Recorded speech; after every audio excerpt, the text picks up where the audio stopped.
Okay, so let's talk for a little bit while we wait. I think I am.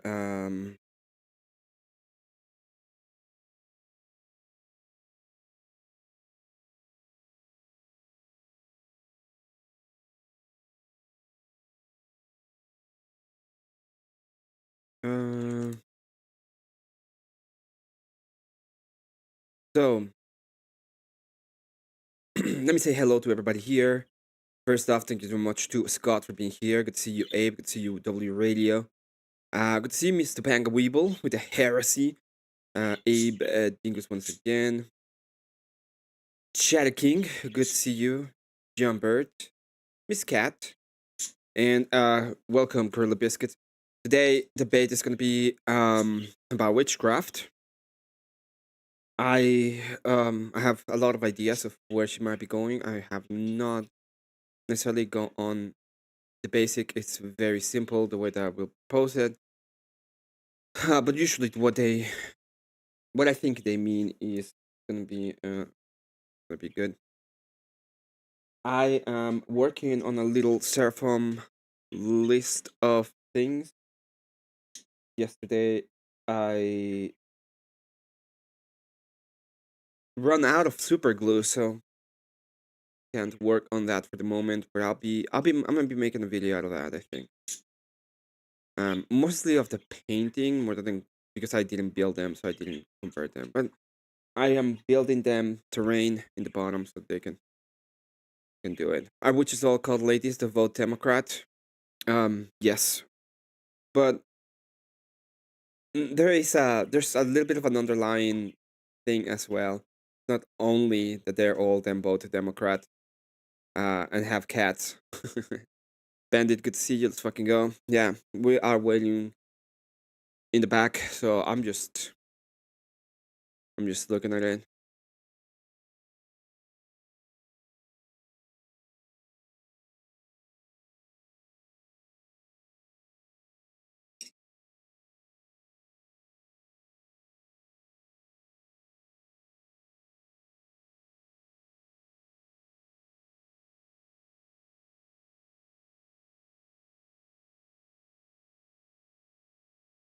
I'm I'm just around trying to help people.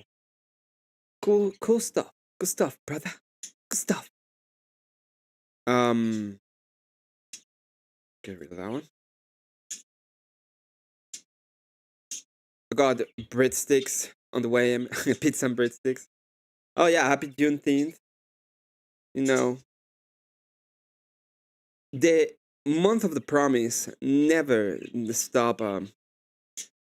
Never leaves you behind when it comes to content and stupid ideas. So obviously we are in Promise Month. If you don't know what Promise Month is, uh, it's a very simple idea. This month is in veneration of God our Lord. Okay, where we bring up His promise never to flood the earth again, and we do it by flying the colors of a rainbow. When it comes to everything else about the month, the month is kind of dumb. But Promise Month is about our Lord, God our Lord. Um,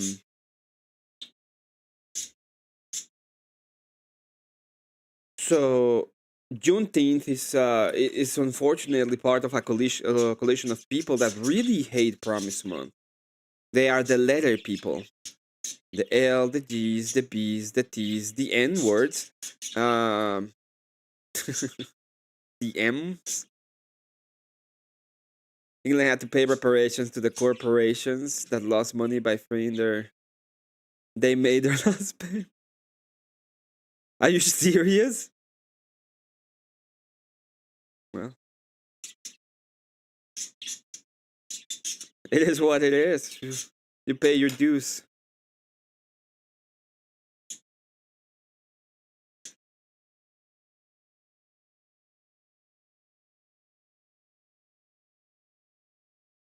I'm not. I'm not even gonna try.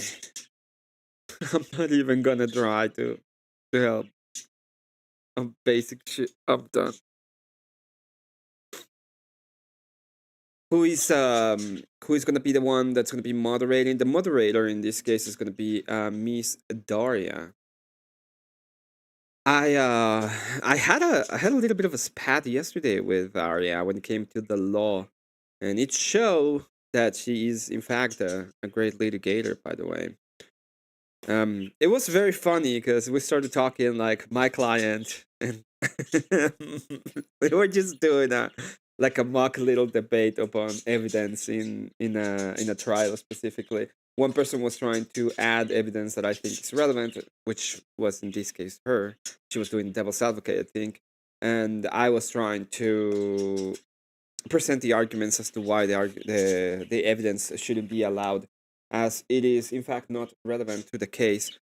And I think that is what we should see when it comes to the case of Chat the Builder, which, in appearance to what people are saying, they're going to be trying to add a lot of him saying the N word. I ran across. Alrighty. Oh my gosh, my lips are super pale. I'm gonna need some lipstick.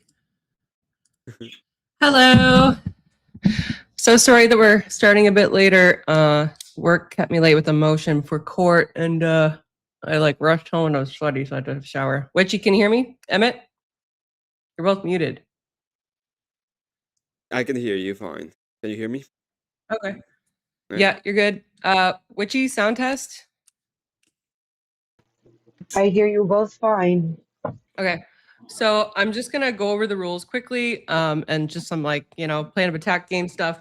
And then we'll start the stream. I'll put you guys in the back and then I'll bring you back up once I'm done my little intro. So obviously, as we've agreed, you're gonna both have 10 minutes for your open.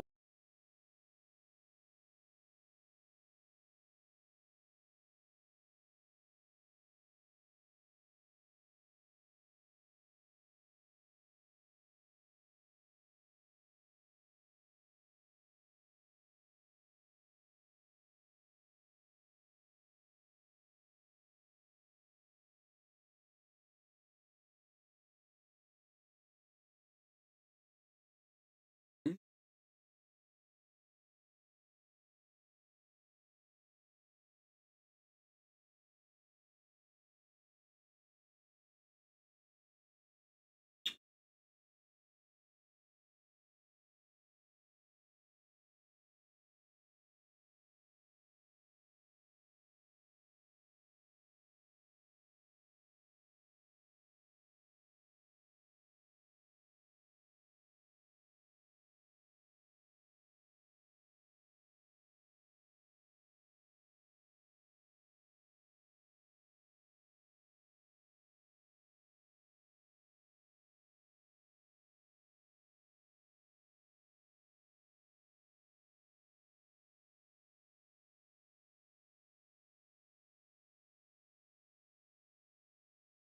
I do have birds.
Let's mute for a second. Let's change to StreamYard and get this over with. Well, when she starts the video.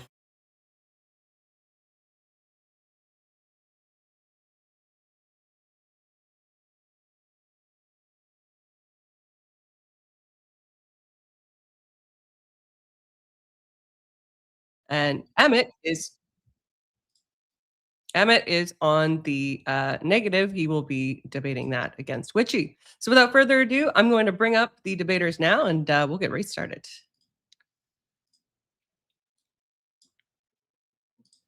All right. So debaters, we'll have Witchy Bishy go first for a 10-minute opening, then Emmett. And after the openings are done, we'll go into our 1 hour and 30-minute open dialogue. So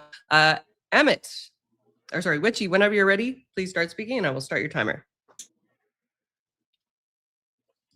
I should switch these around. Imagine yourself walking into a huge cathedral. And as you walk in, everybody is stopping and dipping their fingers and making the sign of the cross before they walk in. And everyone does this. And as you walk in, they approach the pews where, before taking a seat, they address the idol behind the altar with another sign of the cross and a bow or curtsy before taking their seat. Upon taking their seat, they drop to their knees in supplication to the idol of the familiar, who later they will drink his blood and eat of his flesh to absorb his glory and join him at the table of his Father in heaven. No, this is not a satanic cult. This is not a coven. This is the Mass of the Eucharist. It happens almost every day somewhere in the world. Some small churches only practice it once a month when the circuit priest can come, but they all know the dogma, the ritual. They all know that at some point a priest is going to take bread over his head and say, "This is my flesh, eat it." And he's going to lift a goblet and say, "This is my blood, drink it." Not only does the entire Mass involve ritual, but it starts out with a blessing of herbs. As their priest enters this building, he will bless you with scented herbs and incense. He will ask you to lay down your burdens and confess your sins to the familiar that is idolized on the cross above him. Then you have what's written in the Bible. The Bible specifically carries multiple curses.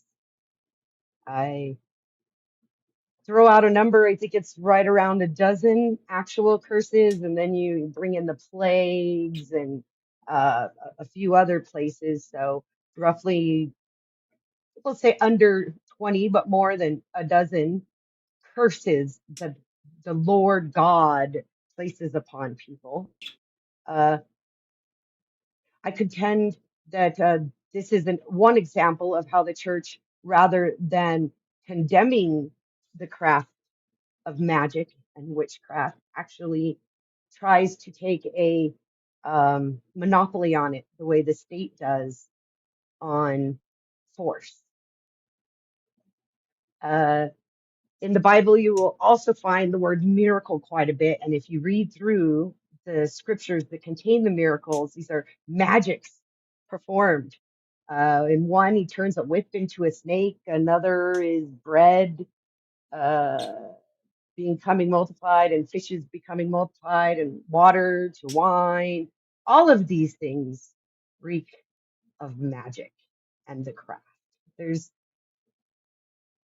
nothing in the Bible that forbids priests from accepting God's gifts and being witness to miracles, but they do condemn a group of people for practicing the craft outside of the church. So I firmly believe that the church is practicing witchcraft in the day-to-day dogma as well as the liturgy of the Bible. So I don't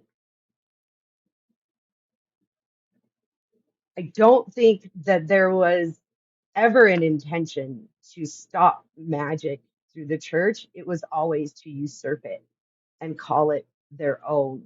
And with that, I cede my time. All right. Thank you for that, Witchy. Emmett, whenever you're ready, your opening statement, please, sir. Hello, everybody. Thank you very much to you, AVG, for allowing me to have the debate on your channel. Thank you as well to my debate opponent, our great witch of the West, who has accepted us in this time. I wasn't entirely sure what was going to be her argument in and of itself. There's different pagan traditions. I went through a couple of them so that I had an idea of what exactly we're talking about. It seems to me that we're talking about pretty much neo-paganism and the idea of magic. When it comes to what they do, what they see is symbology, especially, and the idea of this kind of symbology and how it is that we came to the truths, especially from the past to the present. I'm not gonna try to say that we are better than the past, which mostly we see the world a little bit different. We have, unfortunately, thanks to the technological advances, seen the material world as a more lawful endeavor and less of a magical thing. While in the past we had a more of a spirituality, an idea of how exactly things used to work. So there's a lot of people that take these ideas, especially from the past, for example, the bread and the wine, and the idea of partaking within the energies of God, which would be partaking within His being part of Him in a sense, and take that as this is some kind of magical figurehead. But in reality, we're talking about being part with the one. So I knew she was gonna bring up the Eucharist in some kind of sense as some kind of pagan-ish ritual that it's supposed to be a consumption of some kind of human and not as the great remembrance and the partaking within the energies of God that we ought to do when it comes to it. When it comes to entering the cathedral, entering the holy space, this is once again a way for us to be part and partaking with the church. So the church is true, the people that go into it, that is the church. It's not necessarily the building in and of itself, but building in and of itself is also part of it because it allows us to partake within the symbology, to understand what exactly is the thing that we are venerating.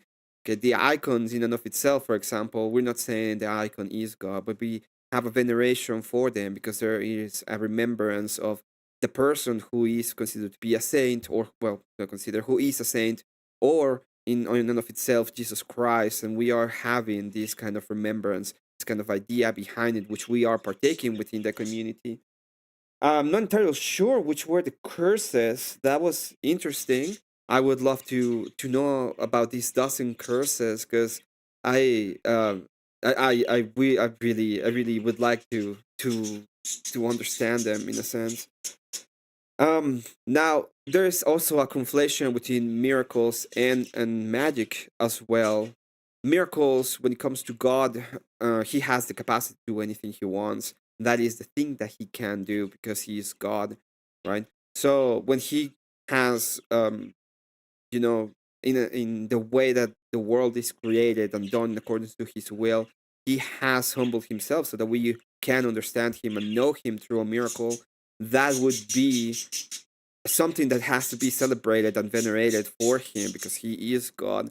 But I think magic is the opposite. Magic is the idea, and this is why it's completely destroyed by the ideas of the church, that that you are putting yourself above the creation and the capacity of God, and you are the one who is capable of changing the laws of physics, the laws of logic, so that you can get it. Most of the time, we see that as lying because you don't have that capacity. Thus, it is the reason why we say that the witches are not or the pagans are not part of the church and will never be part. It's not necessarily because we think they're using some kind of superpower, because they don't have it. It's more of they're lying to you. So you have to understand that the lies of what they're saying is the capacity that they have. This is why Satan is considered to be the Lord of lies.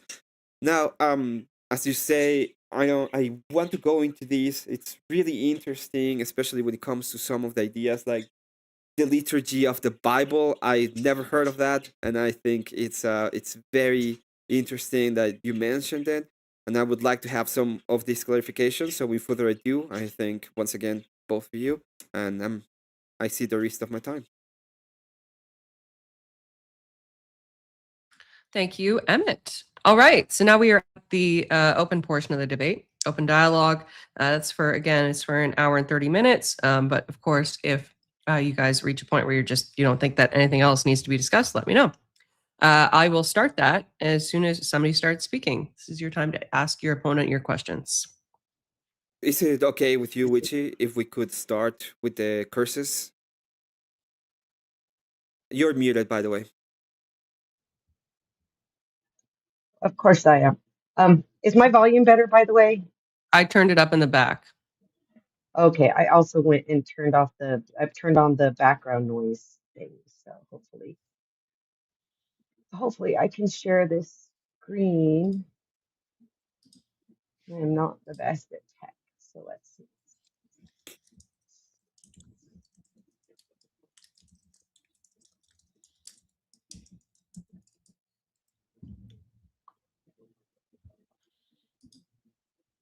Just let me know if you can't. I'll bring it up.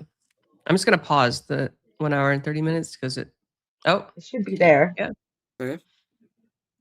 For all in chat, we're obviously looking at the online King James Bible. Go ahead. The floor is yours, Witchy. Because they met not the children of Israel with bread and with water, but hired Balaam against them, that he should curse them. Howbeit our God turned the curse into a blessing. Magic. Christ hath redeemed us from this curse of the law, being made a curse for us. So let him curse, because the Lord hath said unto him, curse David.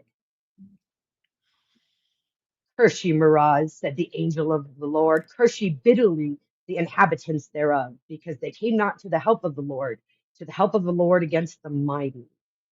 Hmm. And he shall cause, this is the one you're going to want to focus on based on what I saw of your sources. And he shall cause the woman to drink the bitter water that causes the curse. Curse. And the water that causeth the curse shall enter into her and become bitter. Okay. Is that enough? Well, I want to know which is the curse, because you said that it was during liturgy and it started with a dozen curses. So, what are the curses? Not that it says curses in the Bible, because there's the idea of the curse in the Bible can be. These are curses that he put upon people. If you want Yeah. something that's more commonly known, you can talk about the plagues, where the No, I'm talking about firstborn liturgy. children. But when we start in your opening statement, my apologies. In your opening statement, you say, imagine that you go into a cathedral and there's a priest, and even before the whole thing starts, there's a dozen curses being said. So, what are the curses that are being said in the liturgy or in the mass or during Oh, church? I didn't say that there were curses in the mass. The mass I described, and then afterwards I said in the Bible.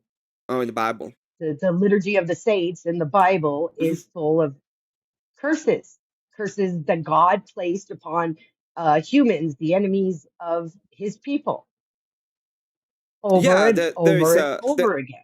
the only problem with that is that would be dependent, right? For example, last time we read the Numbers, one of the things that you say is that it refers to an infant inside of the woman, but whenever you read it, there's no infant mentioned inside of a woman. It just says that she will wither within, and it can be done directly It does. If you because read of her. further in Numbers, it tells you that she will wither and be barren, not be able to bear children, and she will wither, and it will Yeah, she curse her will. entire family line. She will wither, okay, but it doesn't mention there's going to be a child. In fact, it also says that if you drink from the water and you haven't if you haven't been with the with the husband. If you haven't done, God, forgot the word. Adultery is the Yeah, word you if want you to haven't use. done adultery, nothing will happen to you. So Right, which means that not only is there a curse, but it's attached to a familiar Jesus through Jesus to Jesus, God as a way to protect uh, the rights of the man. Like this is this we're is the talking about thing is numbers. Numbers is the Old right. So you Testament. go There's no straight to God Jesus. in Numbers. You just go straight to God in Numbers, but the modern day Christian doesn't go straight to God anymore. The modern day Christian goes through Christ to God. For some reason, it switched from the Old Testament to the New Testament, where before you could just talk directly to God, but now you have to go through Jesus or something Well, after eating his body and drinking his blood. this is what I was talking And about when it only comes after to the eating his ideas body and of drinking his blood, because how dare you talk to Jesus if you haven't eaten his body and drank his blood? no, you can talk to Jesus without drinking his body, and it's just you're you are mistaking some of the ideas with when it comes to the Bible. As I said at the beginning, not the Bible. When it comes to the church has uh, the church has a way of doing things which have come to us with tradition, and the ideas of them is to showcase the things that we ought to do as Christians. But those kind of ideas have a lot of metaphysical forms. They're not necessarily just some kind of physical representation of something that we are doing as a cannibals, which makes no sense. The point of I didn't say partaking anything within about the cannibalism. energies is no, I didn't say I anything about know, cannibalism. I It's the know, but symbolism of the blood right. You are meant to believe that you are no. joining as one with Jesus, who is the familiar who you talk to get to your God for powers and miracles and uh, all the things heaven will give you. Well, he's not a familiar. He's God himself. I mean, a witch's familiar is herself. So I don't see how that's any different. You read that in your sources, right? Or did you just want me to read your sources? No, I did read the sources. It was as I said, it's interesting. But fine, let's go there for a second. Is what is a familiar in accordance to you? A familiar Mm, to a witch, to most witches, a familiar yeah. is can be one of two things. It can be a source of power. Some people would call it a daemon. Not everybody does. Uh-huh. That she communes with, or it could be. In some cases, they try to say it's a cat, but it's really not a cat. It's another representation of herself that can take an animal form, and that's her connection to the power source. So you're saying It's that part of her. it can be either a source of power or some kind of animal that represents her. That connects her to the source. So, somewhat like the way Jesus connects you to the source of power in God. Okay. Okay. So in your eyes, God is using a familiar so that we can connect to the source of power. Because Right. He had to come is in the flesh in order to connect with you, right? yeah, okay, Isn't that fine. what your Bible preaches? Well, I was gonna ask you this directly. If does the witch uses the familiar to connect to anybody else, or is that a way for her to connect to something else? To the source. Some of us might even call it God or goddess.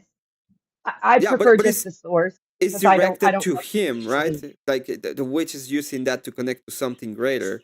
How exactly is God Yes. using Jesus to connect to something greater? God is using Jesus to allow you to connect to him. He is the something greater. He is the source, the one true source. In your Bible, he is the one true God, the one true source, Can he connect the with Alpha and anybody? the Omega. Could he connect, for example, with Moses without using Jesus? Yes, and that's why I said for some weird reason in your Bible, you guys switched from talking directly to God to using a familiar in Jesus to as a pathway to God. But for some reason, Moses was granted magic powers to Yeah, he was granted miracles, right? open the part the Red Sea and pull manna from the air to walk his people through the desert. And he lived what, hundreds of years? Like Moses was pretty amazing with the magic he Yeah, was granted from he your was God. he was granted miracles, right? Magic. What's the difference? Well, that's the difference. The difference is what I said at the beginning of. In one case, it's God himself using his power to create the capacity to even challenge the way that he set the universe. In the other is you as a person, the individual, are the one who's using, I don't know how exactly, the power to go against how God set up the universe. So one is God himself taking the power and doing what he wants to do with it because he can, because he's God. And the other is you are the one who is going to use his power against his design, which I don't know how exactly would that work. So my understanding of what you're saying, just before I counter it, so I'm clear, is Mhm. you believe that a witch is using power to go against the design of the one true God. What is a spell exactly? A prayer, Just a prayer? a platitude, a supplication, For what? a request. A request. Usually it's a request, Prayer, right? supplication. I gave you all kinds of synonyms. They all mean the same thing. So the idea is because you talk about using magic, and you mentioned the idea of using magic, for example, for Moses. So Moses parted the sea. So what would be the idea of a witch? A witch would like to use magic to do something with it, right? Well, yes, Yes. uh, typically, most of what witchcraft is making supplications to the one source to have the power to do the things I need to do. Okay. In the idea of Isn't that what Moses, Moses did? He said to no. God, help me, show me the way. Mhm. And God parted the Red Sea for him, In a little correct? different sense, but yes, it was. This is part of How? his It's a design. supplication.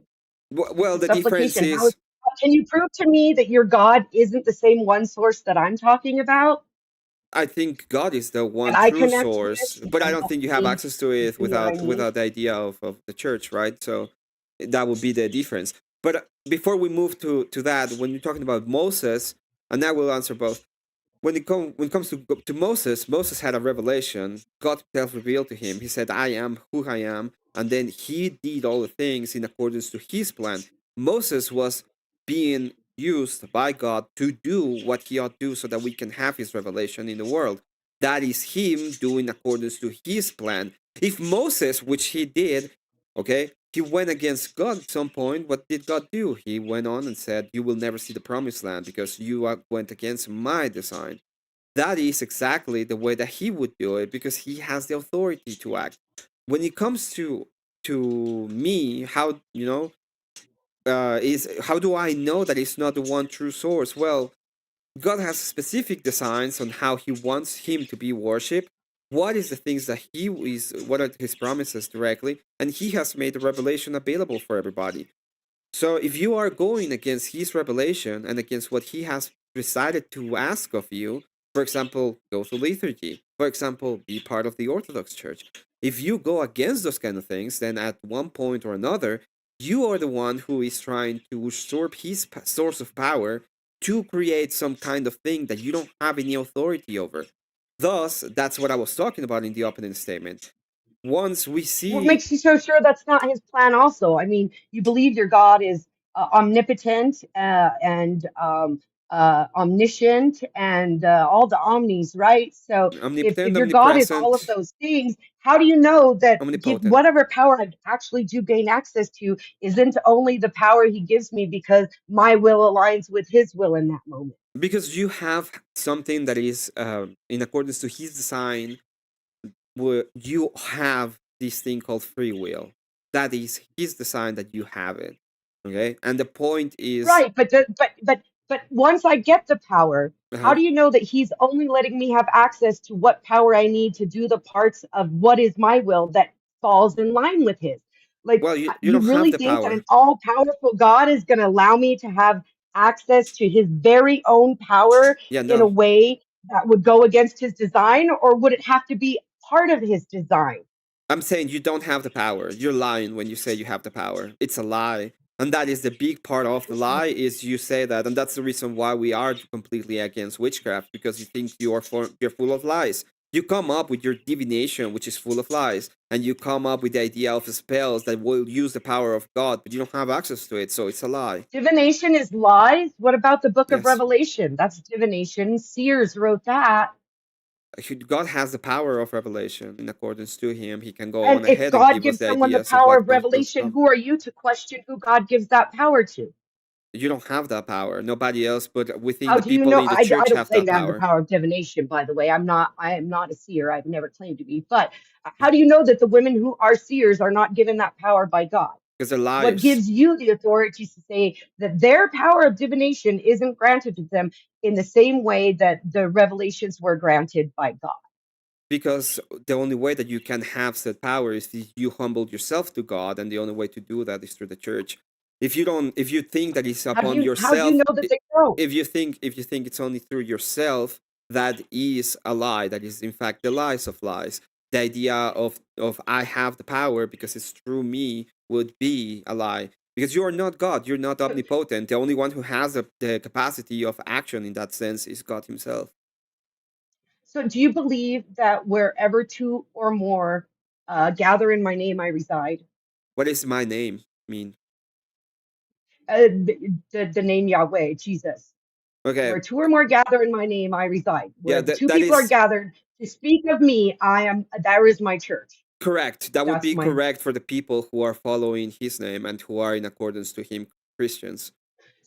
So how do you know that a coven doesn't hold church? Because they are not following Have you the ever been to revelation of one? how to act in accordance to Christianity. So you have to, for example, you would have to know, you have to be part of the church, not necessarily know. You have to be part of the church and follow the decrees that have been given to us, so that we are part of it. The moment you're not following, you're not part of you're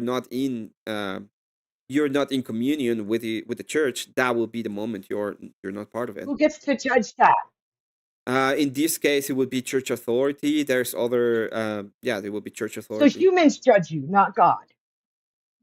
Well, you have to understand that the church itself is a holy institution. So it's directed by Jesus Christ Himself. It cannot be corrupted, and it has the capacity to make this kind of judgments directly because it has the authority. So it usurps the power of God upon itself. The same thing you're accusing witches of doing. Who is doing and that and exactly? and reserves the power of magic only for itself by classifying any witchcraft that isn't part No, of because the magic is church's self-serving. own craft to be satanic and evil and against God. No, because magic is self-serving. You are serving yourself with the idea of magic. You're not actually serving How do God. you In know these that? cases, we already went through that. How do you know that? Yeah, Moses and his people getting across the sea wasn't self-serving. It wasn't Like self-serving. it may That have been is serving God's plan. I ain't arguing that, but it was also self-serving. And no, it in those wasn't. moments where my plan aligns up with the one source, those are the moments I get to have power to my plan. And That that's why was I work to align my plan with the one source, just like every good Christian does. that was directly God showing Himself and part of His revelation, so that you may know Him. And it came to a specific time and And God frame. doesn't show himself anymore, He or God does through the only shows church. himself to the people you believe are ordained to receive it. He does through the Moses was church. ordained before God came to him. No, Noah was ordained before God came to him by the church. uh, no. This is Mary what was ordained again. before God You're came not to her through an understanding. angel. You're not understanding the differences between what is a now and a then. You're making a fallacy, a historical fallacy, right? In the past, before God had revealed Himself, He had to reveal Himself. He did it through people, so He had the revelation, and through the revelation, He was able to come to grant us the knowledge necessary so that we can become part of the church. And then He built the church for us, and now the revelation is done through the church. So it's pretty simple right now. God is revealing Himself every day, and He does it directly through the church so that we can partake within Him. So it's not magic. Magic is a self serving idea. I will use the spell so I can get stuff. In the church is a different idea. The difference, I will serve the church so I can partake within the energies of Jesus Christ and with It's God still the Himself. same thing. It's still a spell. No, You in can't. one you are You still can't serving and it's argue not me self the difference serving, and the other between is self a serving. miracle and magic. You can't show the difference between a spell and prayer. Are you trying to Yeah. say something, AVG? Nope. Oh, okay. No, she I was like, No, I can say I can share the difference. In fact, the basic idea of a prayer is gratitude. You give thanks to God. That's what you do in prayer. You thank Him for the blessings that you receive, including being alive, for example. When it comes to spells are not gratitude. In fact, most of the time is something that is self-serving. You're trying to utilize the supposed power of God to your own benefit. That is a difference. The other difference is one, you're serving the church. Your idea is I will do what I ought to do in accordance to the church to serve it, while in the other one is a self-serving action. You are serving yourself. so your argument is ought. No, my argument is a You difference will do what you between ought to myself. do to serve the church. You literally said it. I mean, your argument is ought, what you ought to do for the church. Here, let me make My something clear argument, about if you witchcraft that want, you're missing out on here, because Mhm. witchcraft is a broad spectrum, and the majority of practicing witches that I know, and I happen to know quite a few, being one, Okay. thank you, but the majority of witches I know practice within a strict confine of do as you must, harm none. Mhm. And if you don't understand what that means, it means it's not about self serving. Do as ye must. And that means do the work, Mhm. do the work. You can't just like with prayer, you can't go and pray to God like the priest, oh God, I need a new roof, help me win the lottery. And God finally comes back, well, buy a fucking lottery ticket, dude. Like you have to do the work in witchcraft, just like you have to do in Christianity, to supplicate yourself to the powers. And gratitude is part of that. We make offerings. Do you see what everybody always asks about back here? This is my altar to my mother, my saint, My.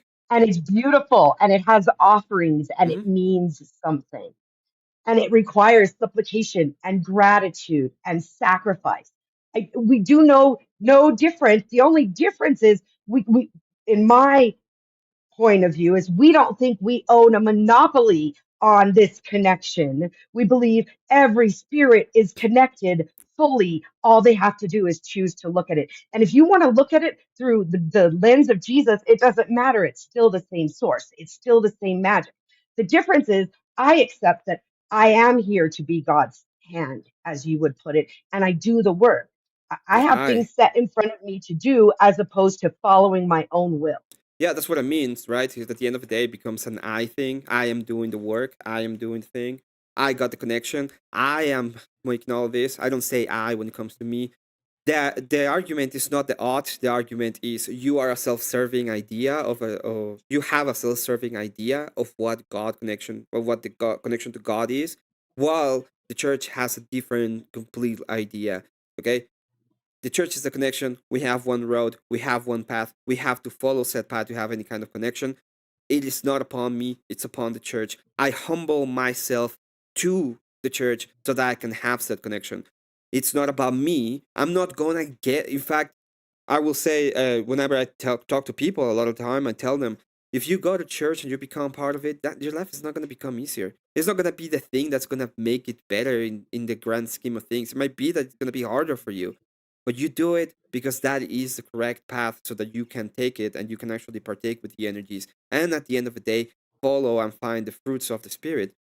But it's not an I thing. It's not a me thing. It's a serving attitude. It's about helping the other. It's about doing what is right. It's about, understanding that this is not my power. This is God's power. And being with Him is way more important than trying to serve myself. When you say the do as thou wilt, because that is the same principle, okay? It's pretty much the same principle. It's do whatever you want. If you don't harm anyone, what is the wrong with that? Do whatever you want. In our case, it's not that. It says don't do whatever you want. Follow the will of God. That is what you ought to do. That is the difference between the two ideologies and the two differences. And in fact, the fact that we know that there is a big difference between them both shows that Christianity is not witchcraft, because one is self-serving and the other one is fulfillment towards the service of God. Here's the facts, though. You're mistaken. Mm. You're completely mistaken. You keep bringing up the self service and humble as though witches aren't humble. We humble ourselves only to the source, though, not to man. And God said that. Humble yourself only before me. Do not make gods amongst yourself. Hmm. He said that. Do not make idols and gods amongst yourself. Humble yourself Yeah, before me. And you humble yourself to a priest. Like, you're not and you humble yourself to none, right? representing that humility only belongs in the church. Humility is part of witchcraft too. Without being humble to what I get the things from, then I lose them as fast as I get them, just like in the miracles of the church. And you also mentioned, I think, several times about self-serving. Most of the work of a witch is serving her community. Historically and in modern day, witches were there to provide comfort to the ailing, to give justice to those who felt wronged, and to give support to people who were left by the wayside, like Jesus did, caring for the lepers and the whores. Yeah, he was using his power to care for the others, right? And he can have that power And because you he's don't think God. that your God is the only one who could be granting these powers to these witches who cared for the Well, self same he people was that your God. Jesus cared for? And this is the idea, right? It's the snake oil is the snake oil salesman. The snake oil salesman will be exactly doing the exact same thing that you say. He will go around selling this magical potion that cures everybody, and everybody knows about it. But at the end of the day, it was snake oil. It didn't mean anything. It was nothing because he was Those aren't lying. true witches. Those aren't true witches any more than the charlatans in evangelicals. I'm not bringing up evangelicals against you. Don't bring up the charlatans selling snake oil against me. Come on. The evangelicals freaking Well, speak no, in all I'm tongues and saying shit. is Come on. all I'm saying is the witches are exactly the same. They sell you. Let's say that they sell you the idea of we're gonna right Most of this them wrong. don't. Those are snake oil We're salesmen. gonna So then I can bring up the evangelicals. If you yeah, you can can bring bring them up up. It's these okay. gypsy I can witches I who can are take them small on sex, too. who con people and aren't true Yeah, witches, then you correct. can bring. Then I can bring up the fact that evangelicals believe they speak in tongues and can Hmm. lay on hands for healing, and they True. call themselves Christians. Yeah, they do, and we call them out too. We say that this is not Christianity. We follow a specific idea of what Christianity should be and ought We do the to same. be. We call out the charlatans who sell you snake oil Yeah, too. but you don't have access to the divine. So whenever you make a spell, once again, it's charlatanry because you don't have access Why to the wouldn't I divine. have access to the divine? Because the divine was revealed himself in a specific way so that we can partake with the energies of him. When you don't have said access to partake within the energies and humble yourself, all you're doing is I have access to this thing that he himself has said you don't have access to. Where did he say I don't have access to him? He said, humble yourself before me. When Yeah. did he ever say you no longer have access to me at Yeah, all, well, that would ever? include Jesus Christ because he is Jesus Christ. And he said, nobody has access to the Father if not through me. So the point of whatever he is doing when it comes to the idea of the earth and the capacity of the church has to be done within the church. Otherwise, you are a charlatan because you don't have access to the energies of God at all. If it's not the energies of the one true source, God, what energy is it? Because what Well, other most source is there if there's only one? most of the time, what happens is you do something. You think that you are foolish in your. It's a fool's errand. You do something, something else happens, and then you take that as a sign of the power that you have the connection with. And in reality, that is not correct. It's just something that happened. You are making If up you in your pray to mind God for lies. your grandma not to die and Hmm. she doesn't die, don't you take that as a sign that God answered your prayer? No, not necessarily. That's that's disingenuous. Yeah, not If you necessarily. pray If I and pray, pray and listen, pray for let a me, wife and you yeah, finally meet an Orthodox, beautiful wife who mhm. marries you, are you going to thank God for your wife? I will thank God, but it has nothing to do with it was Because nothing to he do with my answered your prayer. prayers. No, that prayer itself, that prayer would be a wrong prayer. The prayer that I should be doing is not about having something in the material state. I should be thankful to God for even being allowed to be here. That is the prayer as you do it. There are some cases that you have some petitions when you say it. But if you don't get the petitions, it's not like a sign that God has abandoned you. In fact, it would be a sign But if of you do God get them, doing you're what He ought thankful and to do. grateful to God for it, right? You're grateful for everything, even for the bad, because it happened it happened through Him. Just like I would be Sounds exactly grateful. like casting a spell. No, it's the opposite of casting a spell, because when you're casting a spell, okay, first, you don't have access to God, so you're not even doing the correct kind of prayer. Two, if it happens because of random reasons. If it doesn't happen, it also happened because of random reasons. You don't have access to God Himself to be saying, do this for me. That is So God doesn't do self-serving. it for you things. Things happen for random reasons.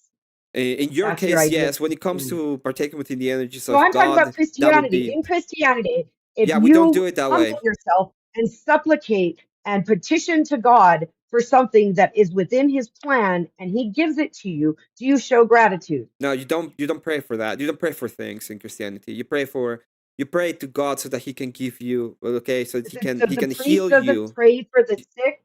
The priest doesn't pay for the sick. The priest doesn't pray for Yeah, families that for donate give him money to the strength. church Like every day we don't pray that He in will. mass and pray for Most of the Sister time, Elizabeth Carroll and her family as she suffers through this cancer. yeah, And everybody says, Lord, hear our prayers. Am I wrong? Am I yeah, hearing that wrong when I go to mass?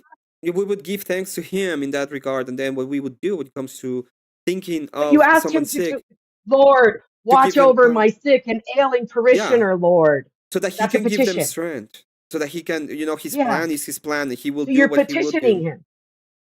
That's asking him for something in the material No, you're world. You're not asking Him petitioning for God for anything in the something. material world. In fact, you will be You're asking them not for asking something in him the to watch over immaterial. this person and give them strength. The strength that we're asking for is immaterial, right? It's not like we're saying you're gonna have to give them. Lord, give me the strength that I need that I might serve you. Are you petitioning the God for that strength? Yes, but you're petitioning it. It doesn't mean And that if your you get the body. strength, do you thank Okay, God for listen, giving you Witchy, strength to serve listen. him? let's please let's let Emmett finish before. I don't want you guys over talking each other. And likewise, Emmett, if she's trying to respond, please let her respond. Yeah, Go ahead. apologies. So the strength you're asking for doesn't mean that your body will be stronger. You're talking about in your soul, you're asking Him to steal yourself, which is metaphysical, by the way, so that you can go through life. Okay, and then you thank Him for whatever you're doing, what's happening to you, even. It's not necessarily that you're gonna grow a third arm. God, give me a third arm so I can be you can be stronger for you. That's not the way that it works. I can't do that through witchcraft either. That's retarded to bring up. That kind of magic doesn't exist. Well, I don't know what kind of magic Maybe. does it exist. What kind of magic does exist? Exactly. What can you do with magic? What do I do with magic What can personally? anybody do? Well, if you practice, there's many things you can do. You can draw healing and strength from the source. You can offer healing and strength and gain knowledge and share knowledge through the source. And Can I ask you for a can, blind, beautiful Orthodox woman Well, to just a marry? sec. Just let her finish, Emmett. Go ahead, no, it's Witchy. okay. No, I like this question. Go ahead. It's fine. Thank you, though, EVG. Okay. Can I? No, Yep. Emmett, you cannot. Any more than No. you can pray to God to give you a specific bride.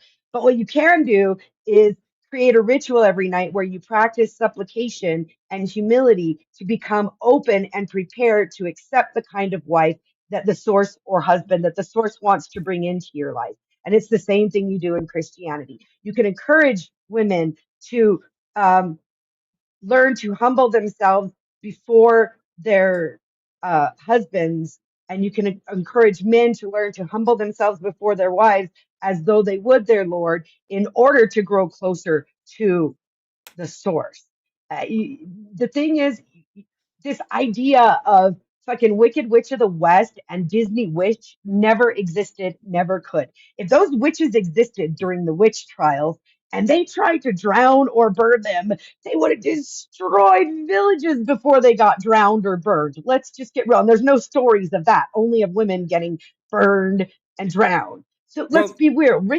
Witchcraft is a different definition of spirituality, but it's very similar to the church. And I'm not going to throw it out there that it predates the church, and a lot of the stuff the church uses, it stole from it. But let's just be really clear. They practice magic. You have candle magic, where you light candles with santos on them. You have herb magic. They literally will burn herbs as they approach the altar, blessing all of you and cleansing you. I mean, go ahead. I'm sorry. You have something to say. well, I guess I don't remember that happening specifically, but yeah, there's a little bit of burning, mostly because of scent.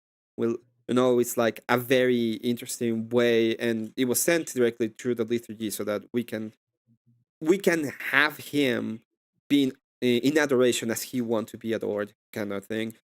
Um, when it comes to God, I totally lost my train of thought right at the end there. Um, when Witchy, can you repeat do you want her to repeat a no, question, no, no, no, Emmett? She no. can do that. It's Okay. I don't think she asked me a question. We were talking about I know I remember where exactly where we're going. When it comes to why witches were burned, specifically in the past, and if you look at the way that they portrayed in fiction, the reason why it went all the way through those kind of extremes has to do with abortion. The witches were the ones who most of the times they were the birth mothers. I don't know, remember the ones that helped the woman give birth. And in some cases, some of them were really evil persons and would go on and delete the babies, and that's why they were pretty much destroyed. So Okay, so in are some you? cases, the women will do that. In Hmm. some cases, priests take advantage of little boys, but we don't do Yeah. away with the entire church over it, right? No, but I would be fine by deleting them priests too. Like I would be absolutely okay with putting them on the stake and burning them. Right, and it would be fine with getting rid of the women who are maybe doing abortions that aren't asked for on women. I get that. No, The I evil would say women, even if as we they're call asking them. for it, I would put I Well, would put we're not both the getting into witch the and the abortion woman debate in here. the in This the in isn't the abortion the debate. okay. Um, But this all isn't I'm the abortion saying is debate. But that let's is be the clear. reason. Well, So you the just get point rid of the ones who do the Okay, just a abortions, and you second. don't the Okay, point demonize let them all, right? let's let Emmett go, and then Richie, you can make your point. Okay. the point that I was going to make with this is that even that showcases that there's a big difference between Christianity and witchcraft. Because in Christianity, there is a duty to defend the innocent. In this case, the babies who are innocent.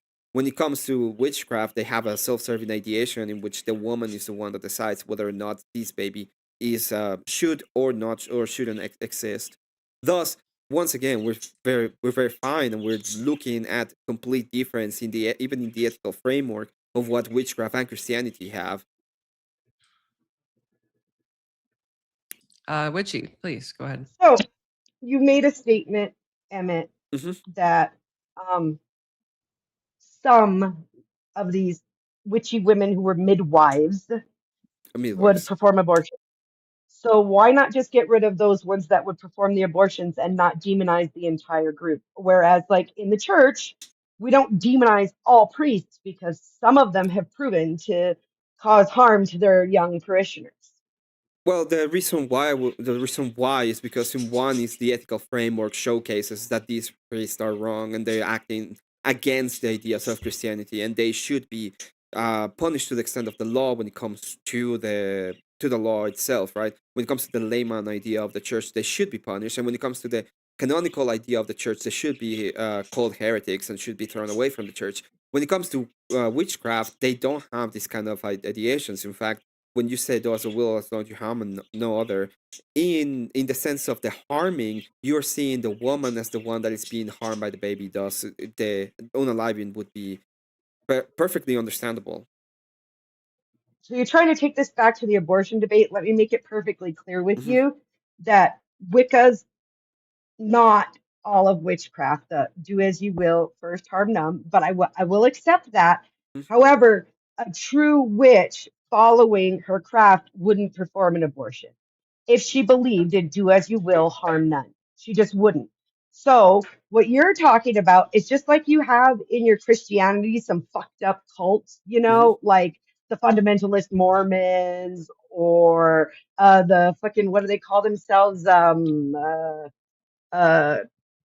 Oh, brain work. Those guys down in Texas, the Branch Davidians who Mhm. thought he was the second coming. You Christians have some fucked up cults too, so do we. Yeah, Let's I just put agree. that out.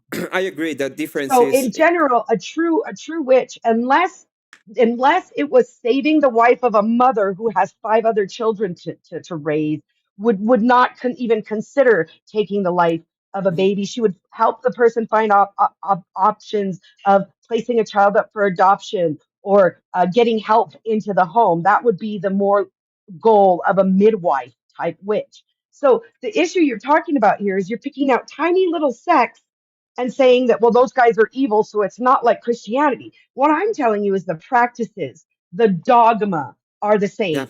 Regardless of intent, the dogma is the same. It is still craft. Well, this is what I was talking about specifically. The dogma is the difference.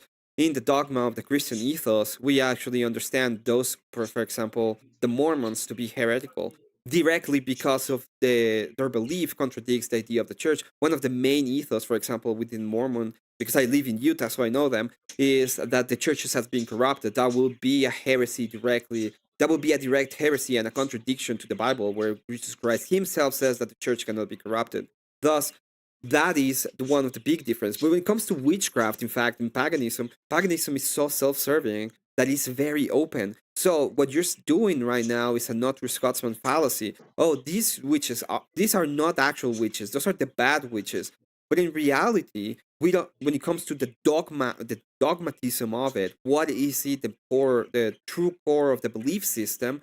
Okay, if it is the case that these witches believe they are actually no harming no one, because whatever the to harm principle threshold is, they would be considered witches and they would be performing in accordance to their belief perfectly normative abortions.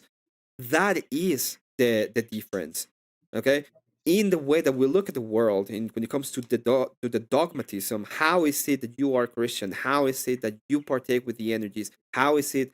It's a completely You're different talking about way. ideologies. I'm talking about dogmas. So the Yeah, dogma. ideologies are very different between many different types of witchcraft and many different types of Christianity.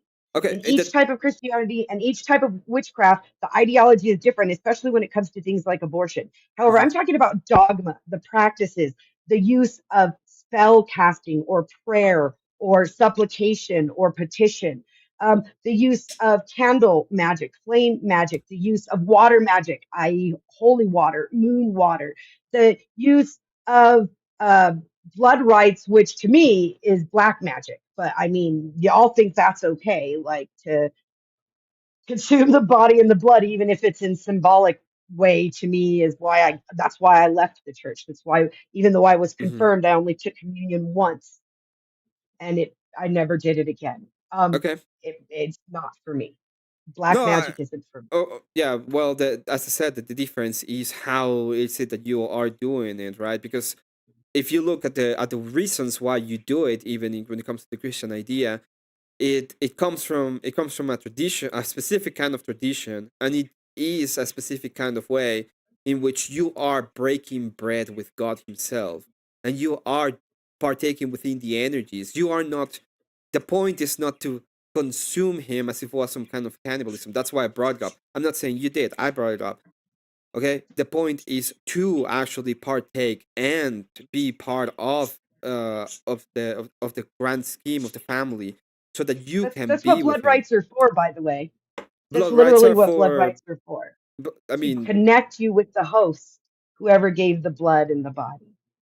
And you're doing it to feel connected with, to break bread with Jesus, yeah, well, to feel the idea connected. is the Last Supper, right? You are breaking It's bread in a supper form. magic, That has nothing to do with magic. Do you break bread when you do you perform absolutely magic when magic. you're having some kind of supper with your family? That's an actual supper. You're having to take and imagine yourself being connected to Jesus through this wafer. That's basically how magic work Oh, and manifestations. yeah. So you're absolutely everything you keep telling me is more magic that's done in your church that you're trying to say doesn't do magic, and Yeah. you want to say it's traditions, but mind you, my traditions, the ones that I follow personally, and a lot of the ones throughout paganism and witchcraft in the broad spectrum that it is, outdate yours. Well, you're unfortunately over here. This is why we don't. This is why we don't talk directly about this when it comes not to priesthood directly, because priests are the ones who know these kind of terms better. You're talking about Catholic or Roman or the Roman Catholic doctrine when it comes to transubstantiation, whatever it is, fucking A word. lot of Protestants do it too, Emmett. They just do Yeah, it less often. They don't I do it every week. They I do it like on understand Easter that, and but shit. that is an incorrect way of looking at the Eucharist and how is it that you're partaking within the energies. This is why, as I said, this is one of the reasons why we don't actually take this. This is why the debate in and of itself loses coherency if we are just opening up to anything that say I'm Christian will be Christian. And this is the same thing that I'm talking about when it comes to everything I say is witch is a witch. The only problem, or the which is what you said, right? This is will not be a correct witch. Fine. The difference is in the Christian dogma and doctrine and the ideas behind it. We can find a historical foundation that is being followed for thousands of years at this point that lead us to the capacity to understand the revelation and partaking within the energies in a way that is still being revealed and still being taught correctly. When it comes to witchcraft, especially the new forms, there are very new forms. A lot of them, by the way, connected to the Mankind Project, and they all follow a very self serving attitude that is completely devoid of any kind of humbleness. Are we able to, because not you guys have been talking about the word magic a lot, and I haven't heard a definition from either of you on that. Is that something that you guys can get into, please, for the benefit of also the chat who is watching and confused? Sure. Would you like me just to bring up the? I have Merriam-Webster open. You're on You the want me to just affirmative. bring I up? would appreciate that. Yeah. I And can then do Emmett can that. provide his definition after.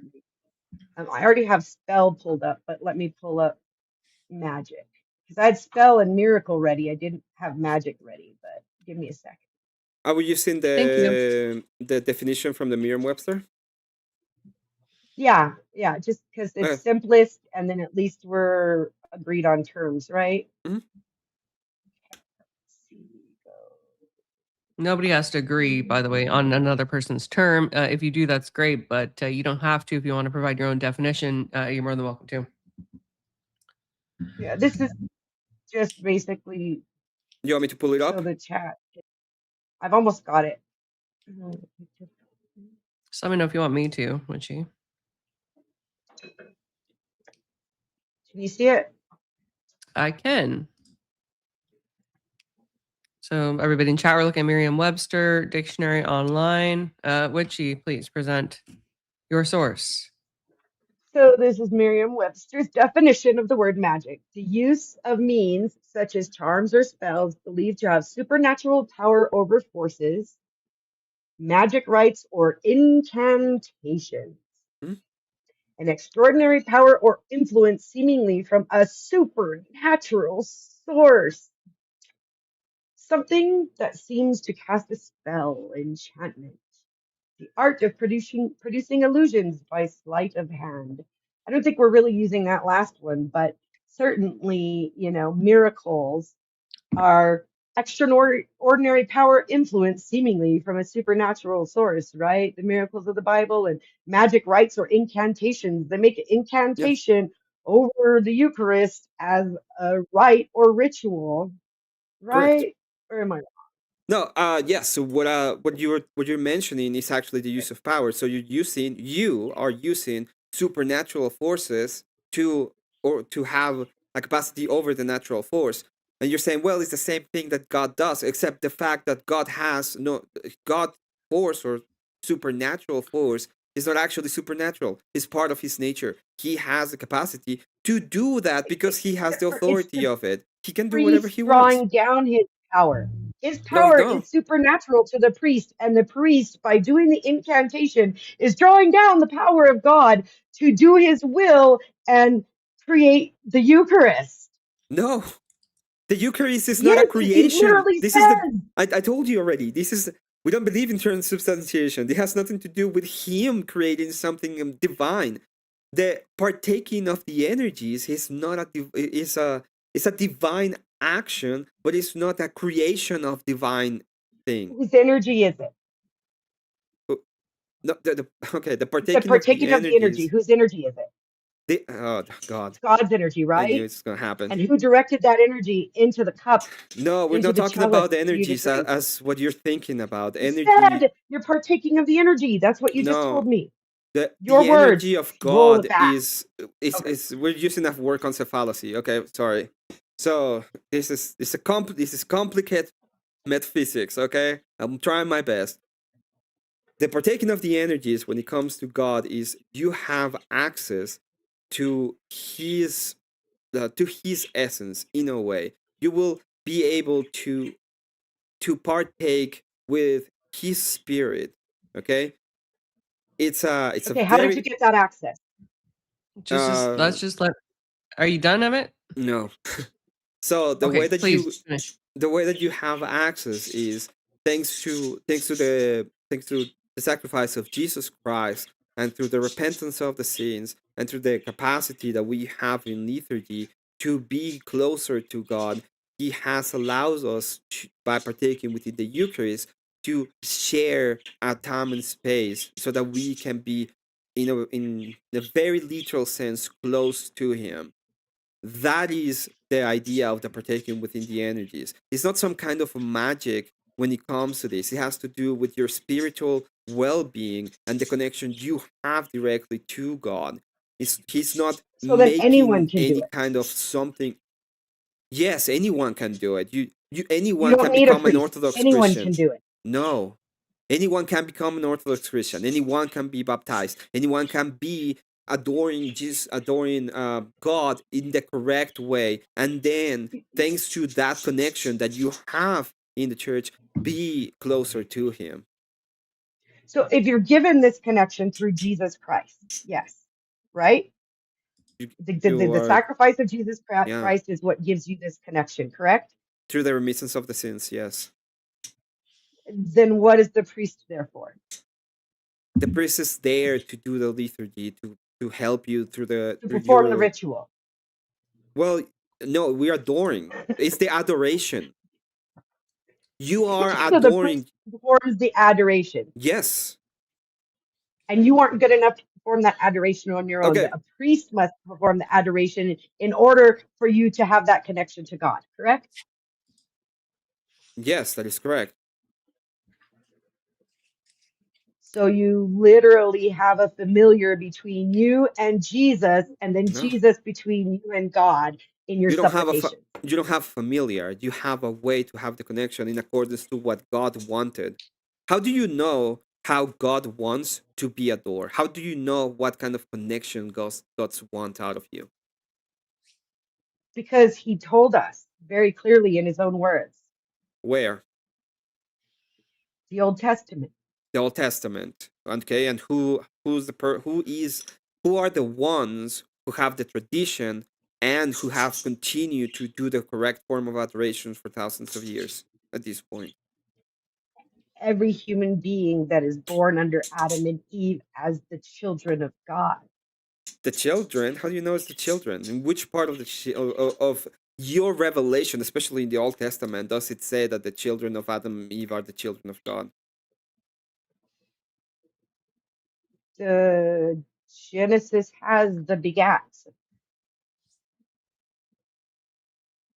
What? Can we go there for a second? You know what begats are? You have to remember that I'm Mexican, and I read a lot of this in Spanish, It's the so I'm not entirely genealogy. sure what you mean by that. It's the genealogy of humanity in Genesis. So and so Okay. begat, so and so begat, so and the begats. Okay. So you're talking about that you need, but that doesn't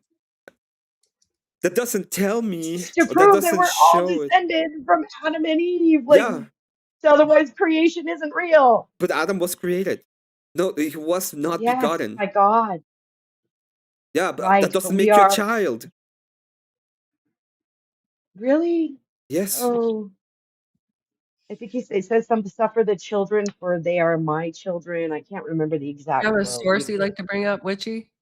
Yeah, I would love No, because that. this wasn't part of my plan. We've gone in a whole different direction where he's not even argued any of my points about the magic being done in the church. All he keeps going to Well, is I'm saying trying to that. say bad things witches have supposedly done. Okay, Well, okay, so stuff happens during a debate, but if you both are yeah, Oh yeah, agreeable, you can bring up on the spot sources, but only if your opponent is agreeable. This goes in yeah, both directions. that's fine. do we We need can. to see the begats? Like No, I don't. really? I don't need to see the That could gas. take I know what you're forever. talking about now. It's fine.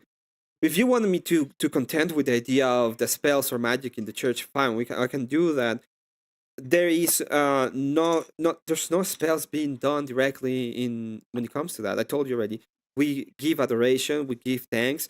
We don't perform things that would be for us, which is the thing that it needs to be. We're not trying to, in accordance to your own source, we're not trying to use some kind of supernatural power to overcome any kind of natural force. In fact, we don't do that. We thank God and Emmett, we try to continuously thank Him so that we can partake with Him, so we can be with Him.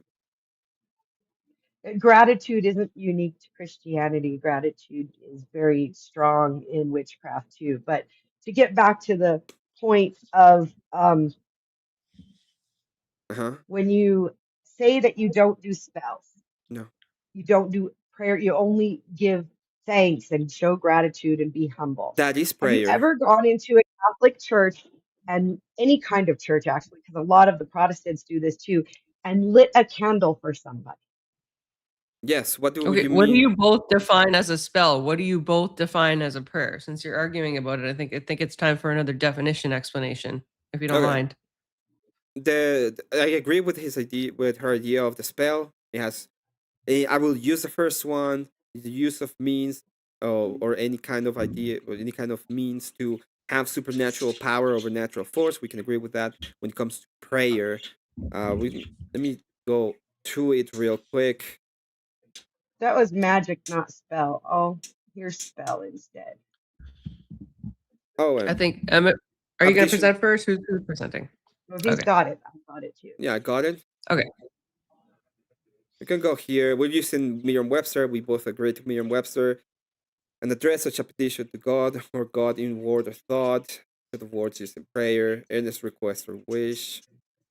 Act or practice A of praying to petition to God. God. You just said you don't petition him. It's A a religious. petition to God. Well, I'm just putting up the definition.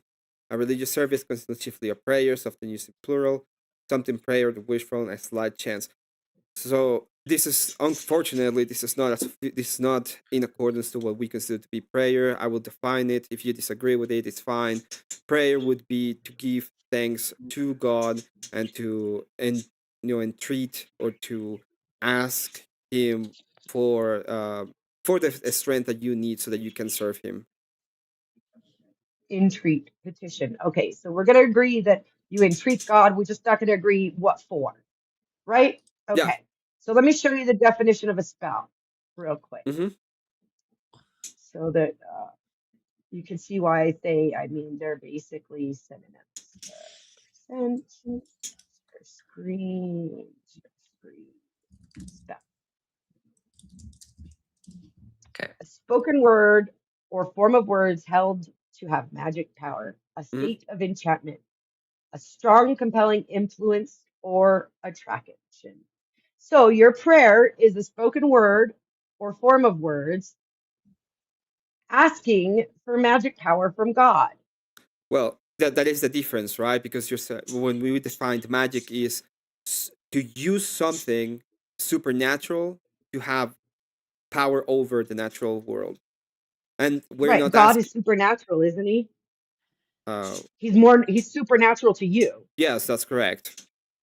So you're using God through prayer to accomplish something in the world. God, please help my No. grandmother.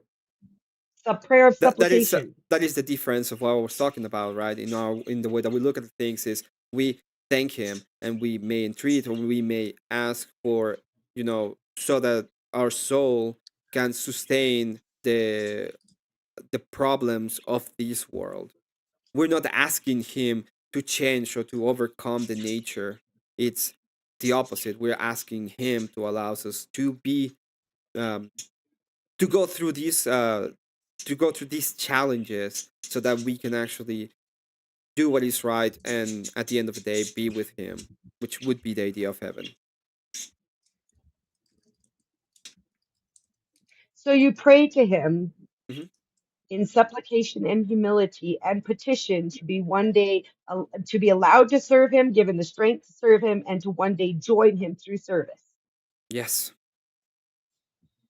That sounds like a spell. It sounds like you're asking for supernatural powers to control something on earth. You want the strength and the wisdom to serve Through his natural will. means. It Through, sounds exactly like a familiar, you know? through natural means. I don't need to fly. I just need to, be able to do what I need to Witches do. don't fly I don't either. Again, you I don't keep need going to to these Disney I witch know. ideas that aren't I real.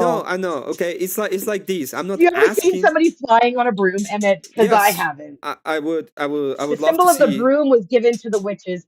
The symbol of the broom was given to the witches Mhm. because cleanliness, because witches were mostly midwives and what they call hedge witches, which meant they dealt in herbs and stuff, and they cared about Mhm. sterility. So the broom came to the witch for the idea of cleanliness is next to godliness, and so I mean, the idea of nobody flies on a fucking witch. I I mean, mean on a that. broom. No I witches mean, fly on a broom. That's bullshit. if we go through That's that, Disney bullshit. Okay, just a second. Richie, are you done your point? yeah. I mean, if we go through that, the idea of the witch was Do you given. want to do the grift real quick? AVG, is that what you I'm want? going to read the questions and answers after we finish closing statements. The super chats will be prioritized, and then I'm going to pause. Everybody can use the loo and grab a water refill if they would so like, and then we will open up the panel. Okay, that'll be the format. Okay, so the idea, if we're gonna go through that, right, is like that. The idea of the witch was given to the witch specifically because she would go on and sacrifice the younger for her own beauty. That is the main idea of the witch if we go to the historical ideation of what a witch is in literature. Hansel and Gretel is a good example. There are others, but the witch was that will sacrifice the young for her beauty and her longevity. Um, That's all fictional. Let's be perfectly clear. well, Glamour does it's exist completely still fictional that today. they can fly on a broom. Glamour magic is used right here on this panel. ABG loves her Chanel. That is glamour magic. You like to put on your Appealing to the face moderator. for your what's that thing you do, the emo Emmett thing in your makeup? You mean the That's joke glamour about magic. being goth? I'm saying it's glamour magic. That is what the glamour magic was, the use of Oh. ways of fooling people into thinking you look different than you really do. Do So we have it's a source for fooling. any You of see, this? that magic is fooling. In fact, it's a fool's errand. Well, yes. God So doesn't so is lie. pretending that wine and bread is Jesus Christ's body and blood. You're fooling yourself. Come on. No, you are partaking Illusion. within God. It We has have nothing to do with illusion in the that. definition of magic. Yeah, we do have illusion. Okay, the difference is very simple. I told you, You magic didn't is the actually use. eat any babies.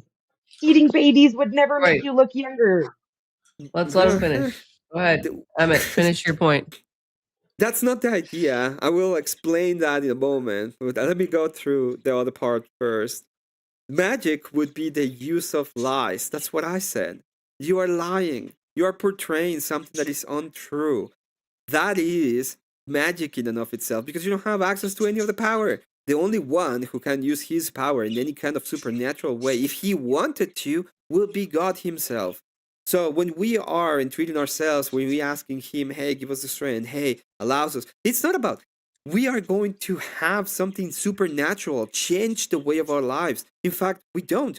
It's like, hey, give me the power so I can get up, go to work, do the good things for my family, do the good things for the people around me. That is the idea behind it. Now, And those things are symbolic, right, Emmett? No, Those things they're are symbolic, actual. not lies. They're They're actual. symbolic. No, They're the prayer to actual. God for help is symbolic, not a It's lie. actual. It's He true. actually comes and helps you. Yes. So Especially then if you you don't are in the need the priest. church. Well, what do you We mean already that established the that. idea? I told you the idea of the church. The church is the way that you are being revealed. The revelation comes from God directly, and He uses the church so that you can get the revelation of how He wants to be adored, how He wants you to act, how He wants you to be, so that the partaking within Him can be actually done.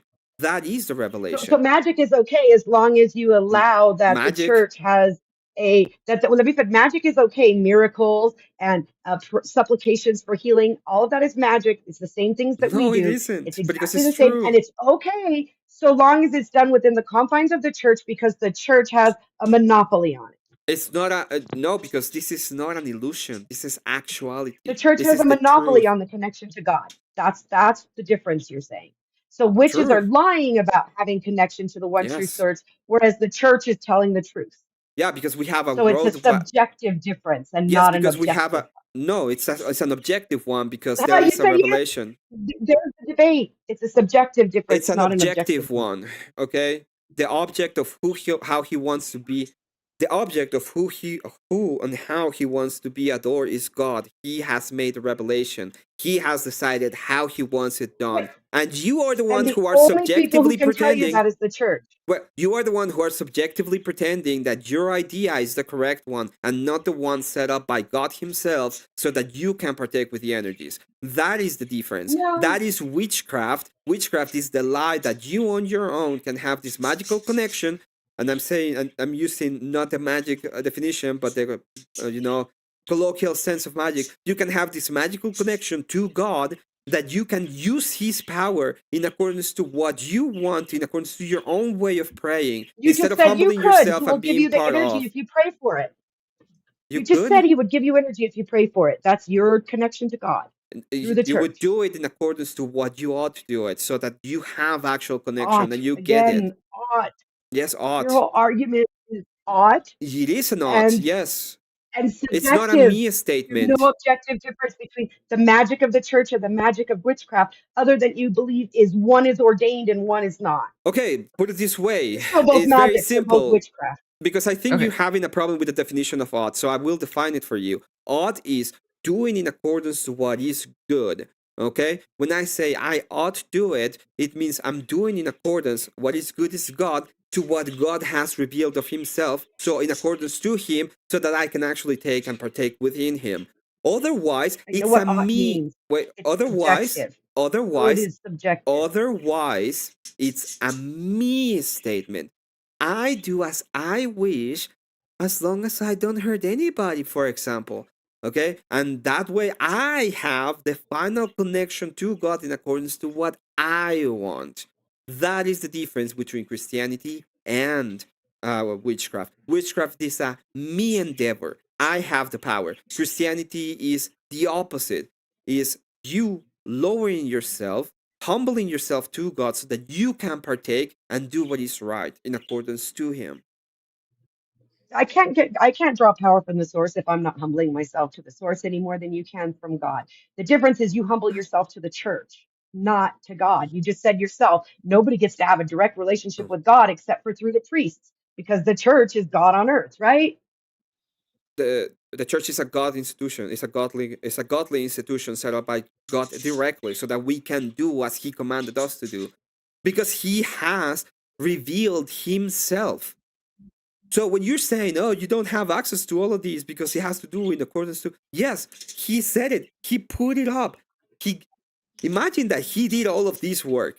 Okay, He set up the hospital for you, and you're like, "Nah, I'm not gonna go to the hospital because I don't like it." Well, that is a you problem.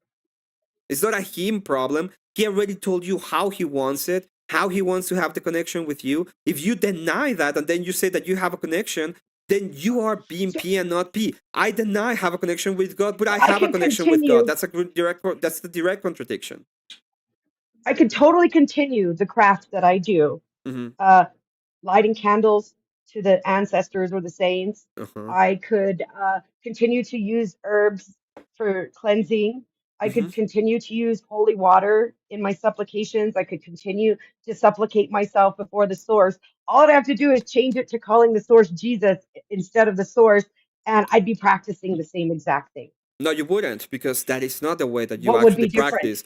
It would still be What the would be same different? things. I'm Everything would still be lighting the different. same candles. I'm No, talking about the dogma, the practice of craft, we don't. not We the don't. ideology For of example, Wicca versus the Okay, just a church. second. Let's let Witchy finish your point, and then Emmett, please respond. Just finish what you're gonna say, Witchy. I don't want you guys We're, talking we're, over each we're talking about dogma here of mhm, craft, witchcraft. The church practices witchcraft. We do the exact same things for the exact same reasons. We do things that are symbolic and we do things that are literal. And we light candles, we use incense, we use holy water to supplicate to the one source, or God, as you would call it. You go through Jesus, I go through a familiar to reach the one source. So we each go our own way to to the source that we know it to be, and we respect our source.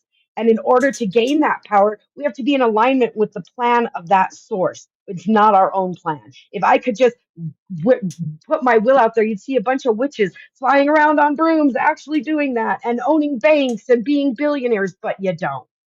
other. Okay, Emmett, okay. please, your response. What you were talking about directly, I can show you, for example, one of the difference. The difference is you have an altar for your mother.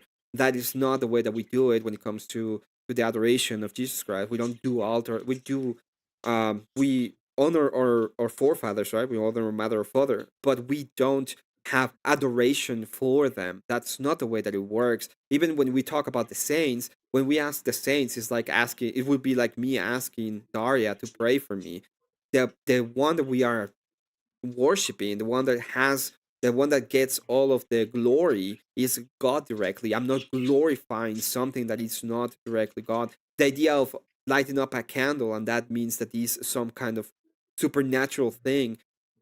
That's not the way that it works. If we're talking about simply using, for example, we light a candle, it's a metaphor, it's a metaphysical form that It's we are trying symbolic. to. It is a symbol, true, but That's it's not a exactly symbol we of just say glory this. to that person. It's a symbol of I'm putting these up as a way of me, um entreating you to for me so that I can be part of the of God, so that you can, you are closer, so maybe you can ask for me so that you he can have me present.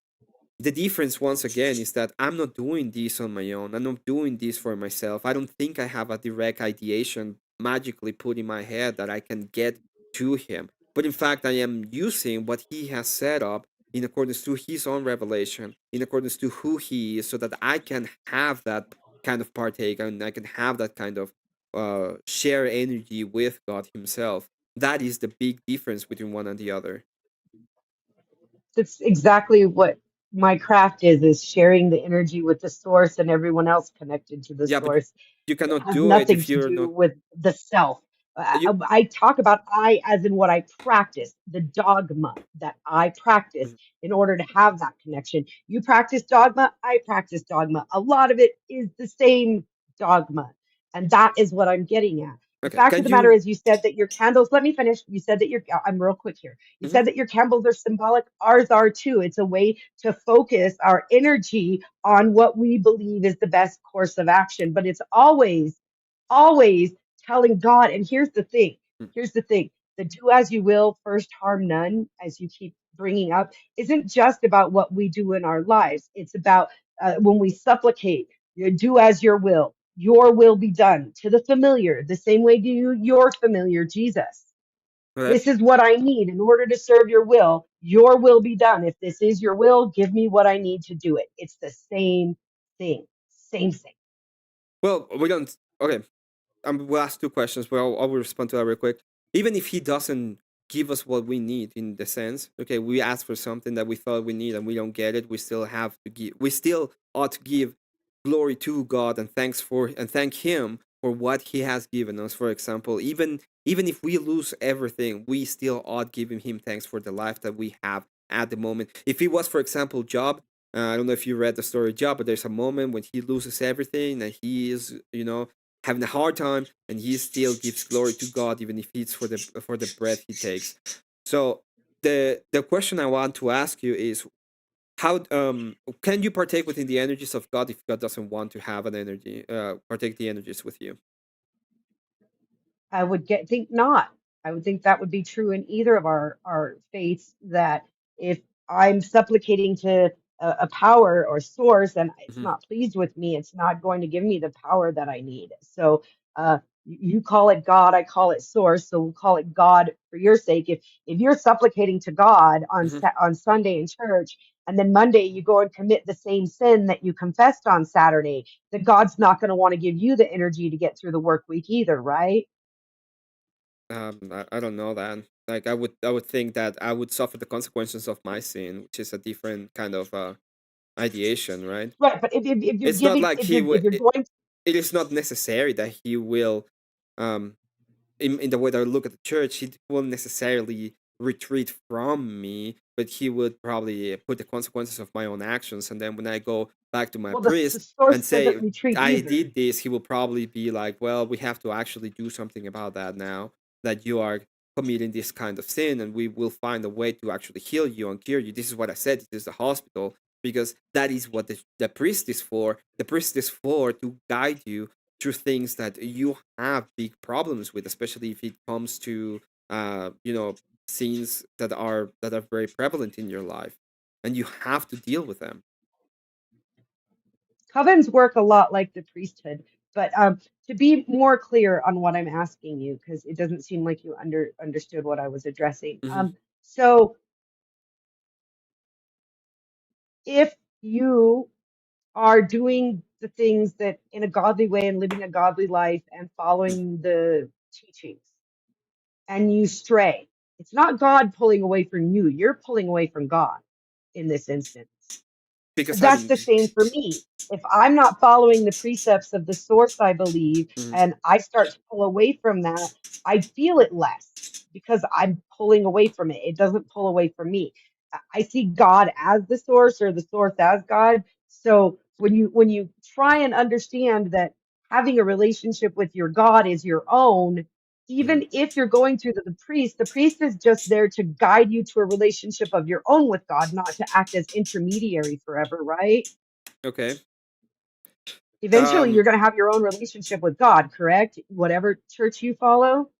no, you have no, I don't No, think you don't so. get to have your own relationship with God. Well, not in that I way, misunderstand that. I not in that understand. specific idea, right? The idea of I'm gonna have my own relationship with God. First off, you don't have the idea of sin will be the actually janking away from God. You will be separated from Him. That's why the idea of Jesus Christ is necessary. Otherwise, you don't have access to God at all. He will be completely separated from you in that aspect. Now, through Jesus Christ or through God Himself, in a sense, when He comes up and He gives us He allows us to have a connection back to God. He sets up a church so that we can understand and have the real connection. The idea of the church is, here is the truth, you come to us and we will help you in the way that you have to get that same kind of connection. But if you don't have access to any of that, if you don't have access to God, and you have sinned and there is no remission of sins and there is no way that you can make the payment for it,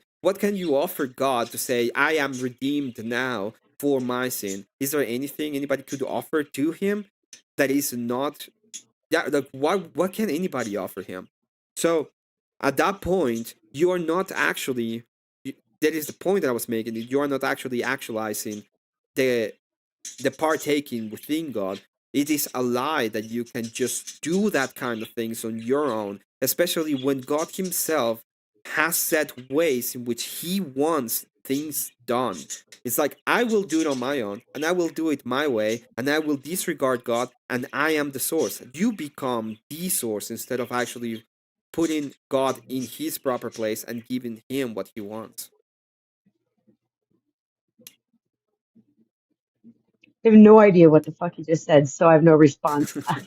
Go ahead with something Do else. you want him to clarify? You're allowed to ask him to clarify I what he mean, if said. he wants to, we're coming Yes. close on time Well, anyway, aren't we? what I'm saying 12 minutes and 40 is, seconds. I will make I will make it as simple as I can. What I'm saying is, if you want to, if you cannot force God to give his energy to you. In fact, I don't think there is a way in which you can make God do anything.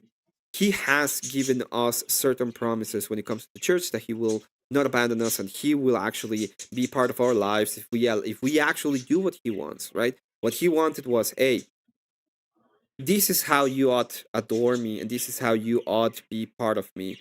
And if you don't do it, I have no reason to give anything to you. So when I hear people outside of it saying I got access to God and I'm not even doing it the way that he wants it to, it seems like a fool's errand. You are saying that you have something you have no access to. How do you know? Do you have access to it? Yes, because of the And does it revelation of tell how you that God. I'm excluded from it? Yes, because God has been clear with what kind of revelation he wants and what kind of things he wants you to do in order for you to be able and partake with him. Thus, if you're not doing that, Yeah, you don't have access to him. the So it's a dogma. lie. And you're doing that same dogma I am, so I don't know how it's any different. I'm Eh, supplicating the same way you are. What's the difference? no, you don't have access to liturgy. You don't have access to the Eucharist. You don't have access to baptism. You don't have access to the remission of sins Well, by you can say confession. that about witches. Don't say that about me personally. That's you don't you have no idea what my The position moment you is. call yourself a witch, you are being part of it. So I don't understand what is the difference between you and other witches if you say you're one. Oh, there's a lot of different witches. Just there's a lot of different Christians, Emmett. Like you want to focus on There's only one kind specifically of Christian. Eastern Orthodox, and I'm respecting that because that's your choice. But Christianity has a broad spectrum underneath it, and I've been very polite of sticking to the mass because I recognize that you're more about the liturgy and less about the Protestant portion of Christianity. But uh, just because there are some people in witchcraft who may draw power from what you believe is Satan doesn't mean all of them do. Just like not everybody who I would call a Christian is somebody you would call a Christian. Does that make sense? Yeah, I agree, but I'm not. I'm what I'm saying is the the only way people can have access to baptism, to the sacraments. Okay, the only way you can have access to sacraments, the only way you can have access to the energies of God, the only way you can have access to the way that God has revealed He wants to be adored, and He can, He will allow himself to partake within any kind of relationship with you is related to the church. Any other way, No, I any get other that. I way get that that. you You do don't it, believe I can have any yeah, connection to God or the source. That's fine. any But that doesn't change the fact that the dogma is the same. it's not the It same. doesn't change the fact that you're telling me I don't do the things that God prescribed that people are to do, yet the dogma of what I do and the dogma of the church are so much the same that I'm doing the exact same fucking No, you're things you are. not. The difference is I'm not giving the credit to some guy who might have had relations with a little boy in the back before Well, service. that specific phraseology showcases that you are not doing the same things, because the phrase in and of itself is the denial of the miracle of the church, for example. So at that point, you are denying the way God wants him to be adored and worshipped and to actually have part of the energies. If you do that, you are 100% distancing yourself from him, and thus you cannot have access to his energies. So all the magic you're saying is charlatanery. Well, if that's what you believe, that's fine because magic is also defined as illusion, as we looked at, which is exactly what the church gives you. A lot of illusion, a lot of subjective Well, viewpoints, that would a be a whole lot of metaphor and ritualism and all the same things that prove that they're practicing witchcraft constantly. The only thing is they claim to have a monopoly on it. You told me the difference is you have to do it through the church. I can't have the connection myself. So literally, true. you agree with me. The only difference is you guys want a monopoly on it, whereas I say everybody can have it. True. We That's have a literally the only difference. Yeah, true. We have a You're monopoly thanks to the tyranny and church. That is I'm anarchy. That's yeah, the difference. correct. True. Still the We do same practice, still correct. witchcraft, still the same So crap. just let me show you where you're correct. True, you are correct in that we have a monopoly on the fact that we can actually have connections directly to God through the energies, because that is the way that He set up the church, and that is the way that He wants to be actually adored and worshipped, and that is the connection that we have through Him. Is there a God at the end of the day has the capacity to do whatever He wants. He is God. Is there a capacity that He may show grace to other people and show Himself and have some kind of connection? Possibly. True. But at the end of the day, the normative way, so the normal way, the way He set it up so that you and me and everybody can have access to Him is through the church. And that is the only way that you can have any kind of grace, so that you can have that kind of connection to the energies. Otherwise, all that you said, okay, all of that fake moral indignation that comes with the idea of only you, yes, only us, all of that means absolutely no sense, because it is true that only us have that kind of connection when it comes to the church.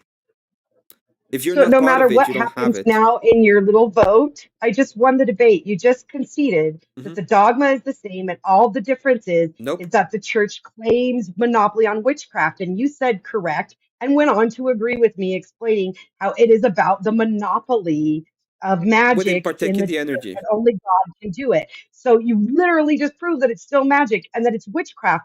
Only Nope. the only good witchcraft is God's witchcraft. That's literally what you just said. So even though you guys aren't That's going to not the agree with case. me and it's going to get voted on, this is on video, this is recorded. You literally just lost the debate, bro. Well, no, the difference is, as I said in the past, is like it's just charlatanery in your end. So the idea of witchcraft will be us lying, which we are not.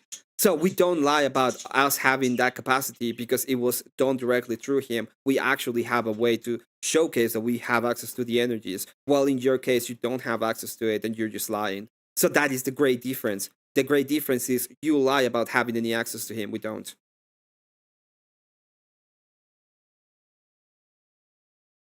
So you're just saying your magic works better than mine. You're not denying that It's the not magic is magic. there. You're just saying your magic is the only one that works. That's literally what you're saying. So you've just claimed witchcraft I as didn't claim the witchcraft. property of the church. I didn't claim witchcraft Magic, because witchcraft is. miracles, I, energy, whatever I the fuck you want to call it, it's I the same didn't claim shit. magic because witchcraft is a lie. They lie about having access to an energy they have non-access. We do But have you don't access lie to that. about access to it. You No, just we actually don't. have the Yeah, we do. We have so historical the magic is framework. all We yours. we have the historical framework.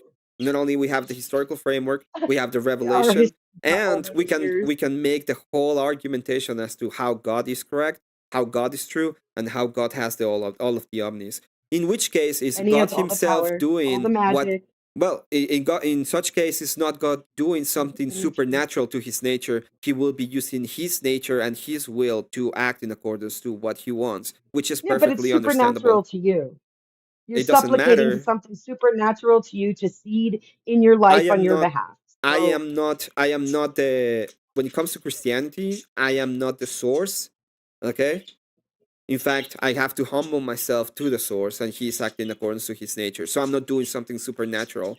In fact, I'm doing what I ought to do, which is thank Him and you know grant Him all the glory. That's what I ought to do, which is completely within the nature of me. Well, not necessarily. It is completely within the nature of me that I ought to do that. so That is I'm the glad we difference. agree.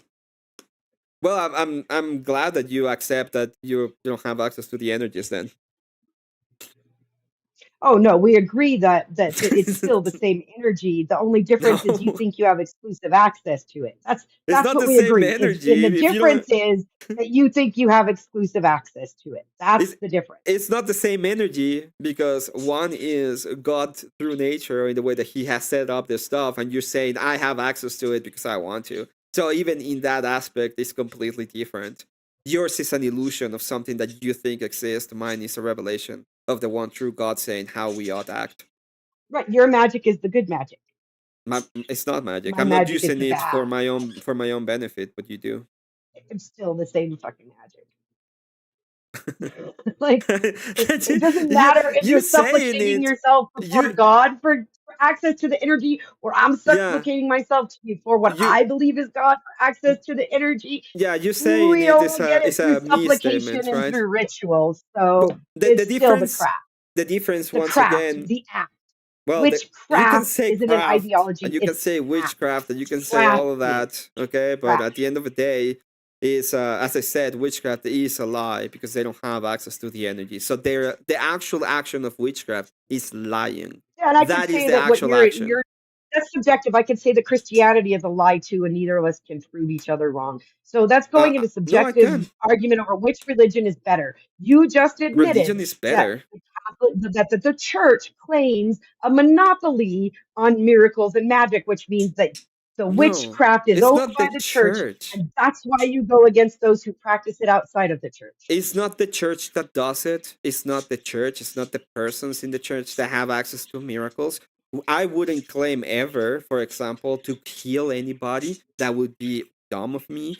I would always give the glory to the one who can actually do it, which is God. God will be the one who wants to do it and do it. It's directly tied to him. It has nothing to do with me directly. Exactly, the energy moves through you. No, it doesn't move through me. It moves. If If you you know, lay it can be hands the on, case that if it God can be the case believed that that he you were to blesses kill me, but it's not somebody, even because I ask him. It's because he wants to. It's because he you may just talk find in something that circles. he enjoy. It might be the case that he finds something in me that he enjoys, and he's that's good enough for me at the end of the day. And if he doesn't enjoy something, it might also be good enough for me. He is a person. He's not dependent upon me. I am dependent upon him. This is the whole framework of reference to you is I am the framework, and I'm saying in my framework of reference is he is the framework. He has the glory. He has the power. I cannot force God to do stuff, but in your cases, you think you can. Oh, I have access to him. I Well, can what cast about the who can I spells. force? I can make him do what I want. That is the difference. That's freaking imaginary Disney shit. Once again, You you're are going doing off it. and comparing your metaphors and symbology to fucking Walt Disney and fucking what's his name? This stupid guy who wrote all the Mhm. fables. Oh, Grimm. But Uh-huh. none of that shit is real. Real witches are. I don't I'm know not what's a real flying on witch a even. broom. I'm not waving a magic wand and things appear. I'm not turning you into a snake. However, Jesus, and God, they turned a fucking whip into a snake, right? Hey, Like witchy, that's some don't real talk bad fucking about those magic, witches, dude. okay? We don't know if those witches are in the room with us right now or not. Because at the end of the day, anything can be a witch. Just like you have to be very specific to you being a specific kind of witch. Because we don't know, which is dependent upon the person. It's completely subjective. And I'm saying the church is not. The church is not a completely subjective experience, it's an objective one. And it's not dependent upon me, it's dependent upon God. He is the object of what is subjective in this case. That is the difference. Christianity cannot be part of witchcraft simply because it is following something greater than yourself, actually something greater than yourself, in actuality, in the way that he set it up. So this is how I feel like you've really given me my case tonight. First, you said God is the object. He isn't. God is a person. God is the power. God is an energy that you share Mm-hmm. in by taking communion. All of this is witchcraft. Emmett, I love you. Thank you. Thank you. None of that Thank is you. Because witchcraft because, as I said, witchcraft it's dependent just upon so yourself. blatant. It's a me endeavor when Christianity is a subjective endeavor. It's subjective as you are the subject of. Okay, so when I said he's the No, object, I'm not. I'm not the subject of the energy. The source is there the you objective go. energy and it's the object. Yeah, there you go. You see how you jump at that immediately? I'm not a subject of God. It's like, okay, there you go. That is the No, I said difference. I am not the source. The source is the object. Okay, Oh, ABG, let me know. We have time. But if you'd like to finish your thoughts, please do so, debaters. No, Um, we're good. well, I can just finish this thought real quick if I'm Yep. allowed. Yep. Once Both of you just can finish the thought. Yeah. yeah, it's as I said. Just want to clarify when I talked about subjective is just of subjective and objective. God is an object in the sense that it doesn't depend upon my mind. It's not subjective to me. It's not subject to me. Thus, he's subjective in the fact that he exists outside of me. This is the metaphysical idea. And the last one is being subject to, it just means that it's like being subject to the king. I am God is the final authority. I am under his authority. Those are the two. Just to clarify what those meant. Okay, so I'm also subject to the will of the source, and the source is objective thing outside of me. So, and that's true for most witches we believe in. Some will say God, some will say goddess, some will say God and goddess. Most of us believe in a one source of some sort outside of ourselves that we also supplicate to. And that I'll get more into my closing, but I just thank you, Emmett.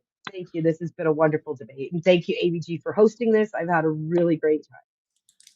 All right. So we are going to go into closing statements now.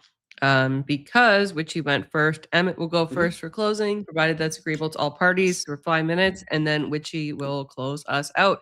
After we are done closings, I will proceed to read the super chat questions along with a couple of questions in the chat and one comment from Confluence because I need to shame him for his degeneracy.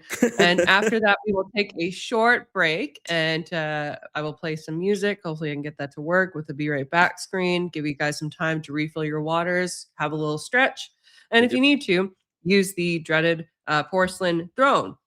After that, we will bring up our panelists. We have a limit of 6, and I will post in the banner the moves that you can post in order to boot people, mute people, so on and so forth. So without further ado, let's get right into it. Emmett will be going first with his closing statement. Whenever you're ready, please, sir, proceed to talk, and I will start the timer. So one of the interesting things that we learned about this debate is that there is a lot of misconceptions when it comes to some of the ideas of Christianity. It's normal. There's a lot of heretical sects about it, which makes perfect sense.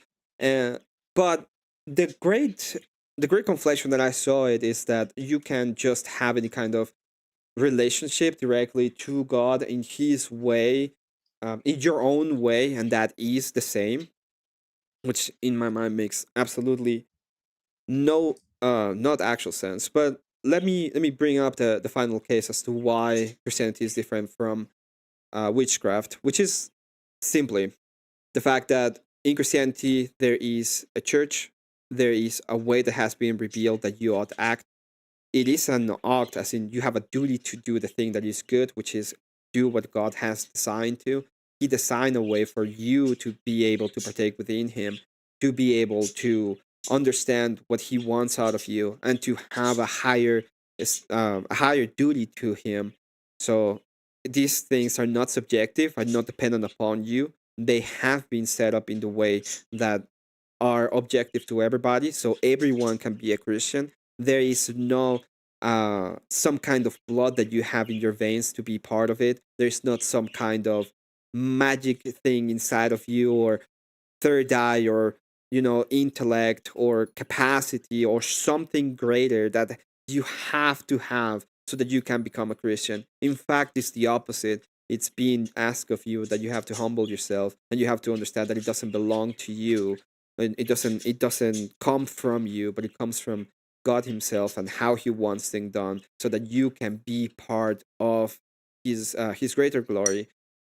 And most of the time, obviously, it will be way better and greater for you if you are part of it. In witchcraft, it is the opposite. As was suspected, magic is just a usage of supernatural powers to attack the natural world. Okay, so if you're saying I, because that's the problem with the magic statement. It will be I am using supernatural things so I can move the natural world. When in Christianity we don't think about it that way. We think about it as in, if God wants to use His nature to change something about what's happening, He can do it because He has that capacity. He has that power. He has that authority. So it's just it has become, at the end of the day, a me versus God standard, right? It is about me. I have a relationship. I can do it, versus God has given us the capacity to be in His presence, to partake in His nature, and to do it in accordance to what He actually wants. And that is a big difference. That is why one is, I would say, witchcraft cannot be compatible, and it has nothing to do with Christianity. mostly because Christianity is true and witchcraft would follow into complete falsehood. They simply don't have access to God Himself. With that, I thank ABD, and once again, Witchy, thank you so much for the debate. You're muted, ABD. Fail. Thank you, Emmett. Witchy, whenever you're ready, your closing statement will begin whenever I hear the sound of your voice. A few minutes ago, we were discussing magic, and it was made very clear by Emmett that the church owns magic, has the only connection to the source, God, and is the only way. What I said at the beginning of this is I would prove that the church practices in magic or craft, the actions of a witch, not necessarily ideologies, actions, craft. To craft something is to create. The craft, the lighting of candles, the prayers of supplication and thanks, um, the burning of incense, the use of water as a cleanser. All of these things cross over as a craft or a dogma, both in witchcraft and Christianity. The only difference, and Emmett agreed, the only difference is that I believe each of us can have an individual relationship, and his Eastern Orthodox Christianity does not. However, the majority of Christians in the United States are Protestants, and Protestants believe in an individual relationship to their God as well. So, really, witchcraft and Christianity are just different ideologies practicing the same dogma. Again, the same craft. That means Christianity is witchcraft. And you can argue it all you want, but he admitted it. The church has a monopoly on magic slash miracles slash connection to the one true source energy of God. That's all I got to say. He gave it up.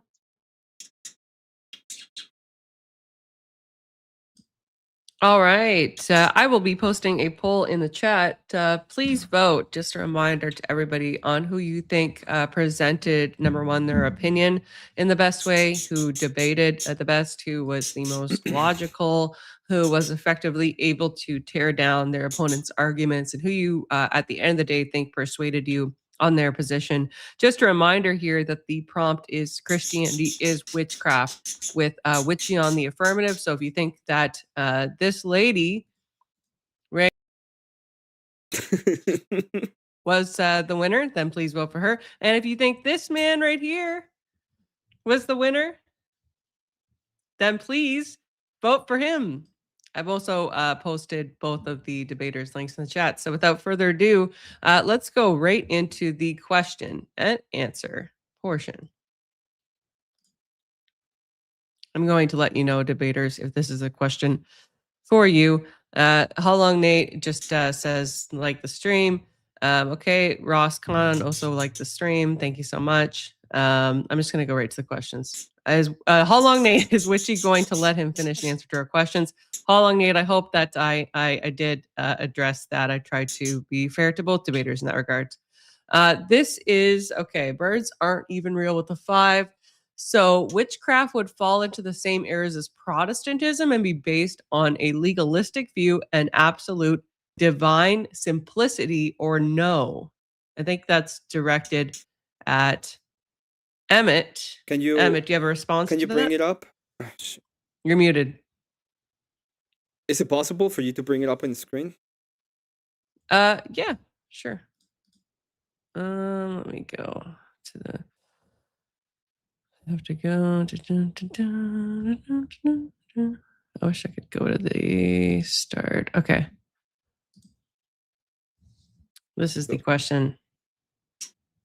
So, witchcraft will fall into the same areas as Protestantism and be based of legalistic view of absolute divine simplicity. I would say that they have similarities in most cases, but it's a different kind of heresy. You're denying, at the end of the day, you're denying Christ. So that is what you have to grant a little bit more grace to Protestants, because at least they have the idea of Jesus Christ as one of the, as part of God. So Okay. All right. System Crash, this is a question for Witchy.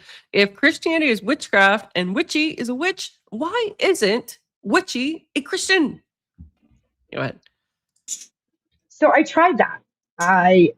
With my first husband, he was a Messianic Jew, which they're Christians, by the way, Messianic Jews. They believe Christ was the Messiah. And I converted to that. Didn't appreciate it much. My second husband was a Roman Catholic, and I did RCIA, and I got baptized, First Holy Communion, and confirmed into the Roman Catholic Church. My best friend kind of adopted me into her family, and her grandfather was a Greek Orthodox priest. So when we were young, we had to do catechism with him. And my issue with Christianity in general is this idea that Emmett said what makes it different from witchcraft is the idea that they have a monopoly on a connection to God. And so most Christians I can abide, but especially Orthodox Christians who think that nobody can talk to God except for their ordained priests. Yeah, that sounds like don't pay attention to the man behind the screen to me, little Wizard of Oz humor there. That's my answer. Okay, and by the way, if one of you says something in answer to these questions and you'd like to add on it in response to your opponent, feel free, just keep it concise. Okay, Darth has a question or a comment rather, for Emmett. He says the Eucharist is literal blood magic, cross equals sigil, disavow. Emmett, what do you think on that? Would you like to respond to that? that I think we already talked about the idea of the blood magic simply the idea of magic would have nothing to do with this. It's not like you're trying to use some kind of supernatural thing to affect the natural world, especially if you're talking about the energies. It's just this kind of thing comes directly for the Roman Catholics that think they're doing transubstantiation, which is a really weird way of looking at the Eucharist. In our case, we are closer to God. We're partaking with Him. We are dining with Him. We are commune. That's what is the communion, right? You have a communion with Him, so that you can be closer and probably at the end of the day be part of Him.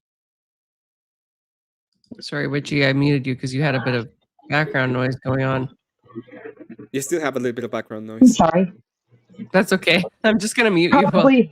It's probably my fans. Sorry, guys. My computer's getting hot. It's okay. Oh, okay. So you got to do what you got to do to keep those computers working, right? We can't have them crashing during a debate. All right. This is a question for Witchy from Ha Long Nate with the big 5. Thank you, sir. He says, in witchcraft, is there any authoritative body to regulate the performance and usage of rituals? So, like Christianity, there are many sects, not sex. I heard Emmett say that word earlier, and it sounded like sex too, and I'm like, no, sects. Anyway, of witchcraft, Wicca does have some strict rituals and dogma. There's various forms of paganism. There's Egyptian dogmas. There's Norse dogmas and pantheons, Roman, Greek. For me personally, I'm what they call spiritually eclectic. If you ever look on my channel and people want to know about my background, there's a post video of my mom's altar, and you'll see that there's a crucifix and Christian symbolized of angels. There's the Eye of Horus. There's some probably about at least 15 deities that you'll recognize just easily, and more that you won't, represented there for me personally. But yes, there are some authoritative bodies for different types of paganism or witchcraft, yes, just like Christianity. Interesting. All right. Ha Long Nate with the big 5. Is Esther a defined lineage of authority in both systems appealing to the supernatural? That's for you, Witchy, I presume. Esther, oh my God, I haven't heard the story of Esther in so long. Is there? It's not the story of Esther. Is there a defined lineage of authority in both systems appealing to the supernatural? It depends. If you go with the Orthodox, Eastern Orthodox Church, there is a defined lineage of authority. If you go in a Baptist church, which is also considered Christian, there's not as much of a defined lineage. If you go to, say, a cowboy church or Unitarian church, there's like no lineage. They'll let anybody in. Same thing with witchcraft. I personally am a member of a coven of solitary witches. So we get together and we share energy and we give supplication and adoration and uh, seek to find the will of truth to follow together. But we don't have like a lineage of authority amongst us. But if you want to talk about like lineage of authority in the stories, I mean, Roman, Greek, Norse, Egyptian, and other mythologies and mythos existed well before Christianity was ever even a wet dream in Abraham's eyes. So just to reply to that real quick, okay? Everything was created to Mhm. Christ, so he's been here before time itself. Okay. We have a question from World Radio with the Big 10. Thank you, sir. He says, did Witchy conflate spellcraft, invoking words that would have magical power versus a follower of God, asking for assistance, and then God decides what he'll do, if anything, invoking versus pleading, question mark? I mean, the definition you put up for prayer said petition itself. I don't have to argue that. That's an argument of semantics that we settled by pulling up a definition, and the definition itself said petition. Yeah, well, he's just asking, if I may just clarify, he's just asking, which is what I was saying in one of the ideas, is whether or not when we have a prayer and let's say that we entreat something to God, it is dependent upon His will if He does it or not, and it's just He will decide, and we are going to be thankful for His decisions because that's what ought to happen at the end of the day. He's the emanation of what is good. In your case, when you are doing a spell, are you asking Him or you are expecting things to happen when you do it? It's a supplication. The not all spells will work if the power doesn't find that it's within the plan and you're outside of the plan. You're not going to get the power to do it. Just like your Jesus won't give you power to go out and commit sin. Okay. All right. Let's go to the next super chat here.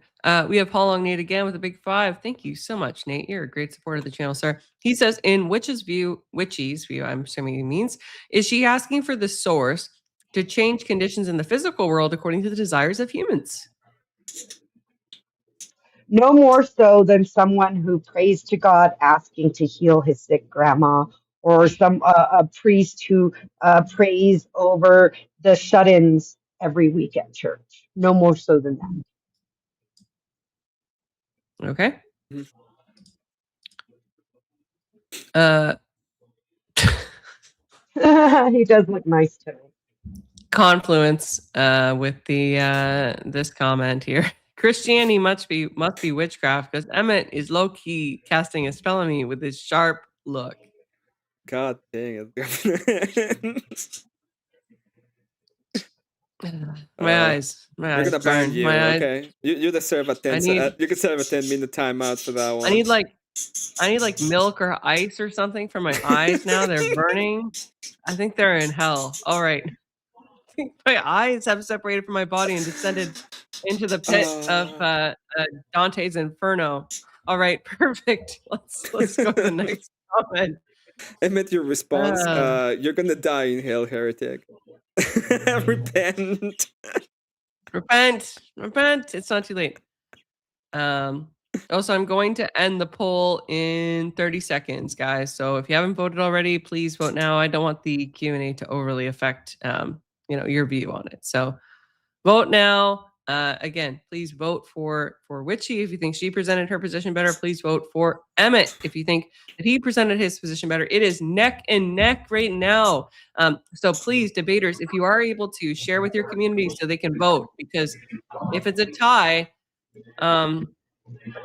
I don't know what to do. I think I have to make I think I have to like force them into a mini debate about pineapple on pizza, and nobody wants to see these debates debate pineapple on pizza.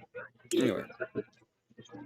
I'm gonna mute Witchy. Just let me know when you guys have actually shared it with your communities, and I'll do a minute.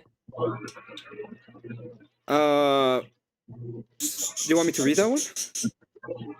No, I'm going to read it to you. Yes. So this is for Emmett. I just want to make sure that you're done sharing it with your community. Yeah. Yes, this is for Emmett. For Emmett to think about, what about saints that lived as hermits? What about saints that were not formal members of the church? The only way that you can be called a saint would be through the church itself. So if the church has been revealed and decide that that person is a saint, it is a saint in accordance to the revelation, because it's tied directly to the capacity of the church to say who is and who isn't a saint, or who is venerated as one. Also, there is a lot of people like sainthood just means that you are within God. So after death, you have been blessed and you are partaking in heaven. So there's a lot more people that are in heaven that can be considered to be saints. They're just not saints they're not saints directly to the church, right? It hasn't been revealed that they are part of those ones that have been set aside for the church in earth. So it is like what I'm talking about is that the church has the final authority on who is the saint and who is not when it comes to this, and it has to do with how the revelation comes to the church and who is there as being is revered as a saint. Okay. Last super chat.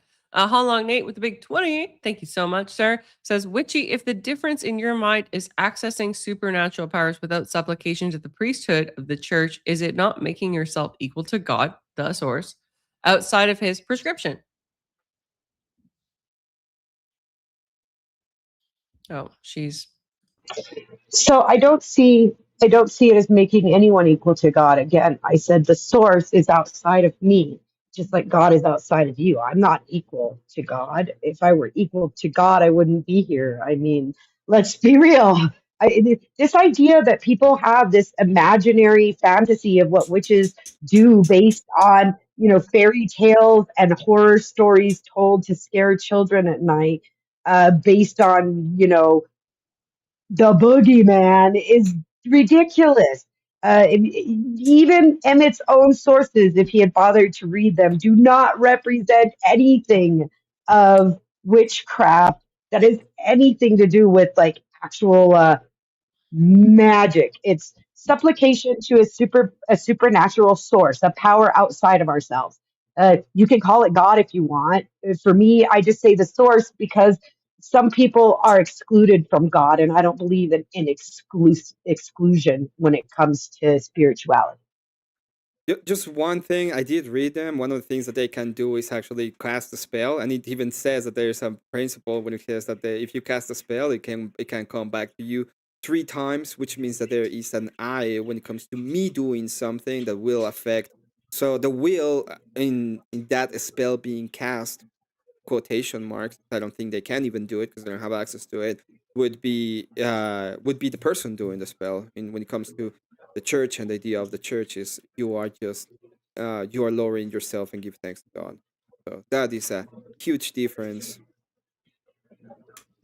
alrighty. Anything to respond, Witchy, or are we good to read the results of the No, poll? I'll accept his explanation from his point of view. No problem. Alrighty. So the chat has voted, and in a very narrow victory, we have Emmett as the winner with 52% of the votes. We had 79 votes. Thank you so much, ladies and gentlemen, for voting. Emmett has 52%, and Witchy Bitchy has 48%. She really convinced you guys that almost that Christianity was witchcraft. Yes, crazy. there's a lot of people that really don't like me on the internet. I can tell you that.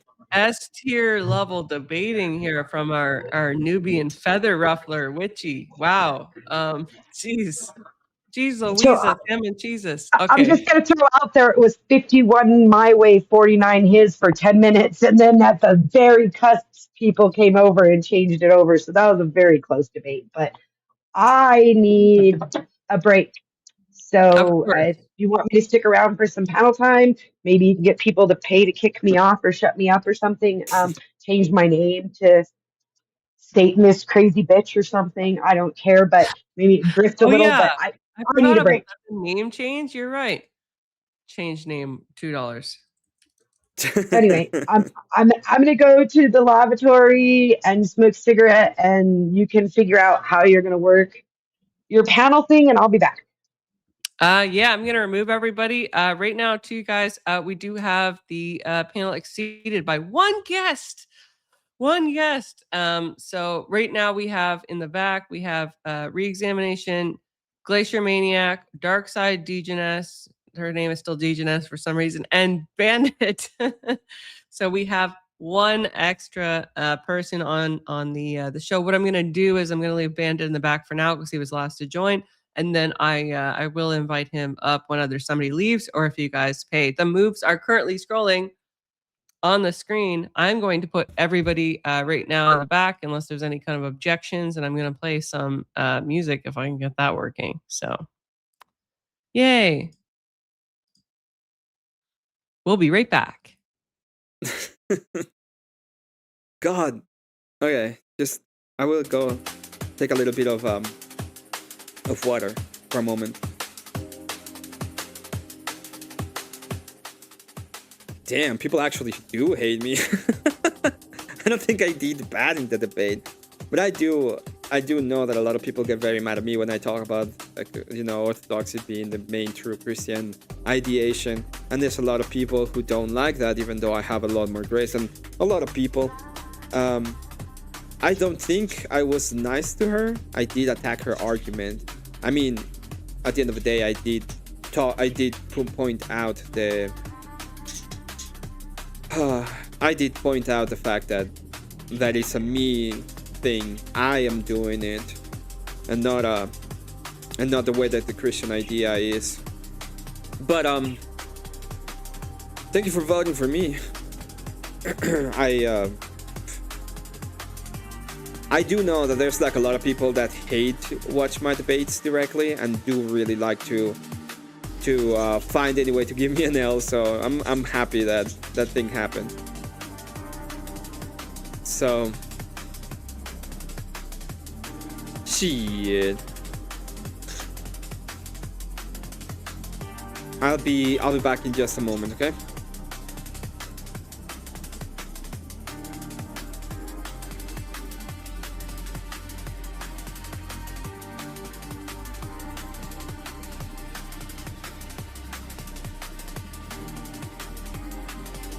I really think I did do that. I do think I did attack her arguments.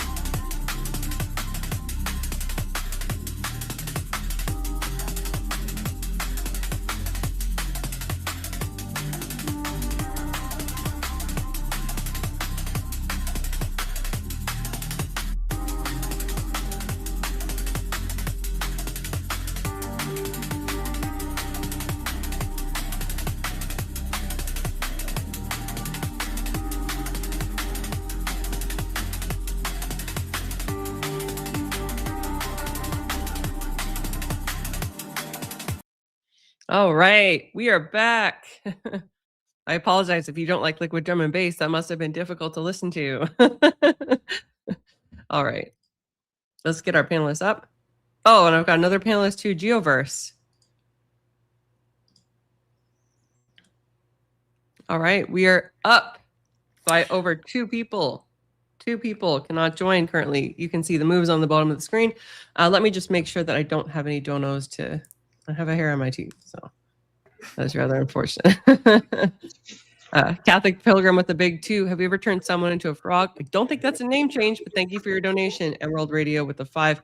Must have been all those last minute mail-in ballots. LOL. Hey guys, I just ballot harvested 200,000 votes. LOL. Hey, Witchy, question for you. What isn't witchcraft? Like, that's a very, very broad question to ask. Like, I could name a billion things that aren't witchcraft. What are you talking about? Okay, so you earlier, I haven't seen the whole debate, so help me out. You defined witchcraft as that which is supernatural, or can you refine that for me a little bit? No, actually, never actually defined witchcraft during the debate. Nobody did. What is witchcraft? I have that here. Hold on. Hello, Hi. hello. Can everybody hear me? Yes. Okay, cool.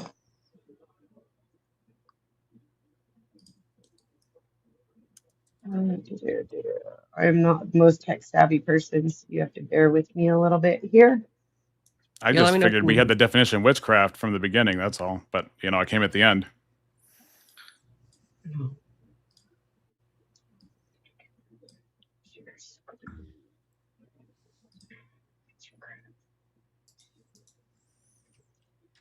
So that's the one I had pulled up to use today.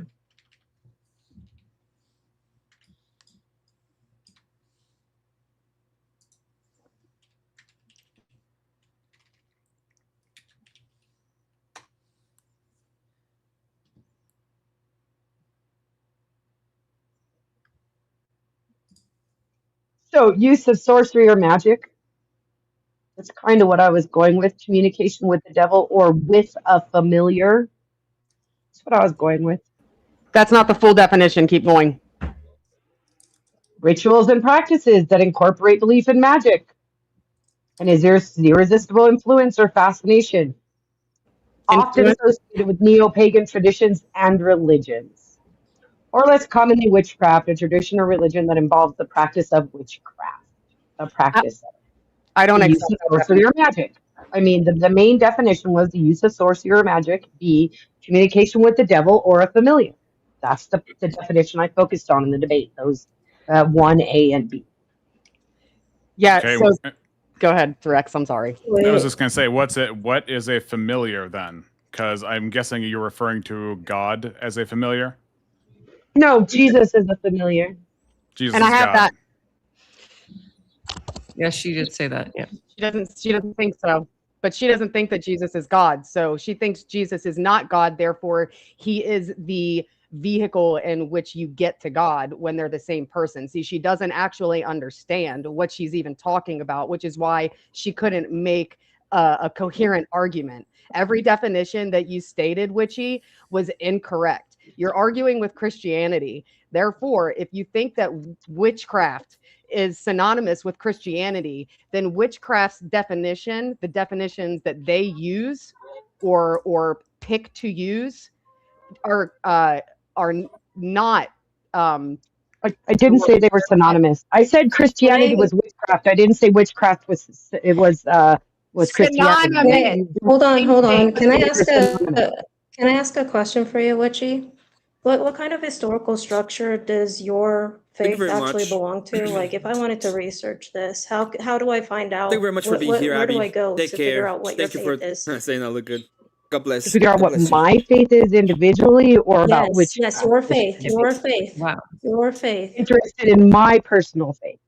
Yes, please. I suggest that you attend catechism and Christian Bible study. I suggest that you attend. Wait. Why Christian Bible study? You rejected Christianity. Well, I reject Christ as being the only conduit to get. Which is Christianity in the Orthodox purview. Right. There is one mediator between God and man, the Lord Jesus Christ. I know. They're like so there's the thing is that you're asking me about my faith and you don't let me finish. She was asking about whether or not if Christianity is witchcraft is witchcraft Christianity. Y'all wouldn't let me answer that. You just want to yell at me, go for it. I actually, No, I'm being Witchy, you're calm, not gonna Witchy. let me I'm just answer. asking. Okay, well, hold guys, on a minute. guys, let's let it. Okay, Yeah, let's I one at a was time.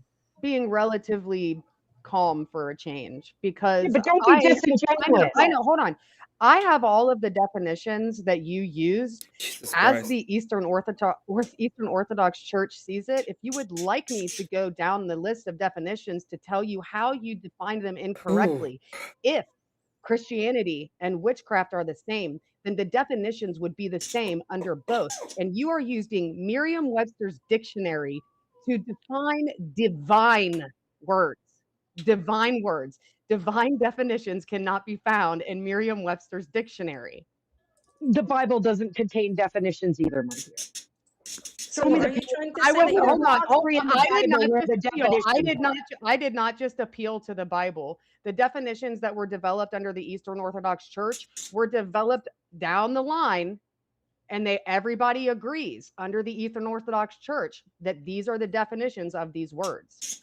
So would you like me to the only word I think I brought up 2 definitions total and one at the end that's not even part of the debate you guys asked for here in the discussion. Are you ready then? I only brought up 2 definitions throughout the entire debate. I brought up curse and I brought up spell.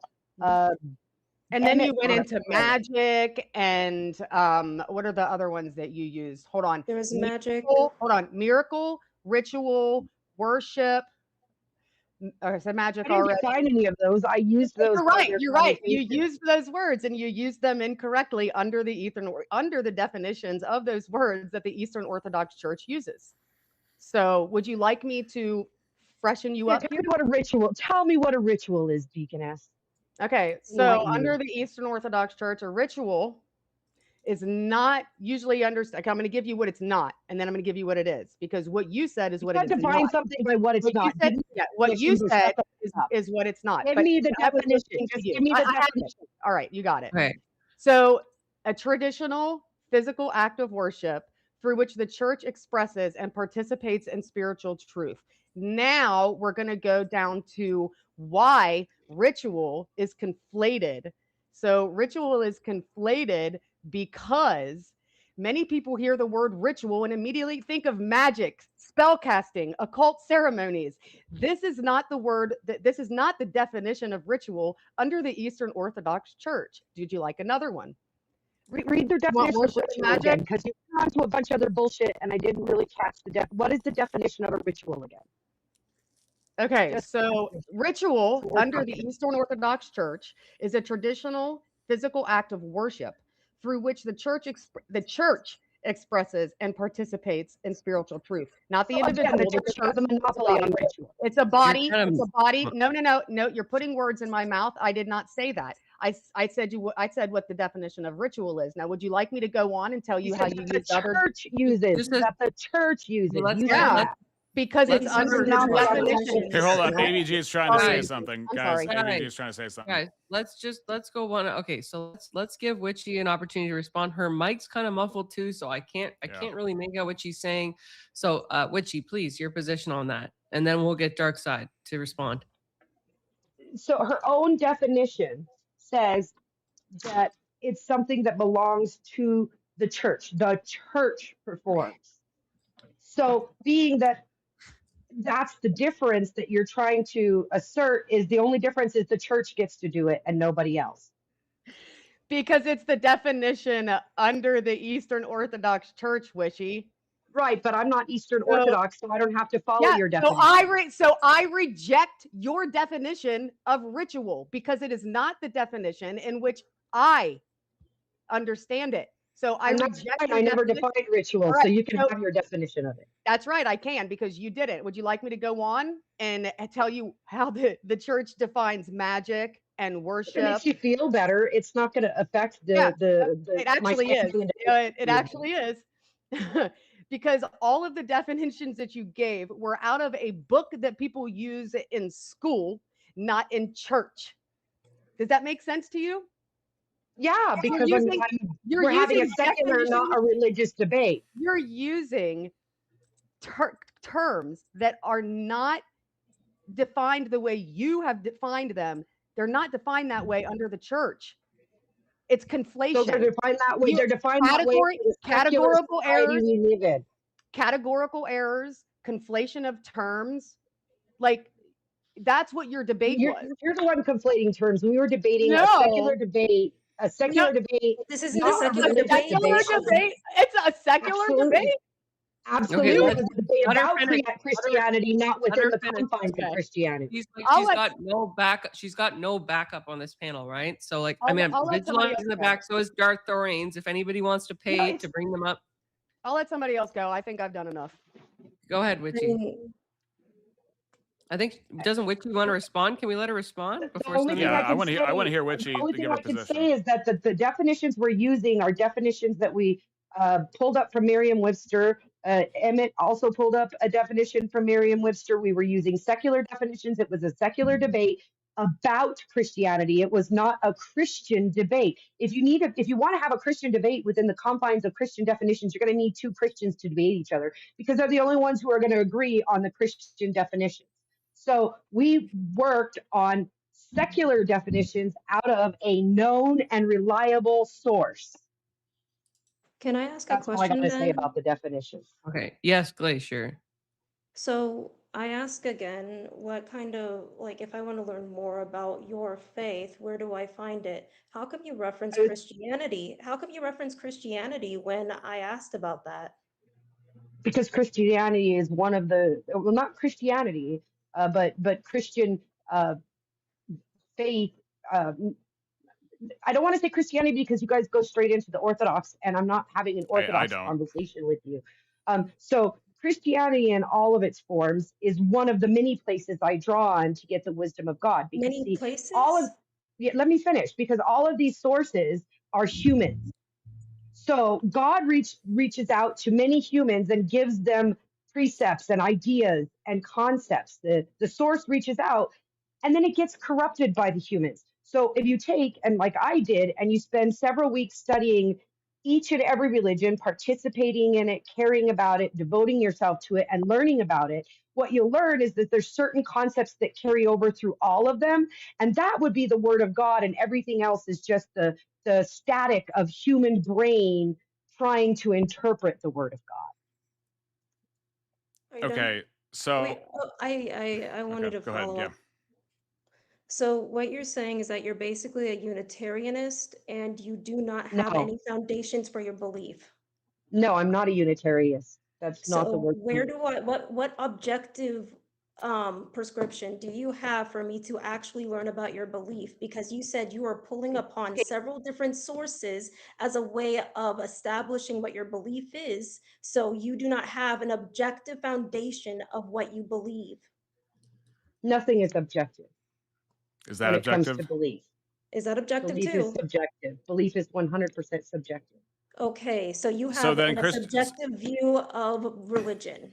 Here's the problem with that, Witchy. The problem with that is now you've nullified the entire debate itself, because now Emmett's argument is just as valid as yours, which means that you didn't win and he didn't win and nobody wins, and there's nothing to debate ever about anything. No, belief is subjective. We were arguing dogma and actual practices. Witchcraft is a practice, not a belief.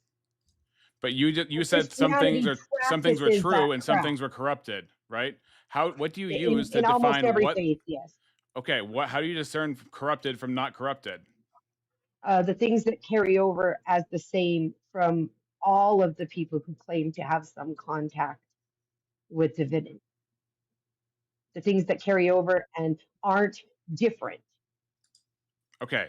So you're saying wherever there is overlap between all the beliefs, that's where the truth is. Typically, when you're drawing in data sources, you look for the modes. Like we talk about the average all the time, but really you look for, if you're wanting to use data properly, you look for the modes. And what that means is where the big groupings are together of the data. But the problem with that is each belief system gives a different evaluation, and as we've seen, a different definition of what different things are. So the overlap might be in word only, but not in the concept those words are associated with or the value claims given to those words. For example, if you believe in a religion that allows for evolution, then people can be animals and animals can be on the same par as people. But they still say humans exist and animals exist. So that would be one way where, yes, there would be ideas of humans or ideas of animals, but each estimation would have it all jumbled up as to what actually is what, whether or not it exists or not. So, okay, for example, you lost me. Okay, so for example, if you have a belief system that believes that humans and animals are on par, like you're a pantheist or a panentheist or something like that, it acknowledges that humans exist, but it means something completely different than in the Bible what human is. Right. And so it's not the words we're talking about. I didn't just go and read a bunch of words and find where the words were symbol. It's actually participating in the faith and seeing how people carry out their faith and how people attribute things to faith as opposed to ordinary circumstance, or and how people act in respect to other people based on their religious beliefs. And it's participating in the ideology and seeing where the ideologies overlap, not the words. Well, what gave you another thing though? What gave you the idea that the overlap of commonality is the indication of what's true? That just seems like an arbitrary rule. Just the general use of logic when observing a large data set. You look for the modes. So is logic based on something? Logic? Yeah. Based on something. Right. Not sure is it grounded in anything? Logic is based in experience. So if no one was there to experience anything, logic wouldn't exist? Well, if nobody's there to experience it, then what would be logic in that arena?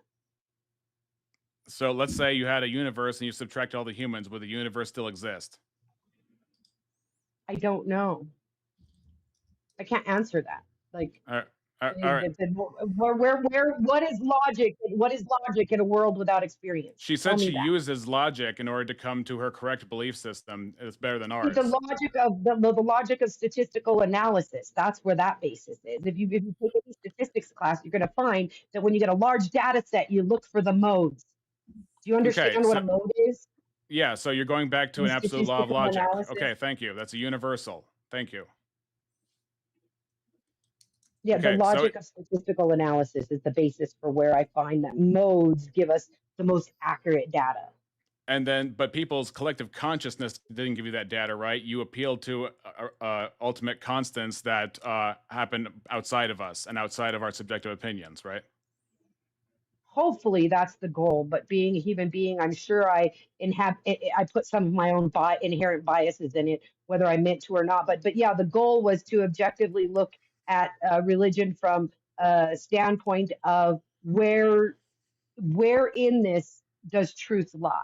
How much of your thoughts are inherent bias and how much of them rely on absolute truth? I couldn't tell you that. I'm a human being. We all carry our inherent biases. Not a single one of us up here doesn't have bias. I mean, look at Deaconess laughing over here, even though nothing's been said that's funny. Okay.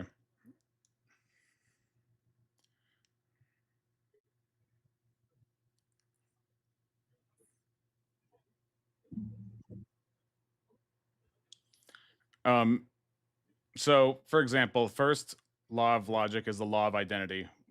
Where does identity come from? So ADG, if this is just going to be about sitting up here and laughing at me and being disrespectful, and I'm not talking. I'm not trying to be disrespectful, by the way. I'm trying to. I'm not. Okay. But if that's what it's going to be about, is just disrespecting me, laughing at me, not being disingenuous in your questions as opposed to asking genuine questions. Why am I wasting my time with you people? You're not very Christian-like at all. None of you is Christ-like in this moment. Who's been disingenuous? Witchy, if you what I do? Just a second. Just a second. You. Oh, okay. Go ahead. Hold on, Witchy. Hold on, Witchy. What do I need to apologize for? What did I do that was wrong? Nothing. You've been fine. There are two people sitting up here okay. literally laughing while I talk. This freaking meanies Is over asking here. How have I been? disingenuous Hold on. No, questions. she just accused me. No. She just accused me of being disingenuous. I want to know how I was disingenuous with you. All right. Well, because you're attacking definitions that weren't even discussed during the debate. Definitions. You used words that you don't even know the definition. I'm sorry, ABG. I'll let you guys go for it. Just a second. Can I propose some? Okay, she's gone. I was gonna propose like letting Darth or something come up, but yeah, no, she doesn't know what she's talking about. So when I ask her what the definitions of those words are, she can't give them. She was using words during the debate that she does not understand the definitions of. So that's what I was pushing on. If that's called being disingenuous, then I should probably stop debating. You guys have to stop being such jerks, okay? You're not allowed to laugh or to smile when somebody says something that is funny. Okay? I'm sorry. You can't laugh if somebody makes a statement that makes no logical sense to you, okay? You're not allowed to do that. You're supposed to be professionals. Emmett wore his suit, okay? Look, he's got his Harry Potter glasses on, okay? Darkseid has I got my gym halter on. I'm fucking ready. What? Okay? You know what? You know what it is? You guys are jealous of her. She has nicer crystals. Your mic is horrible. Oh God, it's not my fault that you guys can't do a good poker face. I can. It's my gerb. Okay, yeah, you do it for a living. You do it for a living. It's just like somebody says something that's ridiculous, and I'm like, oh my gosh, I can't believe you just said that. That is horrifying. All right, Darth the reins in the back. You know what? Here's what I'll I'm sorry if she was offended. I don't try and create a dog pile. So I apologize that she didn't know the definitions of those words. And I laughed because I think it's funny for somebody to sit up here and have a 2-hour debate and not understand the words that are coming out of their mouth. So again, if that's being disingenuous, then somebody should tell me to stop debating. Kind of fuck. Hey guys, I don't understand why there's so much, you're such a jerk. You're like a playground bully. I can't believe that you are a Christian. I want to speak to your husband now. Okay? And if I he's in the back. My one husband isn't here because he has another wife, but my other husband is in the chat. Hold on, let me find him. Dr. Functional, are you back there? he's there, but we gotta pay to get him up. We got Darth, we got Dr. Functional, we got How Long Nate, we got Cleaner. So if you would like, I have a couple of options down there, so you can give me money to buy more. To pay my business insurance. We've got a name change for $2. I just feel like you mean to do more wait, you need to do more glamour magic? You fucking witch. How can anyone here disprove witchcraft? How can anyone here even begin to disprove the esoteric nature of witchcraft, invocation, and evocation? I'll wait. How can we start to define the esoteric? Hold on, the esoteric. How can you begin to decipher invocation versus evocation in the art of manifestation, as if you don't try and manifest, union with God? Yeah, we don't manifest that; it's already there. Yeah, but at the same time, like if one seeks communion with the absent of light, with darkness, how is it lesser than existent than light? I mean, I'm not arguing like it's my worldview. I'm just addressing the bullying I just witnessed. Addressing the bullying? Yeah. Say again, sir? How can you prove a mental state that claims that they do?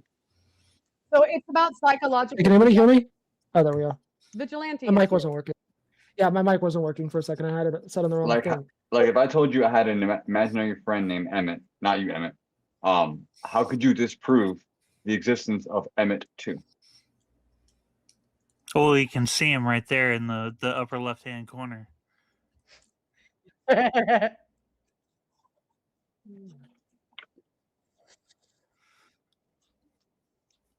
I didn't say darkness. I said, no, sir. My familiar's name is Emmet.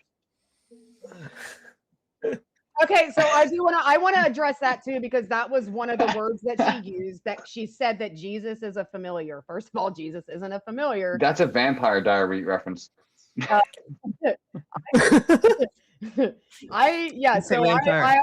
actually means why she wanted to have this debate with Emmett, because Emmett knows all about the vampires.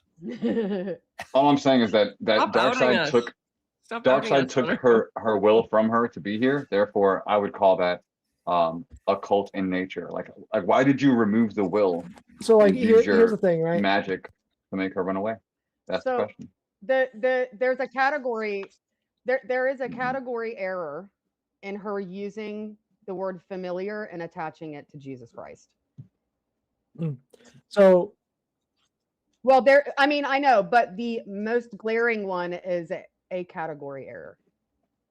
I disagree. If I said abracadabra, you know what I mean. It's familiar to the magical nature. No. A familiar is not Jesus Christ. But Jesus Christ is not a familiar. So when you're talking,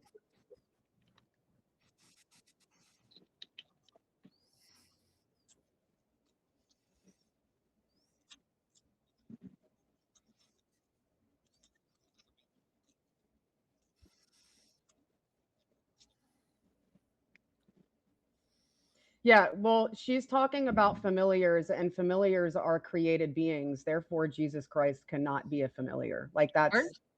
Aren't familiars technically like demons that like they are created an animal? There's no. So there's it's more like they're summoned.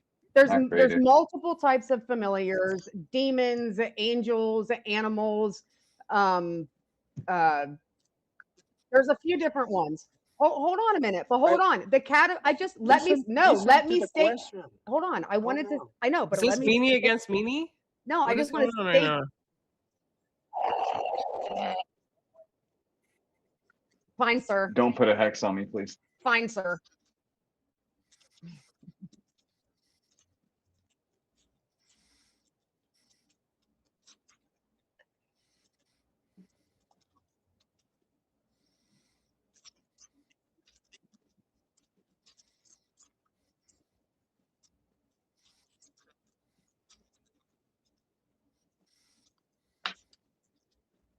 Oh yeah, I know.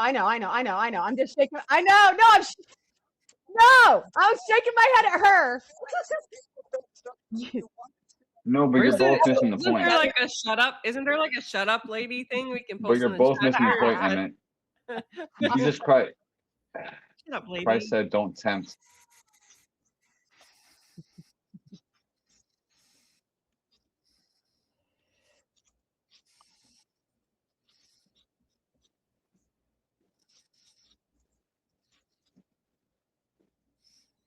No, she's calling Jesus our familiar. Jesus would be a familiar, not God. Jesus, Emmett, the devil.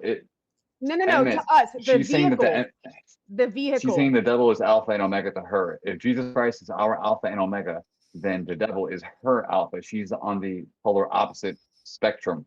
So if we go toward light, she absolves the darkness, right? So she needs a conduit. Sorry. Most people use cats.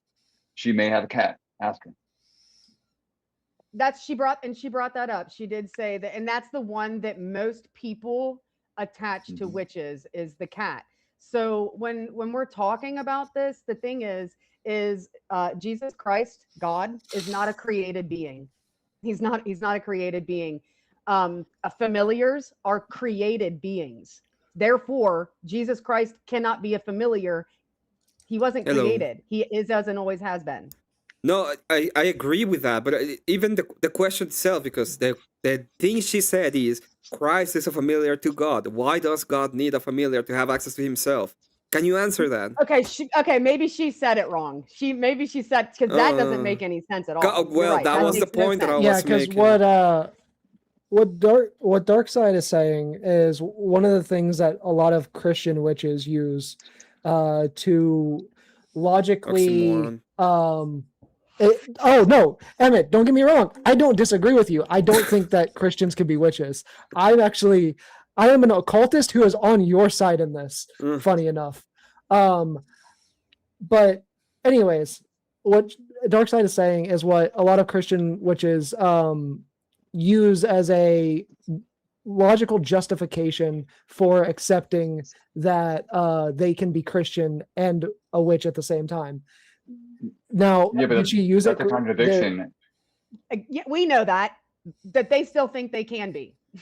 Because to identify as being a witch of light or a white witch or a witch of only healing and purification, then you'd have to ground yourself in a moral framework.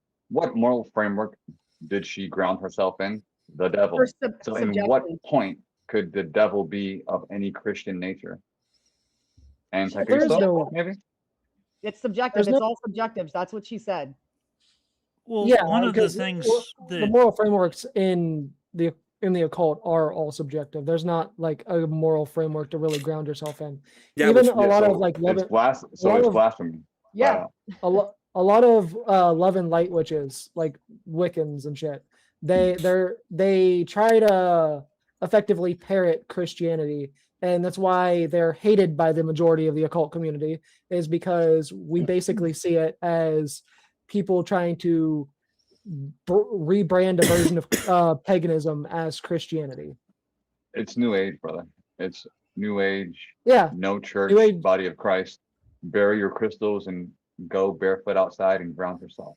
Yeah, Can I give the definition of witchcraft as the Orthodox Church sees it? Okay. Sure. So under the Eastern Orthodox Church, witchcraft is understood as a form of sorcery or magical practice, right, that attempts to access, manipulate, or control spiritual powers apart from God, typically through invocation, right? You said invocation of spirits, rituals, charms, divination, or occult knowledge. Yep. Therefore, it's not Christian. Yeah. That's why you can't debunk it. Like, you can't debunk what's already been agreed upon. The biggest lie ever told is insert here. The devil doesn't exist. So we have to accept its existence, but claim authority over it. Right? Yes. See thee beneath God. In the Protestant way, get back, devil. Get back. Well, in my opinion, like, her biggest failure is the prompt of it is trying to equate witchcraft with Christianity. But through the whole thing, she was trying to tear down Christianity and elevate witchcraft, which is an inverse of what she ought to do. Well, you can't really effectively equate the two, because witchcraft is about empowering yourself, and organized religion, whether it's Christianity, Islam, or Judaism, or whatever, it's all about letting go of the self and contradiction number following a higher power. While there are higher powers in the occults, you don't follow the higher powers. They're more of guides. You reject them entirely, sir. Like, you're asking me to eat a banana and call it an apple. Like there's no congruency nor impeccability within the occult. The occult is a walking parody. If X is truth, then they operate on Y. But she's claiming X when she's really standing on Y. Like, it's a contradiction. Any marketing tool she can use, those who have Christ written in their heart laugh at that. So I mean, I'm getting the idea that you may have a opposite view on Christianity than we do, Mr. Vigilante. Like, are you a Christian yourself? No, I've been a occultist. I said this at the beginning. Yeah, he's an occultist. Okay, great. So are you a necromancer, warlock? Those aren't real categorizations. It's just occultists and witches. Okay, and what do you practice? Wait, is it true that there's only occultists I and practice witches? Hermeticism. I have a question for you, Vigilante. Is it true that it's only occultists and witches? There there are a lot of like made up subcategories. Like, I mean, I guess some people will consider themselves. Wait, but like, it would be there are different But made subcategories up of like according to witchcraft, who? right? But it would be subjective, But right? who gives it? Sorry. Come on, Sorry. just a second. It would be subjective, right? So The if in subcategories my of witchcraft are subjective, yes. correct, so it would be perfectly understandable that they are warlocks, right? Because subjectively they are. Well, warlock is an oathbreaker, so that's like definitionally what it is within the witchcraft community.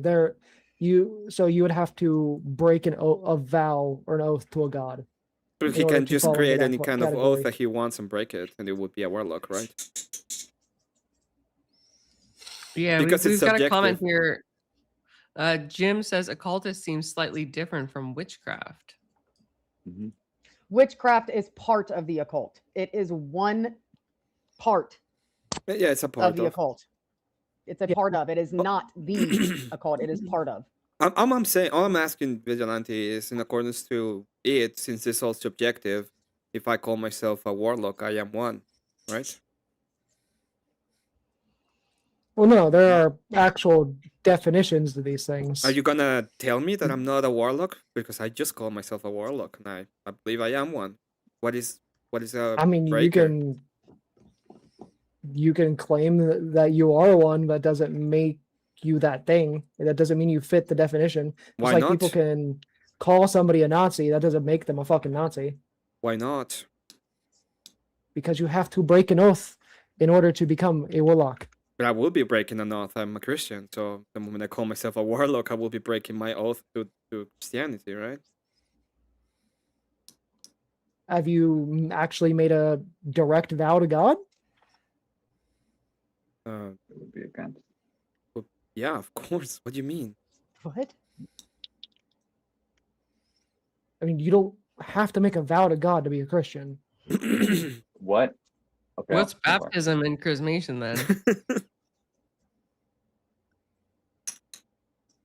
Do you know? The only point how that I'm we making. enter the church?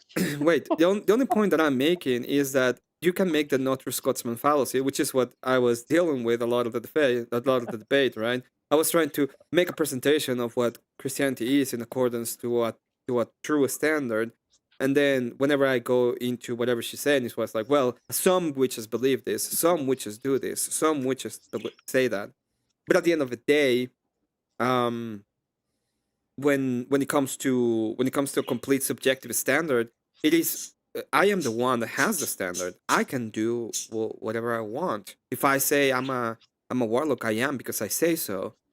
Who are you, if it's all subjective, to tell me that in my subjective appeal I am not X thing? Because I only appeal to myself. Because subjectivity doesn't override definitions. It does. Why wouldn't it?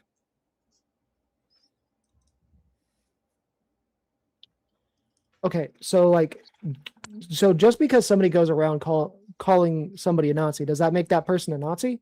Subjectively, yes. But definitionally, no, because if that person doesn't meet the definition, then they're not a Nazi. That's why, like, a lot of people who actually care about definitions don't actually just go around calling people Nazis, right? That's the opposite. I see a lot of people who cares about definitions that go on around and tell people something they can't even be. I'm not part of the 1930s Germany, and I've been called a Nazi a lot of times. And it's subjectively to them, if you actually question them, if I would be one, they would say yes, because there is no standard except for myself. That is the point. Yes, but there's an actual definition to what Nazism is. You don't have to be somebody from 1930s Germany to be a Nazi, right? You do have to. I think you have to. What is there's modern. Modern. So what are they called? Are they called neo-Nazi? Yes, yeah. neo-Nazi. Oh, so they wouldn't be. That would be a Nazi, right? Yes, that would still be a Nazi. No. Can we say that word on YouTube? No, it's like we shouldn't avoid. That's why I said a Nazi or we say Nancy or like Snickers. Snickers. Yeah, but how would make somebody a Snicker? Germany in 1940 5 or something like that. I don't know. Like that's Uh-huh. just No, but Vigilante, just because I want to hear the answer, how would Emmett qualify in your paradigm to be a Schnatzer. occultist, necromancer? What? Like, what would be the Well, I mean, pre-qualifier? occultist is just a general term, right? Occultist is just somebody who practices any branch of the occult, really. The whole reason why I use that online, at least, is because I don't really talk about my own personal practice. So I just generally call myself an occultist. The most I will tell you about my own personal practice, right, is that I practice Hermeticism, and I, to an extent, practice some Kabbalistic magic. Can you show us? That's not the part of Kabbalah that I'm working. Can't do a ritual over the internet. Yeah. I mean, like, is it immaterial? Does it exist in your mind? Is it like astral projecting? Like, what exactly is it that you practice? Wait, but what category does it fall under? There's something else that I would like to know. If I just say that I do every of that, what then? I mean, if you say you do it, there's no way to fucking disprove that you do it.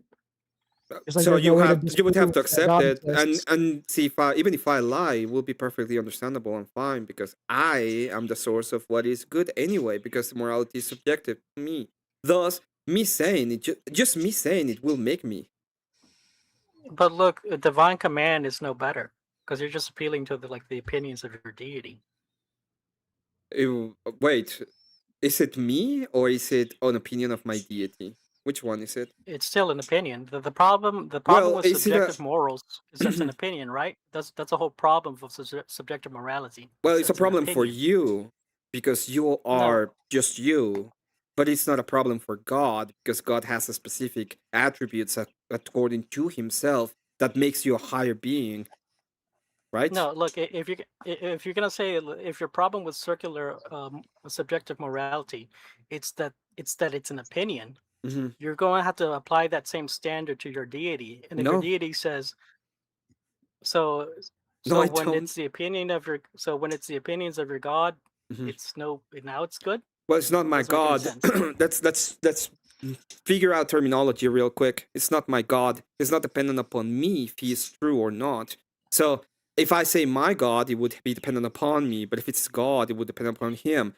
When it comes to the justification, before that, calm down for a second. Not done. When it comes to the justification of good in the definition of God himself as he being the emanation of good, what he is good in and of itself. So everything he does and says is justified in him. So I don't have, he doesn't have to prove you that he is good. In reality, what we are saying is subjective to you. He is the objective when it comes to the moral standard. That's the thing. That's no different than a secular atheist saying, "Well, my God is the government, and everything the government says and does is objectively good because the government is good." Yeah, perfectly. So that's really no difference. I understand that, but then you would agree that the government is good, right? But see, that doesn't get you out of the problem. I'm asking you before we move forward to my worldview. Let's go to yours. You're saying I'm not wait a second. You said that to your presentation of it. You said that the government is the one that is good, so everything that the government says is perfectly good and understandable in all cases. Is that correct? No, I'm saying like the atheist could easily say the same thing. Yeah, but that doesn't get him. But that doesn't get them out of the circularity they just put in front of me. Okay, pretend for a second you are said atheist. You would agree with me then that everything the government does and says is always correct, right? Yes, it would be secular, and it would be not also secular, but also secular. So it is good. Everything the government does is good, right? Not objectively. Oh, then you're in a contradiction now. You're literally saying that you're saying that the emanation of good is the government, and also that the government is bad. That is a complete contradiction. No, to the atheist, it would be. Exactly. In your argument was if the atheist say this and then the atheist said the opposite, there's a rare contradiction. So there's a contradiction in the argument already. No, look, sorry, my bad, because I was speaking from my position. Like I don't believe that. But as an atheist, if I were an atheist, I would say then yes.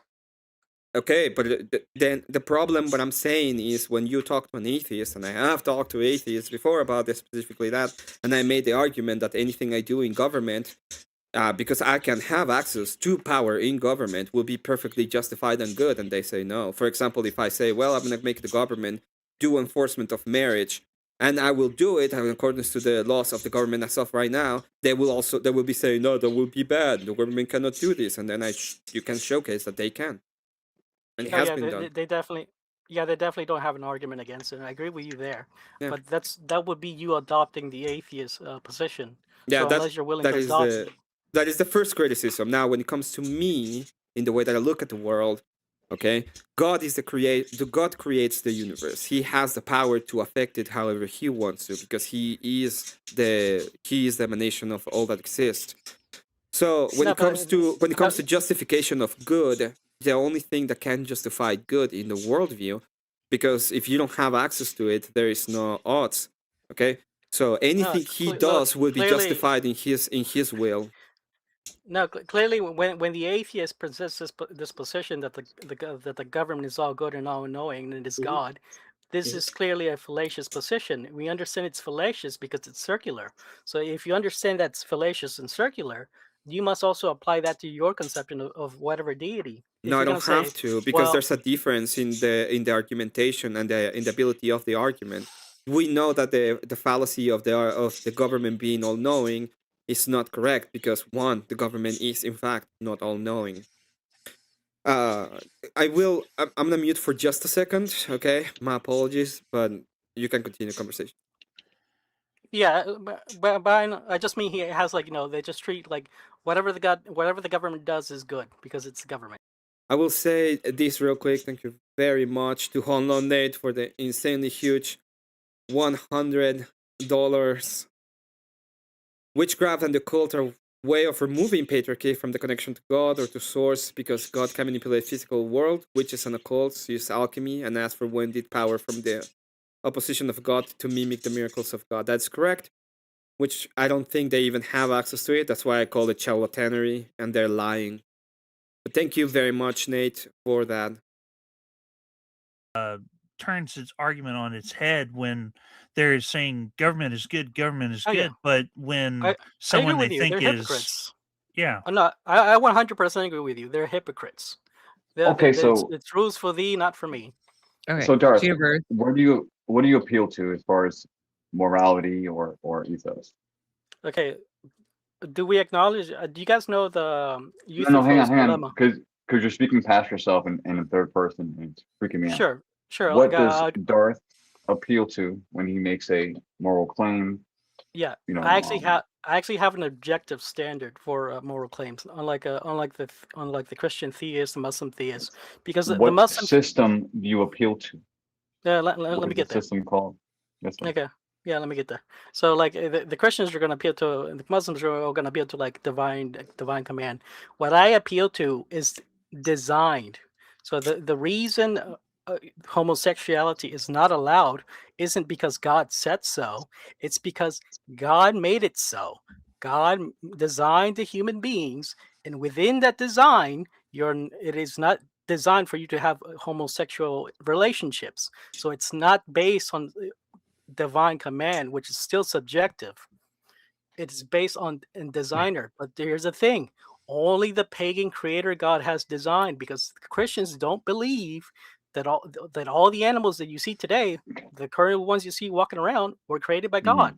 They think that all these animals derive from a Platonic idea found within Noah's Ark. So they cannot make the appeal to the design command, you can say. Let's call it design command. Okay, so the answer to my question was one word: pagan.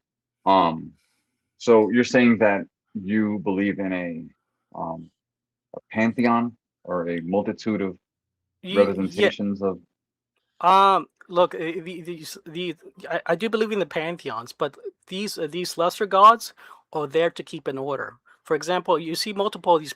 You see again and again that these pantheons kind of have like the similar gods. They have like a god for death, a god for like I don't know, for the environment. Darth, Because is yes, mythology subjective or objective? As far come as again. as far as the historicity, is it objective or subjective that Well, mythology is true? mythology. Well, it's a lot of it's loss. So I Made up? for the most part, no, I think for the most part it is somewhere rooted in truth. But a lot of it is made up. Well, Darth, can you repeat that again? Because, or the part about what Christians believe, because what I heard, and I'm probably wrong, it sounded like you were saying that Christians believe in evolution because they They came off do. of Noah's Ark. Yeah, the theory of microevolution is a Christian invention. They call it I forgot what there was a Christian saint who came up with rationalis seminalis, something like that. And it basically is promoting the idea of microevolution, the predecessor to evolution. No, and that's wrong, No, because that's true. in my understanding of microevolution is you can take two small dogs and get a small dog, but you're not going to take a small dog and get a banana. No, the Christian position is like all dogs evolve out of one original pair that came out of Noah's Ark. What this original pair is highly nebulous and never told what it is. So it's a nebulous Platonic idea of a dog. And so from this Platonic idea of a dog found in the Ark, all dogs step out of it and then evolve into the diversity of dogs that we see today, the Chihuahuas and Pit Bulls. So the Christian No, position Chihuahuas is were man-made in Chihuahua, see, Mexico. so you think that man made that. You don't think God is capable of having a sense of humor, a sense of cute. Because me as a pagan creator, I believe that God has a sense of what is cute. That's why he created the bunny, because he knows Wait, what so is cute. you understand the nature of God as I a understand. I understand the nature of God through His Okay. creation. I have a question. Just a quick pause before you ask a question. Bandit, are you there with us, or are you around? I have a bunch of people in the back. I'm just Yes, I'm here. Like, yeah. Oh. Do you need me to step down? I Well, can. I mean, how about Emmett ask this question? Then, if you'd like, I think you have a question, or was your question for Witchy? my question was for Witchy, but I think y'all might be able to answer it, because just real quick, the one thing that I wanted to because I don't want Emmett to lose his train of thought. So ask after Emmett asks his question. Okay, go ahead, Emmett. 10-4. Okay. Yeah. You said that you know, or you can know the nature of God through His creation, right? Absolutely. Okay, and 100%. the idea of you knowing the nature of God through His creation is, you said that there is like a pantheon of gods that you know of. Well, look, if you look throughout history, you'll see like each civilization has like a pantheon, and they ultimately lead up to one. So even in polytheism, there's still the concept of like the ultimate God above everything. But like within these pantheons, you see the same God again and again reappear. For example, you'll have the God of death, which in these pantheons, because that God of death, which is like a lower God, it's not the ultimate God, has a duty to take the souls of the disease to their judgment. So these pantheons are there to serve mankind. And is this a subjective ideation that you can have, or is this an objective idea that everybody can have? No, I think this mythology that is No, found across all the world. you being able to know the nature of God through through the creation. No, that's Is it objective. something that is subjective? No, that's objective. That's what I mean. It's objective. It means everybody can know the nature of God through his creation. Absolutely. Okay. I mean, just look at a bunny. You can determine the purpose of a bunny through its design. Yeah, they're delicious. I mean, you can eat bunnies, but you can also tell they're cute, and this implies something about the creator. But what do I care if they're cute or not? If what I care about is how delicious they are. Well, look, you can. It's like even it's the like God alligator has a is good. delicious. Is it like God had a good a good amount of taste in him, so that I know that bunnies are delicious, and objectively, No, that's but what look, I want to look, do. It. I just want to eat them. no, look, you're trying to ignore the part of it being cute, because this demonstrates that the creator has a sense of what is cute. Or he's just a great chef, and he just really likes, bunnies, and My he's God, like you he's an can- what do we amazing care? chef. They're You can eat Tarno. anything. You can eat anything, right? But you wouldn't say a snake is cute. Okay. I can't even believe we're arguing about whether or not God created bunnies so he could smile. This is the dumbest shit I've Yeah, I don't freaking know. heard. It's a little bit complicated. I mean, okay. Bandit, could you please ask Well, us our question? We're a little bit on the No. No, wait. cuteness side of things at this point. Well, look, it seems your Oh my conception God. of God isn't a God who can think something is cute or think something is funny. No, I think he's You think omnipresent, some omniscient, sort and of is omnipresent, no, like omniscient, They're also and funny. They're dumb as omnipotent. fuck. So he no, can look, do look, it's anything. He can no, like listen in his Mm. world. He can look at a snake and say, "This is the cutest snake ever," and snuggle it No. because he can, and it's gonna be great because he can do it because it's God. He can do whatever No, he wants. In my Wait, that you is think my that- conception of wait. God. God can do what the fuck he What- wants because he's God. Nah.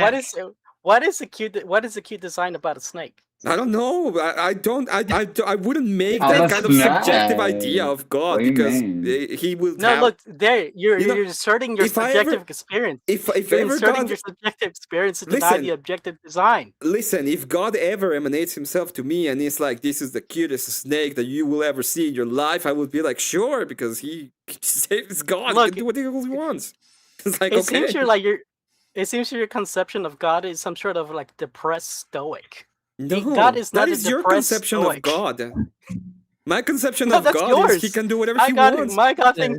My God God thinks is things listen. are My cute. God is a great chef. He goes on Jesus and gets a Christ. lot of bunnies and then makes a great soup. And it's like, So "Hey, do you your want to God taste is it?" It's like, great. obese. Your God God is is obese. obese. Mine he's great at getting he can do anything he wants and he doesn't even gain weight. Look, He's so good. And no, look, you're All obviously just trying to. all bitches are very jealous of God because he can eat whatever he No, look, wants and you're gain no obvious- weight. Oh, Look, you're hey. obviously trying to deny that there is design in this, because to acknowledge that design is to acknowledge the implications of the mind behind those designs. But that's not let me assertion. let me finish. I Let me know. finish. For example, let's say if I was a person who kept just making tools to kill people, you would say, well, this guy's mind isn't in the right place because all he makes is stuff to kill people. But when we have a creator whose design is that of a cute bunny, this demonstrates that the designer isn't some edgelord from like the Middle Ages or like the Yahweh you speak of, but it's something more profound, something more nuanced, Something somebody more who is akin to what you like. No, something more like Hayao Miyazaki. Yeah, something more about how you Bless like. you. Something has to do with your preferences. No? Oh, with your preferences. That's the thing that upsets you. Uh-huh. God doesn't align with your preferences. No, it doesn't align with yours. You think you have a Well, preference I of like what God bunnies. is, and when you come to me, you're We like, got I love Right. bunnies. wait. I love We understand. bunnies. Exactly, you I like understand. bunnies, and if I don't like bunnies, then your idea of Why- God why? to me is Exactly. like, oh, you're bad, right? You hate bunnies? Why do you hate bunnies? No, well, I love them because they're great make soups. He Yeah, especially pretty- loves you think snow bunnies are bunnies. I think they're Yeah, delicious. so coping aside, bunnies- like are coping bunnies aside, cute? Darth, like They're delicious. you realize Who's how you were coping? making a lot of claims up until I asked you about your worldview, and then all of a sudden it became a made up utopia of what you feel about bunnies. So Wait, again, no, like design how are isn't you like making any of these claims design is absent not justification? design is not subjective. So like me appealing to the design of the bunny I'm not isn't- questioning design. I'm questioning an unchanging system or Emmett standard is. that you appeal to. All right. Yeah, I'm Let's appealing answer to that, and then we're gonna bring Alright, Bandit's yeah. question into the mix. Okay. I'm appealing to the system of design. So I'm not appealing to divine command, because divine command is just purely subjective opinion. That's no different than an atheist appealing to the government as God. Well, in the design, if you're just appealing to the design in and of itself, you would say that every single thing that goes against the design or the normative idea of the design will be a problem within God himself, which doesn't make any sense. No, it's a problem with you because you can't accept the design. You can't accept that God created something cute. I can agree that I can. What do you mean? I love women. What? They're cute. Why can't he accept? What do you mean he can't accept? He's like, oh my god, this rat bastard! He created a cute little bunny that hops around and acts like a tard. Because again, look at the Christian mythology of creation. They don't think God created the bunny. They think they don't think God created any of the chihuahuas. What did God create then? If you didn't create the bunny, You're grounded. You're grounded. You're grounded for the next minute. Bandit. Come on, ask the question. I'm just having flashbacks to Wayne's World with cuddly snakes, and I get 3 days in purgatory. Okay. If friend shape, why not friend? Try cuddling Nadler. If Emmet, why God? A cobra. Yeah, if Emmet, why God? All right, go ahead. But so the question I had for Wishy Bishy was, she tried to conflate saying that when Christians pray for like the health of like a family member is sick and pray says, "Hey, give them healing." It's not a a spell that we put on and say, "God, heal them." It's if it be God's will, we ask that you heal them. And I wanted her to expand upon that about how the and asking of God to do His will it equates in her mind to putting with the definition of a spell being to control the supernatural. We're not putting control on the supernatural. We're just asking if it be your will to heal this person. Again, y'all have any comments on that? So the reason why a lot of people consider prayers to be spells, right, is because spells are about intent, which kind of gets to one of the things that was asked to me earlier before it was interrupted, right? Magic isn't necessarily a corporeal thing. It's not something that can be observed. It's an intent-based thing meant to manipulate reality in a way. Just because you're asking God to do it if it is His will doesn't make it any less intentful. That is why some people believe that praying to God is a form of a spell. Yeah, it is. But how? Because we're not saying. Oh, sorry. Go AVG. I think. No. I was just gonna say a spell is basically, from what I understand from the witch point of view, it's like they will literally, right, give up something. There's some kind of sacrifice typically that's made, right, in order for them to get something from their power source in return. Whereas with a prayer, I'm just saying, dear God, please. That's a common misconception. The utilization of spells doesn't require a sacrifice. How so? Do you not have ingredients that you have to contribute? Yeah, you're lying, brother. It's the power of 3. You're being very facetious. That's Wiccan shit. That's not an actual. That's not. Oh, sorry. What are you talking about? Oh, I'm sorry. What are you talking about? I thought the whole debate was. No, I was referring to. I was referring to what Wicca, not witchcraft. Am I just tripping? It is a debate form over. Y'all have a good night. My name is Geoverse. Doesn't go into all. Post your link in the back chat. I'll post it on stream. Okay. So the one thing I will say about this specifically, and one of the reasons why I didn't win with you. I'm not gonna let him answer. I don't get an answer. No, I will. I would say one of the problems that I see, and I will allow Vigilante to answer, is that whenever I try to pinpoint a specific kind of belief, they will move and rotate between his subjective idea of said belief system. So, but go on, Vigilante. Yeah, so it's not the ingredients, if you use ingredients in a spell, that actually makes the spell work or that gives it any sort of effectiveness. What gives a spell its effectiveness is the intention behind the spell and your willpower. If you don't have the willpower and you don't have the intention to actually do the spell existing there, it's not going to work. But it has to do. Prayer works in a very. If that's the case, then why do you need the ingredients? I get more Diet Coke. It's part of the ritual. yeah, it's just ritual aspects. But you need it. You need the ingredients to do the ritual to make it work. You don't need the ingredients in order to. But no, do you the need the ritual. ingredients to do the ritual. Without the ritual, it doesn't work. So Well, it depends ergo, on the you, ritual. Yeah, It's depending on the dependent on the ritual, but ritual. generally speaking, you don't need the ritual for a spell to work. Because But the intent is what gives the day, it power. at the end of the day, it's dependent upon your intent, right? You want the thing to be able Yes, to do it is as you dependent on your wish. intent. To do as you wish, right? It's generally speaking, it's based off of your will, not the will of somebody else. Okay, so that's where spells differ from prayer, in my opinion. Yeah, but when Christians say God wills it, it's basically the same thing. No, that is the point that I was trying to make during the debate when it comes to the Christian. Okay, go on. You can just the thing, like, you can commit like any massacre, and right after, just like, well, God wills it. Okay. Yeah, no. What? You can commit any massacre. That's literally the Crusades, man. That's literally the Crusades were about that. You just say, well, we have the justification because God wills it.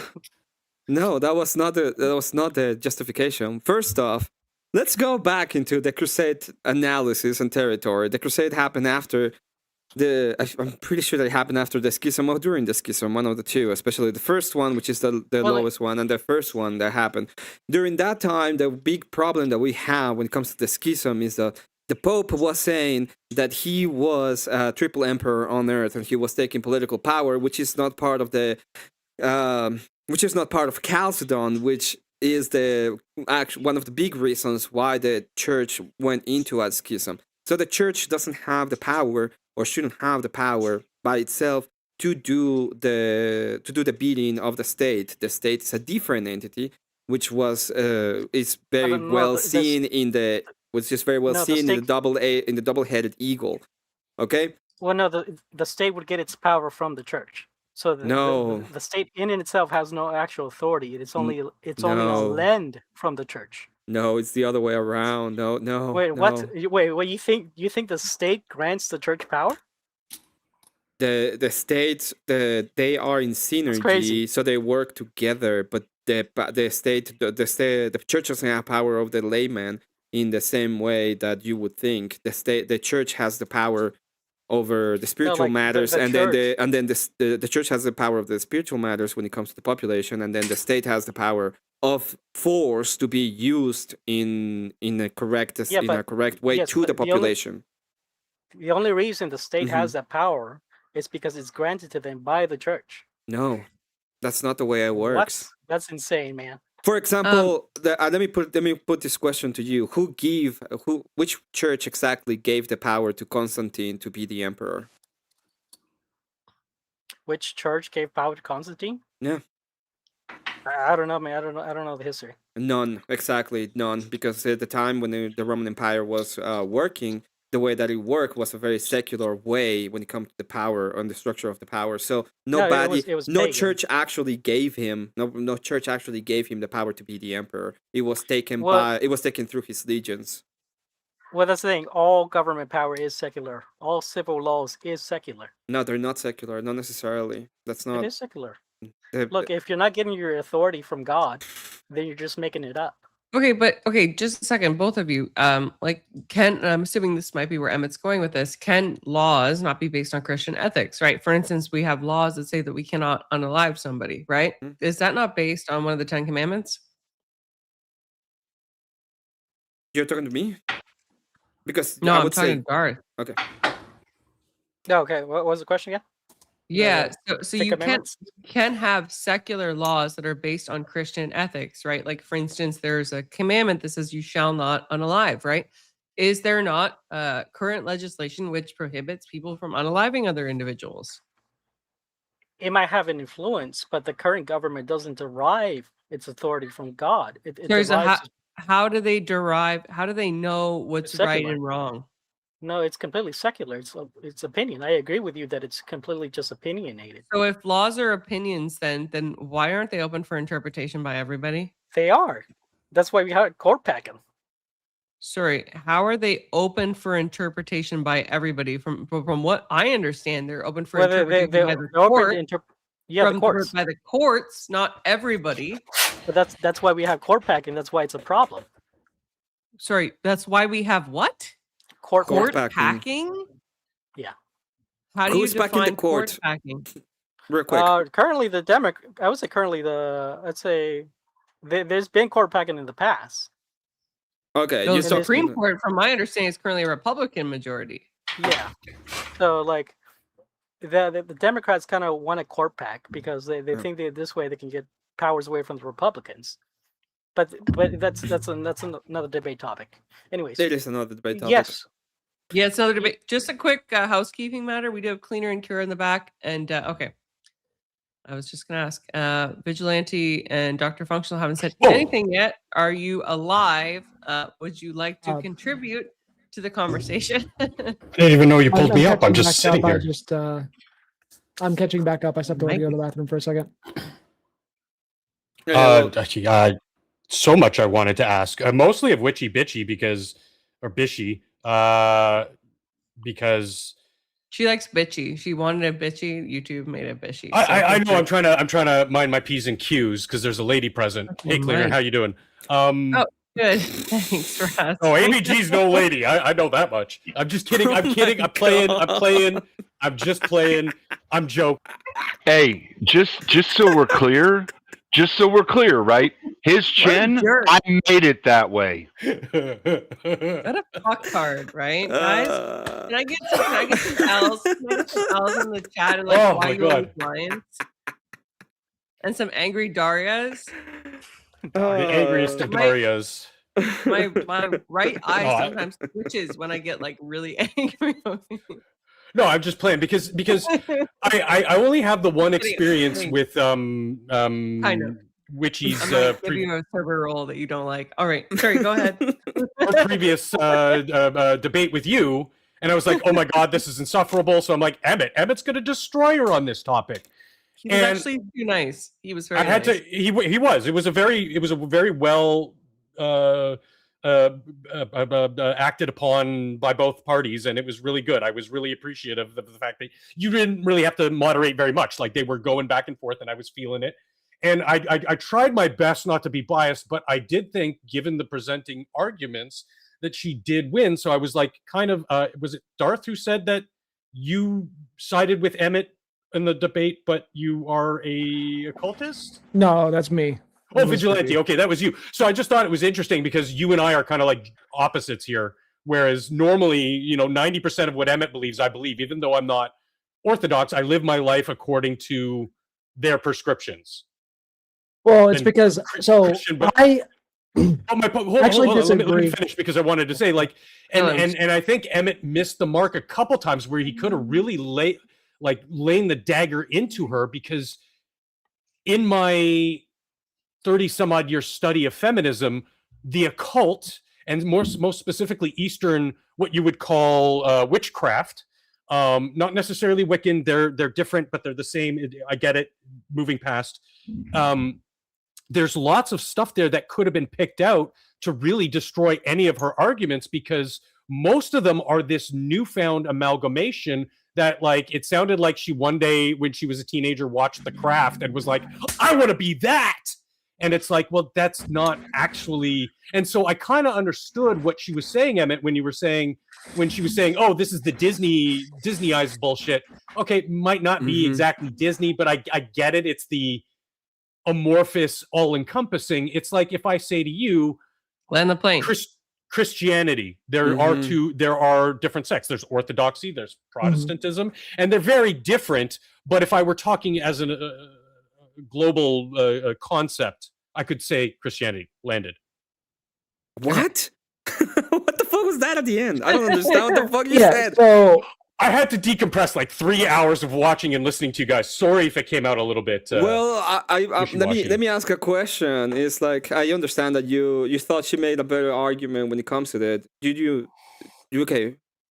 the argumentation that she provided was in accordance to the ritual and the dogmas, and when it comes to Christianity, I'm doing the same thing. And then I presented the counter directly that the same thing wouldn't be possible due to the fact that one is dependent upon your subjective ideation of what God is and how to attend with it, and the other is directly tied to the church. Which part of that was the part you think I misrepresented, that I could have done differently? Here's the thing. When you guys do the Eucharist, that is a blood magic. You might not know what you're actually doing. For example, let me give you Define blood magic. It is magic that deals with blood. What's the magic in Eucharist? What part of the Eucharist is blood that we use? I know it's symbolic. You guys don't actually use blood, but it's symbolic. So, okay, fine. I'm drinking. I was drinking grape juice. Okay, is that blood? What's this? Because what? Is she doing blood magic right now because she's drinking something that's red? No, you have to do part of a ritual, man. Look, I would say the reason why she got me was that it was analogous. So, one sec, Darth. But Emmett, to answer your question, if I were in your shoes, I would have countered with the fact of, well, instead of your internal worldviews, take a step outside of orthodoxy and try to attack her on another plane, maybe something a little bit more secular, and then drive it home, because it really felt like your only refutation of her point was because my belief system does not allow it. No. Does that make sense? The refutation of it has nothing to do with that. It has to do with who is. Okay. She said, I'm using... I understand that, but during I had to, pull it back and really look at it as a singular entity, this debate. And that's all I'm saying I'm not even using directly, the refutation is directly logical. It's about, she's going to be using the supernatural. That's the idea. I have the power to use the supernatural, right? Because at the end of the day, that's what these people say. We have access to the supernatural, to our own ways and rituals, and it's dependent upon me if I'm going to use magic, because when I do it and cast a spell, it will use these supernatural abilities to my benefit because it's what I like. And morality is subjective anyway. And when I make the argument in the opposite side is, well, God is the one that's doing it. He is doing through his revelation. The revelation leads us in a specific way, which is the Orthodox Church, but I'm not saying that the reason why is because I believe it. It's because there is a revelation, there's a way that you ought to do it, and the only way that you can have access to any of the idea of the supernatural would be in reverence to God through the church. But it has, you don't have it on your own. You cannot just say, oh yeah, I cast a spell. That is a lie. That is, in fact, completely false. Yeah, but she did say it was to the honoring or whatever idiomatic method in accordance phrasing to she put it, right? But it's in the, and she did say this, the goddess, the spirit, whatever their in accordance idol to her, is, right? In accordance to her. Yeah. But that's what I'm saying. You're both in your own bubbles, saying, well, this is what my side it's trying to speak very plainly, but this is what my side says. This is what my side says. And if one of you steps outside the bubble to say, well, okay, if your side says this, then it can't possibly be this, and that's what I meant by you can really stick. Why? Because you're saying because orthodoxy doesn't allow for it, right? No. Why do I bring up the idea that you have to do it through the church? Why? I don't know. Because that is the revelation in which God decides this is the way that you will have access to. But do you understand what I'm saying, power? though? No. That's even you don't understand. Priests. Well, because everything you're saying and that you're espousing here is from your orthodox lens. No. I'm not saying that that's right or wrong. Well, yes, it is, because you're literally using the words God, and you're in when you say God, you are referencing your God, our God, the one and only. Is right? it my God, or is it dependent upon me, or is he an objective? Well, that's why I use several different terms. But I'm going to ask you this question. It's very simple. Is it not an objective fact, or is it dependent upon me? It's dependent upon you. Because So you're the I debater decide. in the Okay, then debate. in that case, I decide what the church says, and then in that case, then yes, it's witchcraft because No, it's I'm not. dependent upon But me. I think you're That was the misunderstanding point because that I was saying. I'm not trying It to is. debate the You are ideas you're doing it presenting. because I'm asking you No, the I'm not. I'm question, saying and you the said that it's dependent upon methodology. me. That was the big methodology. It's not a tautology. The tautology would be. I didn't say tautology. It's methodology. Okay. How you're doing something, not what you're saying, but how you're doing it. My methodology. And I'm not. You don't have to be defensive. I'm not being like critical of you, because again, we would agree on that point. However, I'm saying to bring it to tear down her argument because she was the affirmative.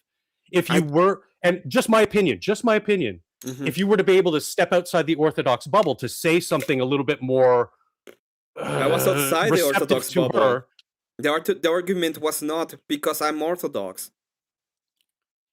I never make an argument because it depends and how you were me. saying it. Well, yes. The position was you have access to these because you say you have it, right? I do it because it's a subjective idea and it depends upon me if I use these powers or not. And the argument that I bring forth, which is the dismantling of it, is no, there is an objective way that you can actually partake within the energies of God, in which you can have access to Him. Okay, and the only way you can do it is through the church. It's not because I want it. It has to do. Yes. It has to do. It was done through a way that God came up, revealed the way, and set up the foundation. For example, He set up the hospital so that you can go through it. That is not. Even though it leads to the orthodoxy, the logical ideation has nothing to do with orthodoxy. I'm not going to a father, or I wouldn't even present it in that form because I can't. It's just that the logical ideation comes down to, yes, the Orthodox Church is correct because of the historical facts and ideas and how you can partake with the energies. You just say because tradition, you're kind of just like using precept. That's precept. Okay. So just a matter of housekeeping. We have one person. No, I don't use precept. We have Kieran in the back. He only has a bit of time left, and so I would like to bring it. Like, if there's somebody would like to drop temporarily, I know we're not going for too much longer. Yeah. Totally. Thank you, Emmett. Is the sign a presupposition on your idea? Sorry, are you saying that you're going to drop temporarily, Dr. Function? Yeah, if Kira's only got 25 minutes, like drop me, keep me in back. I'm here, I'm listening, and I just wanted to thank Emmett for the response. Oh, no, I don't use precept. Is the sign a presupposition in your idea? Come again? Is the sign a presupposition in your idea? No, it's not a presupposition. It's something we observed. Yo. Can you please show me the sign? Look at your fingers. Look at your fingers. That's my fingers. That is not the sign. Yeah. How do you get those fingers if not by design? I don't know. It can be done directly by evolution, right? Which is just randomness. Are you an evolutionist? Yeah, I'm not an evolutionist. It doesn't matter if I am an evolutionist or not. It's just randomness. I could get it through randomness. No, it does. So you're using design as a presupposition. You can't get design from evolution. You're doing a design as a presupposition. Okay, you are presupposing That's not that there's presupposition. It is. Look, you're presupping evolution. Can I ask a question related to the debate? Sure. Sure, and then let's let Cure make his point. All right, Emmett, where was the breakdown in Witchy's logic? The breakdown in Witch's logic. Well, she was saying that the idea, or I would say that the contradiction was in thinking that she was supposed to be serving God at the same time that she was serving herself. So she was contradicting herself in that aspect. But it's a complex argument. Like that's the inherent contradiction of Christian witchcraft, is you can't serve both God and yourself. Okay, I don't believe I heard her say that. I think she tried to clarify that what she calls God is the source, and that is like she humbles herself to that for whatever it may give her or whatever. Yeah, but there is a reason. I gave the reasons, including historical ideas, as to why there is a revelation on how God wants you to do it, and she was not willing to do it, thus wasn't humble. Well, I get that from the external critique point of view, attacking it from the Christian point of view, and only using that framework Like you can find contention with it. But when you're trying to understand her viewpoint and her logic and whether or not it tracks within her view, like Andrew Wilson points this out all the time. He says, why do I have to answer a question to you about my view for you to be able to explain your viewpoint? That's to signify what you're doing when you're doing an internal critique is you're understanding what the other person is saying, finding the logical breakdown points, and then identifying them. Did that happen in our debate that she had to answer that give me my position? That she had to give you your position? Yeah, She got you to speak on your position a lot. She did, because I had to bring forth a position in a sense so that I can actually bring forth why she is. Why? No. What do you mean? Because there is a double. If you're looking for the logical breakdown in her position, why does anything you say matter on your position? Because me saying that it's all subjective to her and then not explaining why is it that we need to find an objective reality, that would be a problem on my position as well. Right? If I just say, well, it's all subjective, then we actually don't have a position. We don't actually have a debate. It would be, she would be correct in her subjective idea, and then there will be nothing in the objective, in objectivity that will point to. The point of the debate was to actually prove that she was supposed to have this capacity purely in a subjective framework, and at the same time show the contradiction that she cannot serve the two, like Vigilante says. That is the point. Well, actually, this is part of what my confusion was. What do you mean by subjective in her subjective framework? What are you referring to there? Subjective just means that the reality is dependent upon the subject. So in this way, it will be upon her. The only thing that she needs to be able to access magic or God will be herself and whatever her ideas are. What does that mean? That everything that doesn't follow that everything is subjective from that view, though.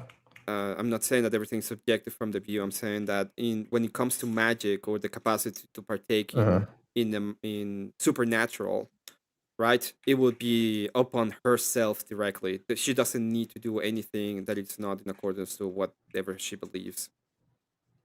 So she's saying like she can will, she can will it to be. It's like part of her nature. It's like a capability. Like as much as she can walk or something like that. She can just will whatever the magic is because she has access to the supernatural, because she has access to that part of the supernatural. Okay. Well, what's subjective about that, though?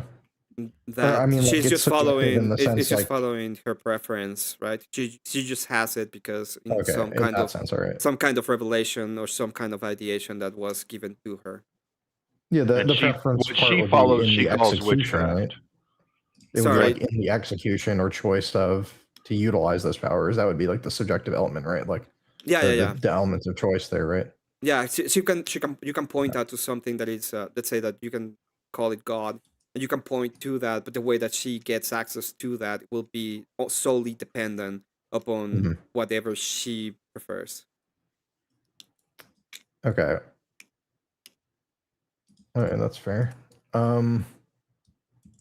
Other point I had was just you were talking a little bit about like moral realism stuff earlier, which I just think it's worth noting that even if you believed in God, it would require like an auxiliary argument to get to moral realism. Like it doesn't immediately follow from God that there's like a moral facts that exist external from yourself and that aren't the truth dependency isn't reliant on like a position of the observer.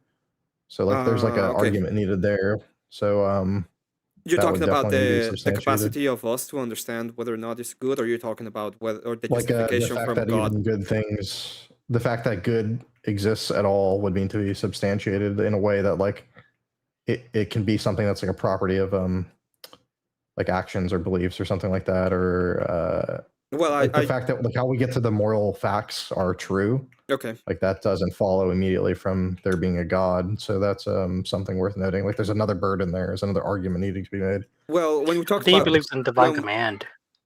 When we talk about God in the idea of like this is just me. This is my interpretation. Sorry. When it comes to the idea of God, I would say that all the justification comes from Him. So God is not a like God is. Goodness is good is God simply because the justification for God comes from.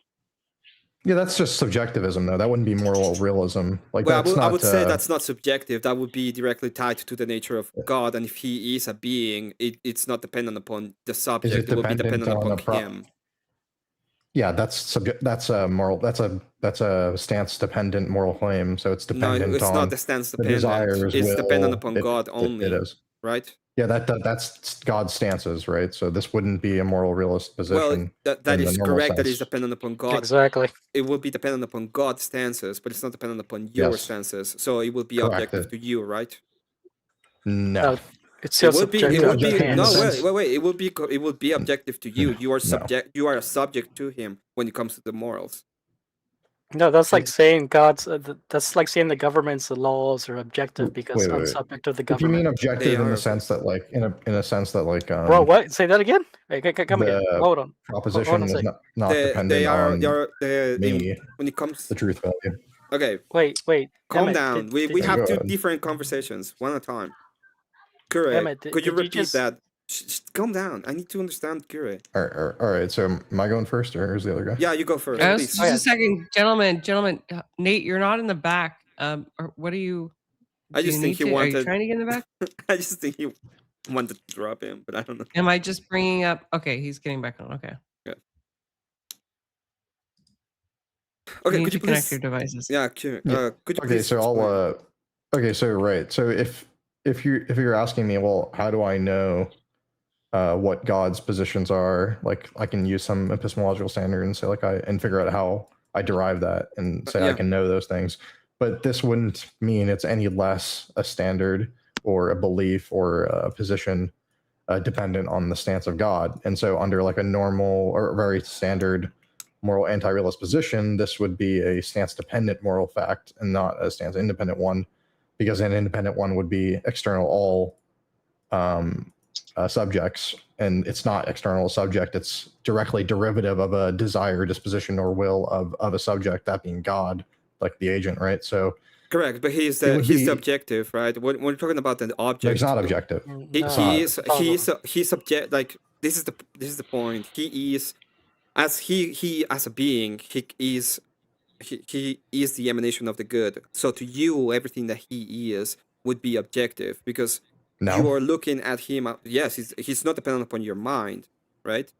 Obviously, he's not dependent upon my mind. That's not relevant. The question is whether or not the moral propositions are dependent upon his mind, and the answer is yes. Yeah, I would say yes, but it has nothing to do with you, and it has nothing to do with whether or not morality is subjective. I would say morality is subjective because it depends upon the object. The object is him.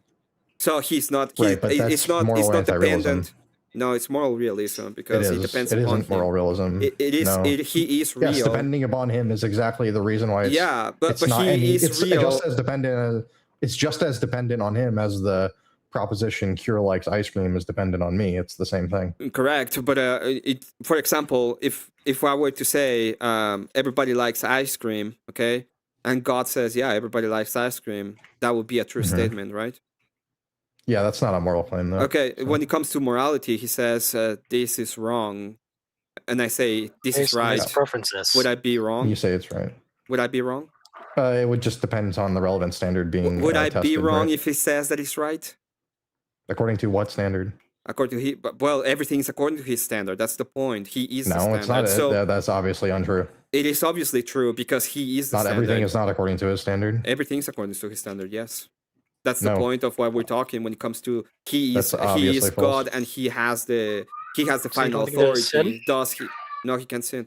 So he has the final authority. Does he is the one that he makes things. He's the one that decides what is good or bad. Right. We could say he's like a first cause or something, but that doesn't follow that everything is according to his standard. Yeah. We could say that for sake of conversation. It is. I don't believe that, but when it comes to good, everything is according to his standard. When it comes to good. No, that doesn't follow. It does follow. What do you mean? I just mean something different by good. I mean, what do you mean by good as in how much something aligns or does not align with my preference. Yeah, but what I'm saying when it comes to your preferences, your preference can be wrong. His preference can't. No, preferences can't be wrong. I don't know what that means. Your preference when it comes to good can be wrong. His preference when it comes to good cannot be. How do you have a preference when it comes to good? I told you what I mean by the word good. Because there is a standard. The standard is him. No, there isn't. Yes. Okay. that's his standard. Can you have I have a different standard. can you have a preference to date a blind woman? Yes.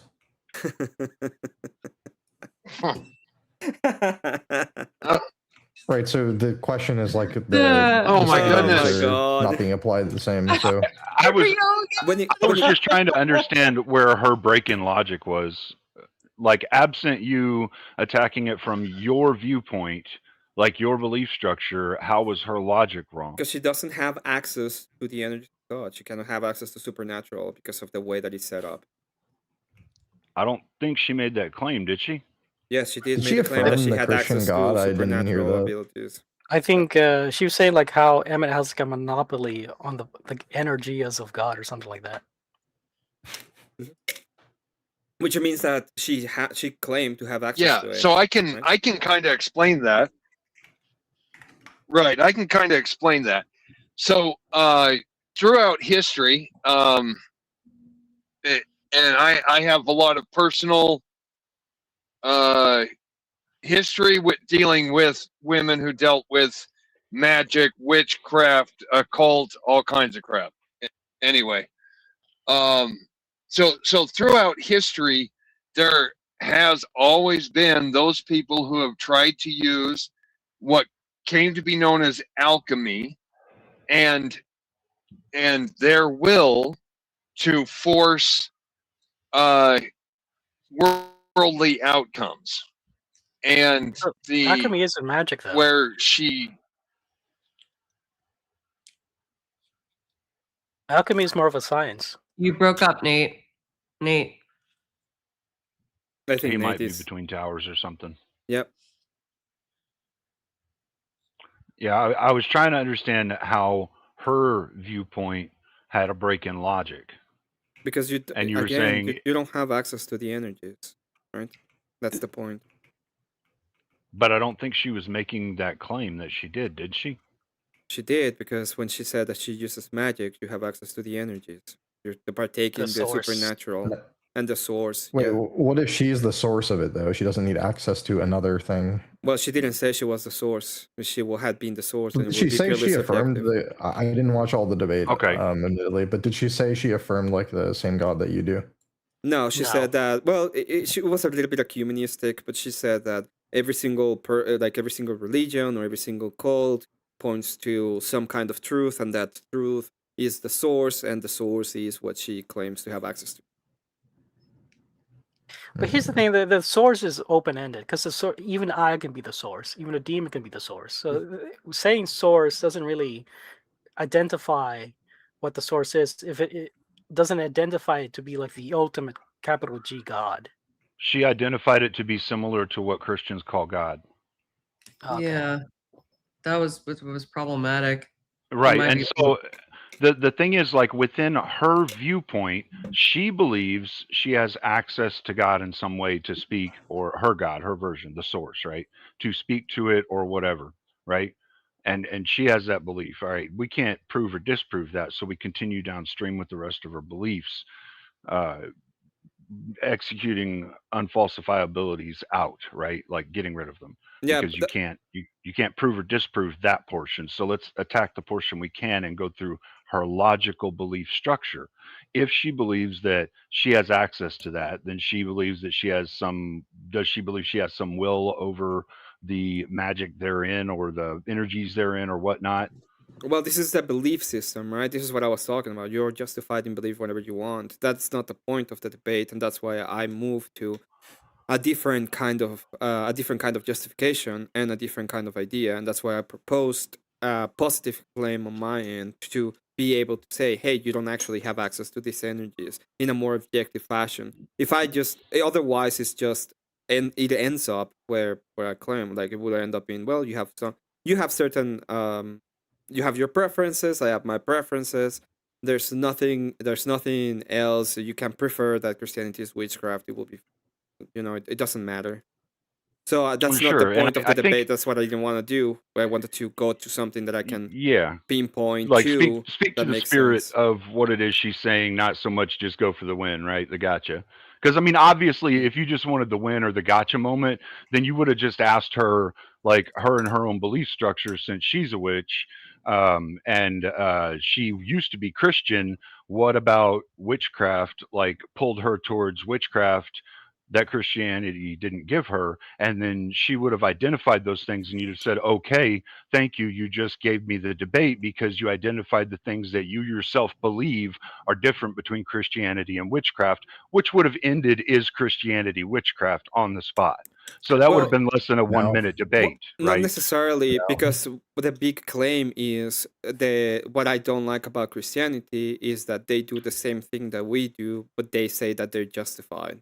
So Sure, that's I more in needed. line with the spirit of it, not the gotcha win. I was saying if you wanted the gotcha win, you just do that bullshit I said earlier. But Yeah. you were trying to approach from the spirit, so I understand why the logic, the line of logic, is more important to follow there. Because if you're embracing the spirit of someone else's conversation, then you need to step outside your own preconceived notion that everything you have and know and all that shit. You have got to step outside of that, listen to what they're saying, understand why they believe what they're saying, and find the gaps or the circular points or the breaks in logic that make no sense or have no reason.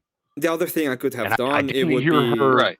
I didn't hear you do that to show that she was wrong. No, I did point out Well, contradictions. but she did it more herself. Than once. Yeah, more than once I point out a contradiction, a logical fallacy. But that was not the point. The point at the end of the day is when I'm talking to her, I need specifically in this debate, there were moments that I needed to. If I just wanted like a gotcha, I would have come up and be like, well, Christians define this to be witchcraft, and this is not the same as Christianity does. In my preference, I would do that.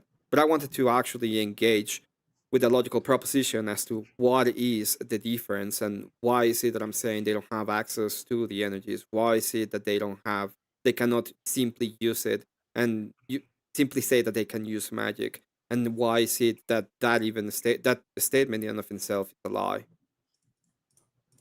Right. Right. I think it's the difference between doing an internal critique and understanding their viewpoint and finding the fallacies, and hitting it with an external point, like from Christianity's point of view. Because if you're trying to approach somebody else's fundamentals and their beliefs and fracture them and deconstruct them, you have to approach them from their viewpoint, not from yours. Yeah, but I didn't do it from my point. Like I used secularity. I didn't went through, even though I mentioned it, because as I said, when it comes Yeah, to I saw that. it, She guided you to Christianity a lot. That's she fine. guided you to your beliefs a lot, brother. That's Nate has a point. Yeah, so thank you. So where logically she failed is that every time he brought up that in Christianity there are certain things that people are able to do in reaching out to God for aid in our daily lives, right?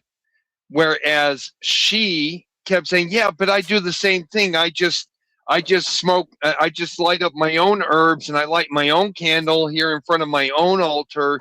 It is removing everything she's doing from the powers of God that Christianity grabs its power from. Because Christianity point blank says none of this happens without God. None of this happens unless God wills it in our favor. And her whole thing is, I'm just grabbing the same energies and just talking to other entities and asking them to help me do the same thing.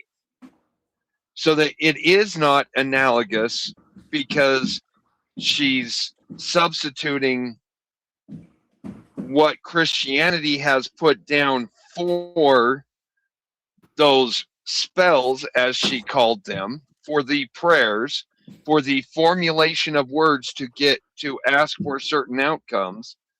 And she has replaced them with her own words, her own altars, her own icons, and her own process.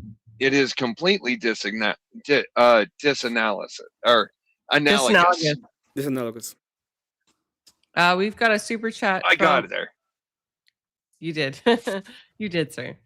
We have a super chat from Reexamination Show. Reexamination Show says the mind that reality is based on cannot be stance dependent, seeing as reality is dependent on that mind, i.e. subjective morality. I'm assuming he means separating a mind from objectivity is a false dichotomy. Law of identity needs to be an identifier. Any comment on that? Separating a mind. I mean, it's confused. Definitely very confused. Separating I think mind he's from making a objects. distinction between subjective versus objective morality. So, well, the thing is, you can't make the claim that the laws are objective and then change them, which demonstrates that they weren't objective. It becomes a performative contradiction. Sorry, so who's saying here that legislation is like objectively moral? Because I'm not saying objectively moral. I was just saying that they're laws. objective. I'm just saying that they're objective to you, right? Yeah, like they're they are objective in a legal sense, right, Emmett? Like, I don't think Emmett's incorrectly stating that. There is a difference between objective morals, right, and objective just based on like law of the land. I would never say that the laws are good just because they're laws. That's not the point. The point is when you say they're objective, yes, they are. They're not dependent upon your mind. They are there. But then everything becomes objective. It's just a matter of force at that point. What? Look, if you're just gonna say like the. You say one more dumbass thing, I'm booting you for Elder Lion. Okay, you better. I haven't said one dumbass thing. I am losing patience. It is my nap time, sir. Okay, I will bring out full sass. You better make a gosh darn point in at least like the next 2 minutes. You can't. Objective means they're unchanging and they're not subject to change. So that's not what it means. No. Okay, so can the law be changed then? Can the law change, dude? That means they're subjective. This means they're letter of the law versus the spirit of the law. Have you heard of legislative reform? Have you heard of this term? It's called legislative reform, where we amend. That doesn't make it any less opinionated. It doesn't make it any less secular. All I was saying with that is that they are not dependent upon you. Okay, when I'm talking about about objective versus subjective, is the thing about subjectivism is that it's dependent upon the subject. Okay, when you're talking about objective, is those things are not dependent upon you. They're not dependent upon you. Let me give you an example. So, like the Soviet Union had laws that you couldn't own property. Those laws were "quote unquote" objective. Do you think they were objective at the time, right? According to you. Well, they were objective laws, yes. They were objective at the time, right? They were there, and they were not dependent. Listen. If the subject, if the subject said, "I don't agree with said law, I'm gonna create my own law," and then the law is applied to them, would they be like, "Oh, they're not there anymore because I said that they weren't"? I'm talking myself. It's that the justification for the laws are secular. They're circular. No, they're not.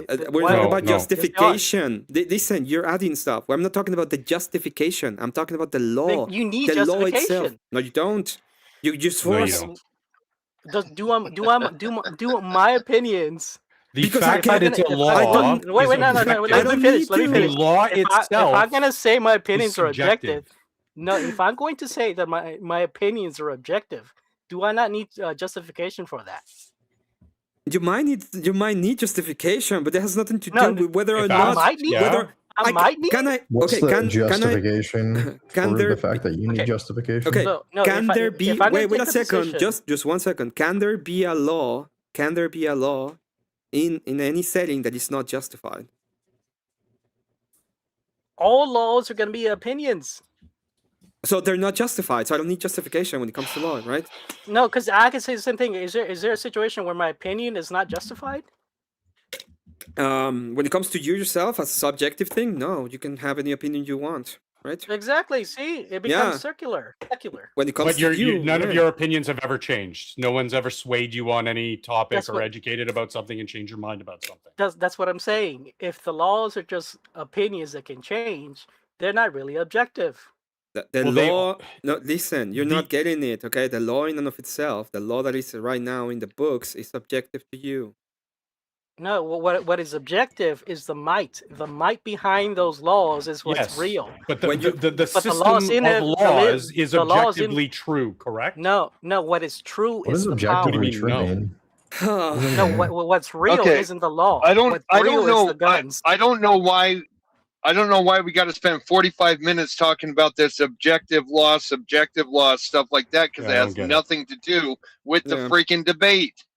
Because in their worldview, Because you're a sophist who wants to jump in and obfuscate all fucking day. I'm not trying to obfuscate, because under their worldview, if the LGBT takes over the government and they impose laws that you have to be an LGBT part of the LGBT trans community, it would be an objective law. Yes, at that point, it would be. That would be an objective law. It would be unjustified, and That's it would be Passed wrong. legislation And to we turn could it into a probably law need to that's get rid of objectivity. it. Yes. Did you have a point behind this? Yes, it's completely unjustified. It What has is? not Law? Oh my god! We're not talking about Yes, justification, the opinions. And, no, you and what cannot. does this have to do with Christianity and witchcraft? Nobody's discussing. Like, thank you. Oh, my finger slipped. Yeah. Oops. Sorry, I mean, I was getting a little annoyed with him because, like, I'm like, do you have a point here? Like, what's? I'm sorry. Sometimes, like, Didn't you mean to know, keep like I'm stepping on your typing, and toes. then like one of my fingers kind of like falls. to No, the other there's side never of a the point. He's a keyboard. sophist obfuscator. I don't know him, Nate. So that's why, as soon as I heard your honest, I tenor, wouldn't I pay was like, attention to oh, what he's he's saying. one of those people. I'm just gonna wait for the you boot, you lose. I was just gonna pointing wait. out was expressed an anti-realist Okay. position. I mean, oh, just to mean. Do you want me to yeah, invite well, him back so we can ask? No, it's correct. It's correct. Yeah. I was just typing to somebody in chat. What's up? Who's the guy who wanted to ask a question? Nobody wants to Dr. ask your Functional. question, buddy. Darth. We're done. Well, then why they bring me back? I don't know. Finger slipped again. Sorry. Oops. Bye. Darth, thank you for my time up here. Thank you, AVG. Thank you, Emmett.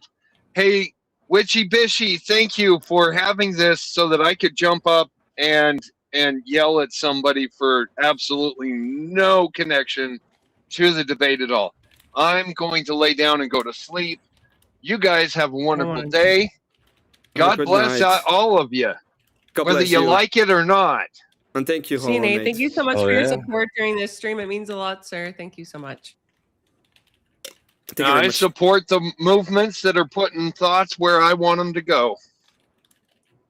That's what we are doing. Thank you for your support.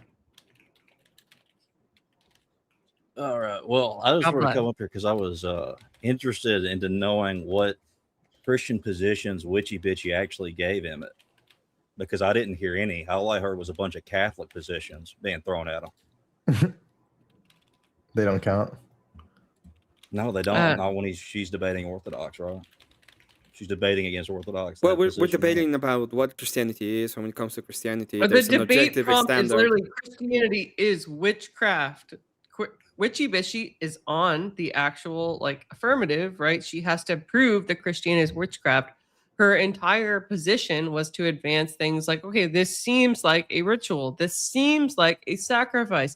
This seems like something that witches do, right? Mm-hmm. There was no like additional qualifiers with respect to specific sections of witchcraft or specific sections of Christianity, i.e. Orthodoxy.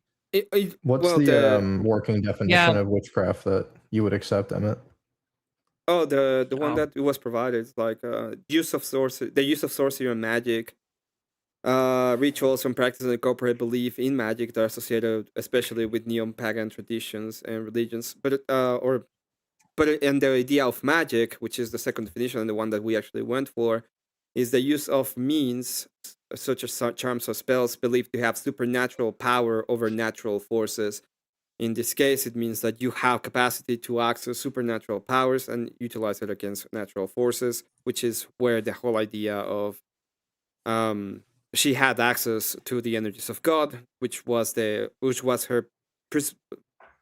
of her presuppositions. She had access to that source, and it was defined very similar to the Christian God.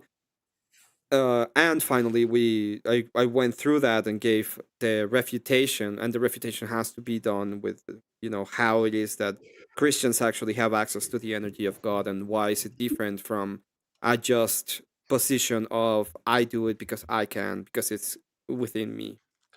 What was the understanding of magic that was provided? The use of means such as charms or spells believed to have supernatural power over natural forces. Okay.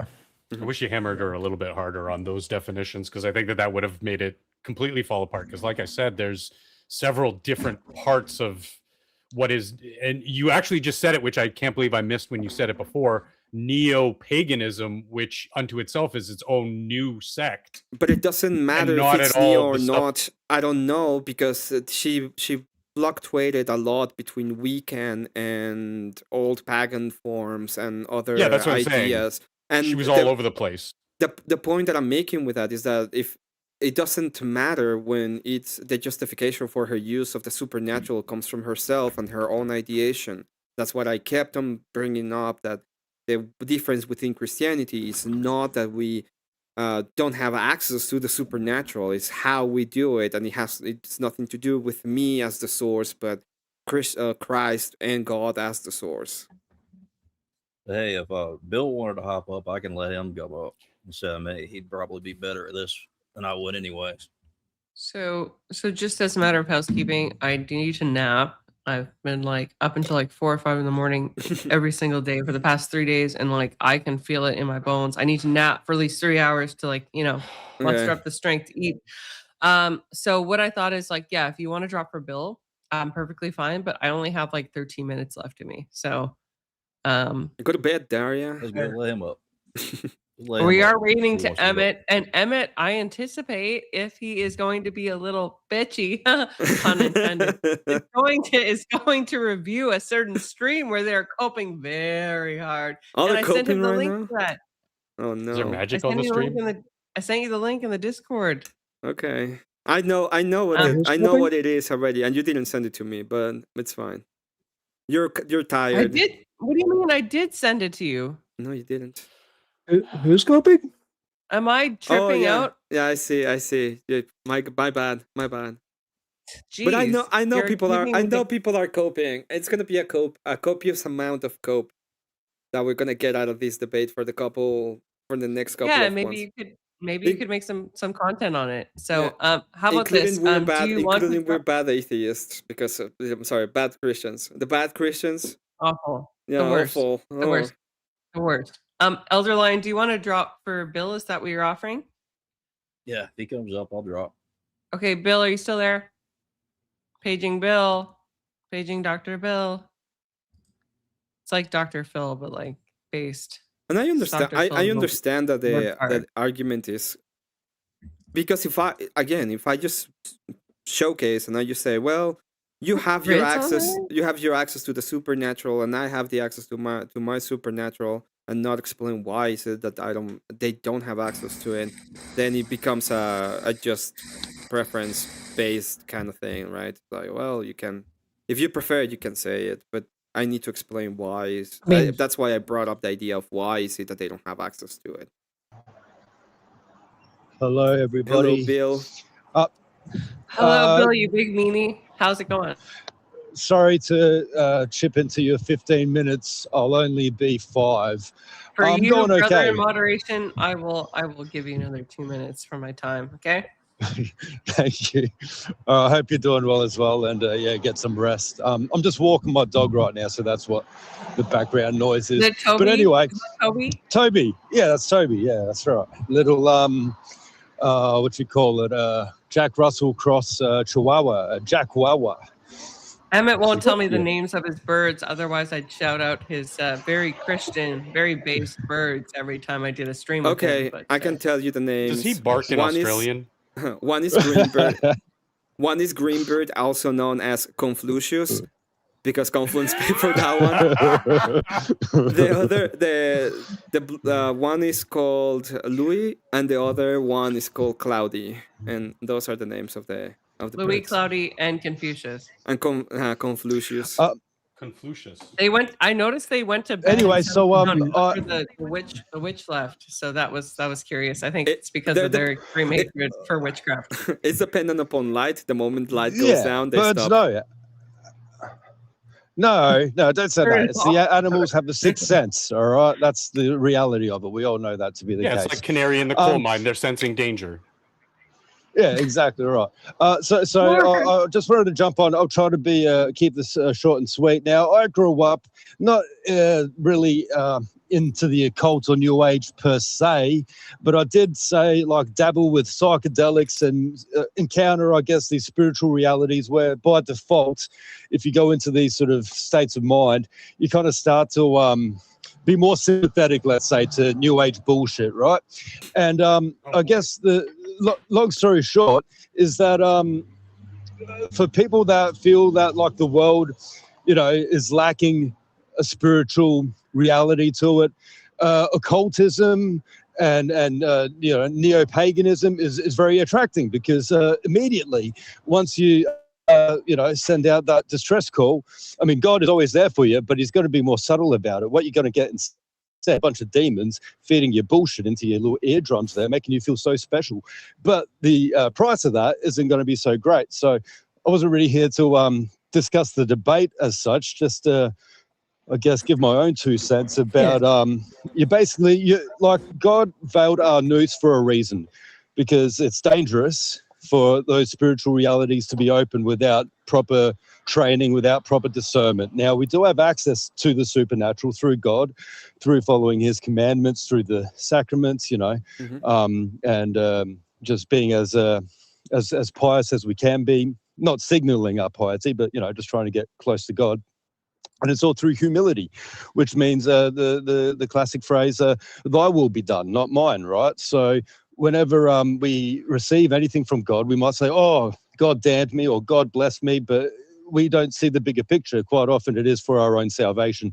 Whereas when we demand that my will be done, well, we'll have all these, familiars and what have you coming in for our assistance. But obviously there's going to be a much larger price to that because they hate us. God loves us, That's all I had to share.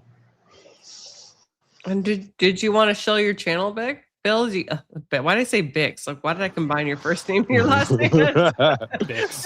That's when I know I'm tired of Hudson, sir, he's Bix. Bix. I don't actually have a channel yet as such, but hey, if you want to subscribe, why not? Go to at Bingo Hicks. That's my channel now because it's Bingo. One day I'll start streaming, perhaps. But yeah, I always find these conversations interesting. So yeah, good on you, AVG, for hosting, and good on you, Emmett. That was a good debate. Yeah, and you're also talking about people who don't have the spiritual aspect, right? There are also a lot of people in the modern times who. Just a second. I've got some mullahs to talk about. Spoiler alert from World Radio. Emmett's birds aren't named Samson, Delilah, and Samandar. Semadar? Semadar. I don't know. Go ahead. Sorry, Like Vince. the sword. Thank you for your donation. No, you're World good. Radio. There are a lot of occultists and pagans that become occultists and pagans from after leaving Christianity. A lot of the reasons why I am one of them, by the way. I grew up in a Protestant evangelical household. A lot of the reason why is because a lot of us feel either A, that Christianity fails to actually explain the supernatural, or B, because people just don't like rules. That's usually the other reason as to why people get drawn to paganism. Yeah, it's like it's literally don't tell me to clean my room, Dad. Like in a religious worldview, you know what I mean? I like to like daddy issues, I suppose, or authority issues. It's like libertarians and what have you. And then there's the 50-50 on like whether or not they're going to become pagan or atheist, and it's people that generally believe that God is evil. Yeah, well, you mentioned that yourself, right? That was one of my reasons, but it was nowhere close to my main reason. My main reason, personally, was the failure of Christianity to actually explain the supernatural, specifically speaking with the fruits of the Spirit in the Bible.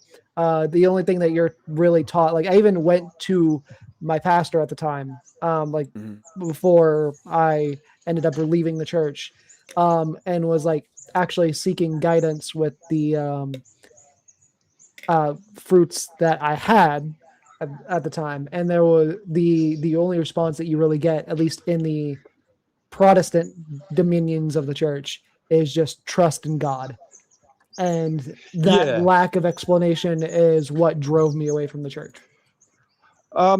Well, look, I guess with occultism, like you got a direct first-hand sort of view of spiritual realities. Like it's more tangible, I guess, than just some ambiguous, trust God.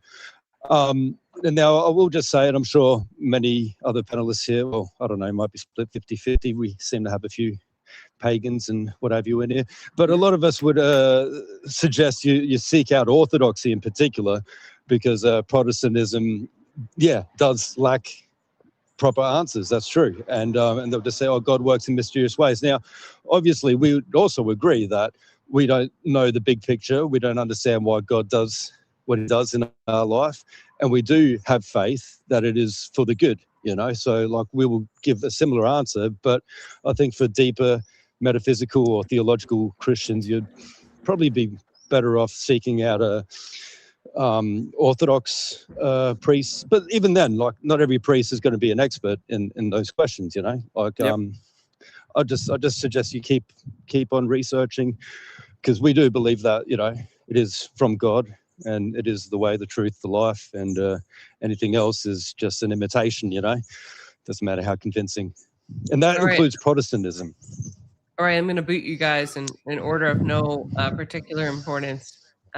Bill, any closing thoughts? No, I'm happy that you had me on. I just wanted to have my little spiel, so thank you. Thank you for coming on, Bill. Have a good night. God bless. God bless.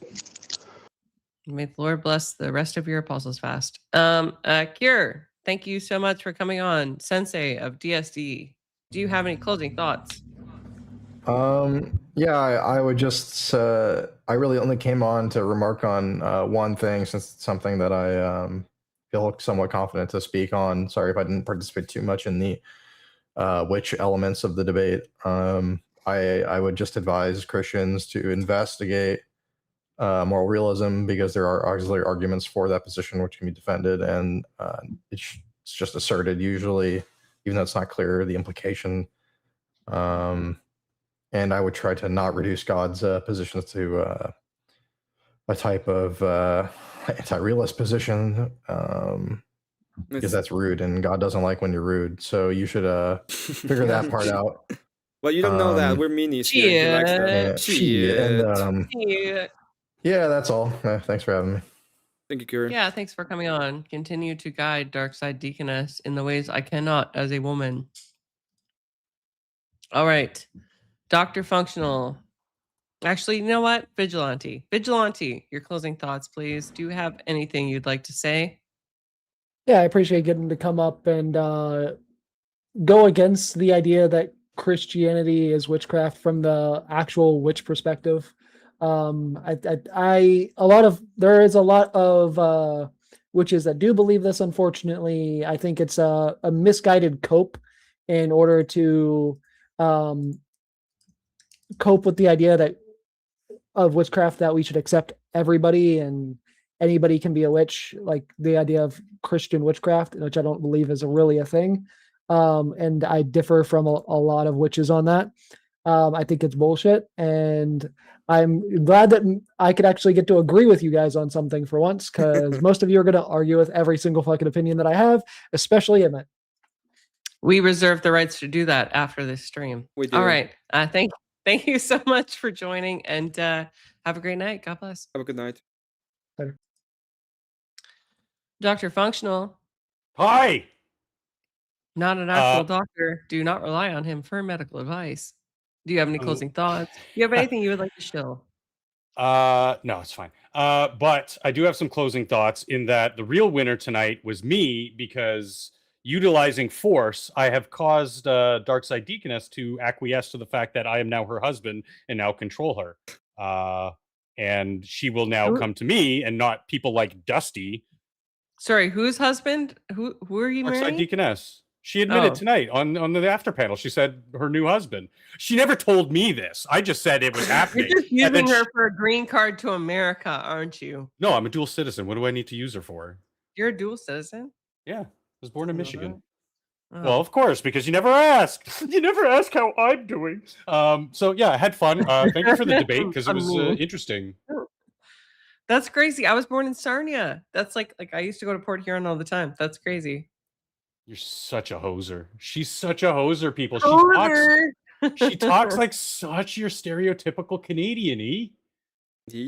It's great. It's Whatever. cute. It's endearing. Just shite right through a screen door, but okay, like fuck off right now. See, do you hear this? Do you hear this? It's like trying to listen to Fatty. It's like you're from another country or something. Oh my god. What are you doing? Like chugging maple syrup with that Jameson, bro? Like what the fuck, bud? And a 2-4 Molson's, eh? Fuck right off with that bullshit, man. Take right off. Oh my gosh. Fucking hoser. Okay, we can be friends, boy. No. World Radio, thank you so much, sir, with the $5 says Trump ended birthright citizenship. He needs Dark's marriage more than ever. Yes, he is using her for a green card. Thank you so much, World Radio. True. Canadian fight. Thanks. Good to see you, Tyler. Thanks so much for hosting that debate the other night, by the way. That was amazing. Seems like the other night, but it was a week ago. Dr. Functional, closing remarks. Shilling, no Canadian fights. Shilling, I don't know. DSD will probably have me on tomorrow, and then I have my Minions of the Zoo panel show tomorrow afternoon, evening. What time is it? 11 Eastern. Yeah, that's it. Mm-hmm. Cool. Let me post your link because I actually have it. And if I didn't post it, that would be rude. And if she doesn't post it, you can just look up Minions of the Zoo on YouTube, and you are guaranteed to find me there every Saturday night. Okay. I'm also going to post Darkside's link because her panel is tomorrow. And she's going to have a super panel tomorrow. I will join once I muster the strength to hop on my elliptical. Thank you so much for joining us. God bless and have a great night, sir. Toodles. Emmett. I want to thank you for the debate. It was really interesting. I understand. Interesting. I understand the whole. It was interesting. I think it was a good debate. All in all, consider it. Yes, we were meanies in the after panel, although I wasn't really that mean. I mute myself. I just thought it was a funny joke. I thought it was a funny statement. And, it's fine. Everybody can get mad at me for anything. It happens all the time. Even when I make contrary arguments to what I believe, the people get mad at me, which happens every now and often. So, but I want to say that thank you to you for having and posting this debate. I think it was an interesting debate. It was pretty good. I also want to thank the chat and everybody who was here and giving me a little bit of feedback on what I should have done better and how I should have done it. I thank all of you for that and for the words. I won. That's all that matters. And people hate me, which I'm happy for because a lot of people really don't like me, which is fine. Send him your hate mail. He wants it. So please send me a little bit of hate mail. It would be really greatly appreciated. I want to have more. I want to go ahead and make a stream about all the hate mail I receive. So please do that. And yeah, just wanted to thank you for that. It was very interesting, and I hope a lot of people got something out of it. So thank you all. Just so I don't leave people in purgatory, you're continuing to stream right after this? Yeah, I'm continuing my stream. Okay, great. We are reading to Emmett, guys. Of course we are. Of course, we show support for our friends. Emmett just topped an amazing record. He is past 600, and so am I. Yes, 600 club, baby. Woo, woo, woo, woo. You guys rock. You guys rock so much. Yeah, I'm going to kick him, and I'm going to announce what I have coming up. Thank you, Emmett. God bless. Have a good night. Thank you. Oh, yeah, we can finally move a little bit. We're exactly the same amount of people right now that are subscribed, which is actually fun. I I want to say good to see you, EOD. Good to see everybody. I know you've been here all this time, Scott. So you're thank you for being here. To Steel Rex, Rakes, thank you so much. LOI and all the people who were here in the debate. I'm sorry I didn't put as much attention all to you through the debate. I was trying to do my best when it comes to the debate itself. It's I think it was okay. I think it was an okay debate. I think it worked fine. We can do a little bit of a panel up myself. We can do, we're gonna do that. We're gonna open a little bit of a panel if anybody wants to come up, talk some. Wait, before that, you guys want to see a little bit of the cope? I want to see the cope. People are coping. People are coping and seething. You oughta believe what is drinking. We're coping and seething. I think it was not the Indian Jesus. What the hell is this? Let's figure it out.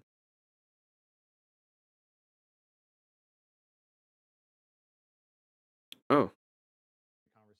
And I think that will lead to maybe some sponsorship opportunities or something like that.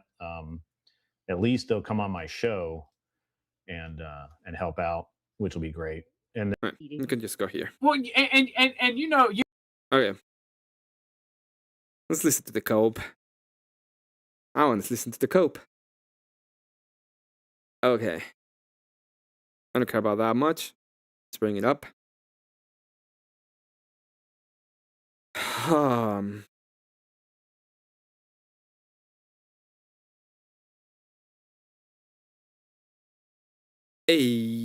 We're gonna listen to some of the cope. I have some stuff I wanted to say about the debate because a lot of people didn't know what you were even talking about. I think the argument was pretty simple. The argument was Christianity does some kind of divine they have like it's not divine. They have rituals and they have a certain rituals, and the difference is only the dogma, but the reality or the back end of it, everything is the same. No, you have the Eucharist, it's supposed to be the same thing. All of it was fucking weird. But at the end of the day, this all resumes or translates to I have access to the energies of God. Because he is the source of like what we consider to be supernatural and true. So if that is the case, and this is supernatural and true, then you have to. I would like to understand I would need to put down the whole thing. Thank you so much to Daria, also known as AVG, for the raid. She is the one who has in the panel, so we can probably do it. I'm gonna play a little bit of the cope. I'll let you on, or if you wanna join me in the Discord, you can just join me in the Discord, Elder. You can just we can just talk it out, and I will play these little bit of cope, the copium. This is. It's what's up, darling? Speak of the devil, that she shall appear. Congratulations on your win. I want to say that very clear. Like you definitely won that, in my opinion. It doesn't even matter if they claim the victory. It's a Gnostic argument. It's actually satanic in reverse because they believe the Christian God is a defector from the original source. Yeah, it is. It's kind of satanic. Hey, Elder. Can you hear me? Hey. Yeah, I can hear you. What up? What were you trying to say? I was gonna let you do your thing. I was gonna let you do your thing first. And I was gonna. Nah, let's do this first because I want to enjoy the copium, but I think you want to talk about something important. Well, but like in the main debate, like two things that happened because like Cleaner said that she gave you all the Christian positions when she didn't. She gave a bunch of positions that are a lot of the reason of why the schism happened between Orthodox and Catholicism. She used I think what he was saying. Grace. well, what he was saying is that I should have a stick to her worldview instead of presenting mine, instead of allowing her to attack Christianity. But the problem with her worldview is that it's completely subjective. So if I accept the subjective idea of her worldview, I just lose the debate because she can subjectively just believe that that's true, and right, there's nothing I can do to say no, your belief idea is wrong because I have a different belief. That doesn't make any sense. I have to present something that is true. Well, I mean, like, I thought the whole prompt was about her showing how Christianity is the same as Yeah, as correct. witchcraft. So that that was the whole point. So the whole thing was an internal critique on her system, True. like her whole ideology. That is correct. So what he was saying but, doesn't even make sense in the prompt, at least. That is correct, that it will be an internal critique directly on her. But what I'm saying is the belief system in and of itself is based directly on, because if you look at her, she was like, not all witches, my kind of witches, these kind of witches, and she never actually presented that. But the reason why is that is completely subjective. It's all subjective, right? Yeah. That's an internal critique on her side. So I don't understand, like, what.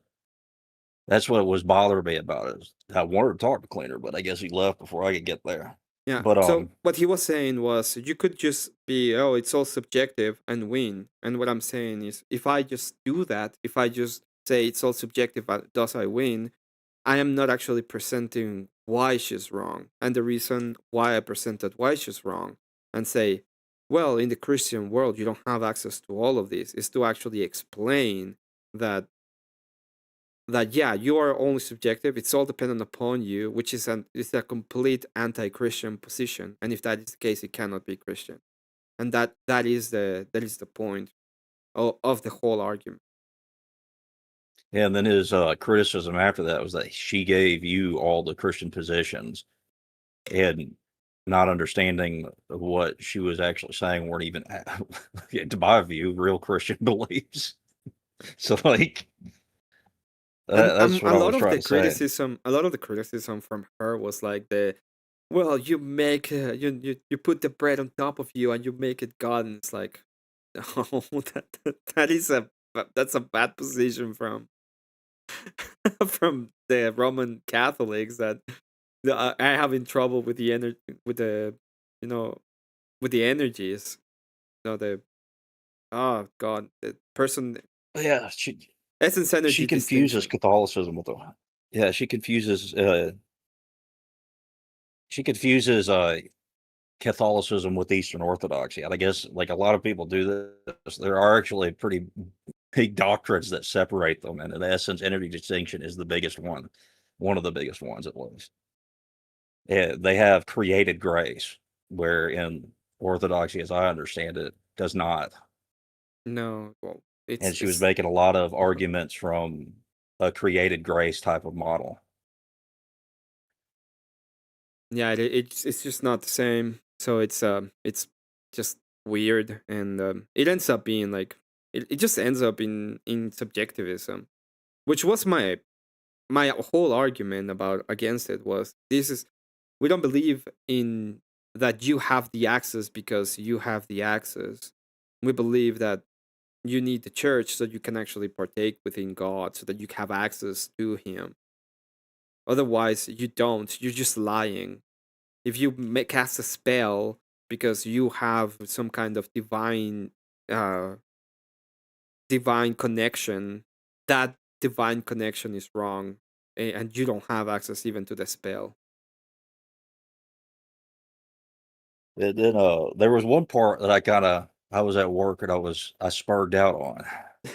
Like I spurred out, like, to the point where I was like, I wasn't even gonna, like, listen to YouTube or anything today, but then I was like, okay, I'm hooked now. But there was where she said that husband and wife must be humble to each other in the same way that we are humble to Christ. That made me so fucking mad, because, like, she didn't even understand it's that weird thing that a lot of people have where they don't even understand what worship is in comparison to like just like respecting each other. Like, well, they yeah, it's they do they make like they make like arguments sometimes that they're just contradictory in and of themselves. They contradict what even they believe. It's it's just they're just weird. I don't know what to tell oh you. yeah, she said the whole time that well, she said at one point that she's not like worshiping other people, but then she says something like that where a husband and wife must worship each other, or be humble in the same way that they're over Christ, which I would say is worship. But I don't know, it was just a strange point. But I'll let you get to what you were doing. I just wanted to. Yeah, I they're was they're just they're just confused weird. about that. They just don't understand the positions at all. Yeah, they're like, or she is just conflating Catholicism with Orthodoxy, and she doesn't even understand what she's criticizing. I mean, she used transubstantiation. Even within like Protestants, like usually they use the Lutheran view. I forgot what it's called, but it's not even the same as Catholicism. I don't Yeah, know. It was weird.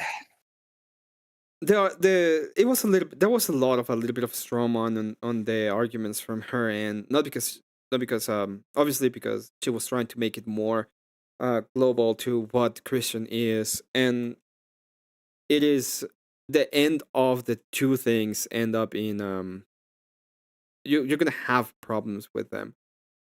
The name Jesus literally means Yahweh saves, or the Lord is salvation. It comes from the Hebrew and Aramaic name Yeshua and the older Yehoshua, which is the English name Joshua. Christ is a title. Christ is derived from the Greek word Christos, meaning the anointed one or the Messiah.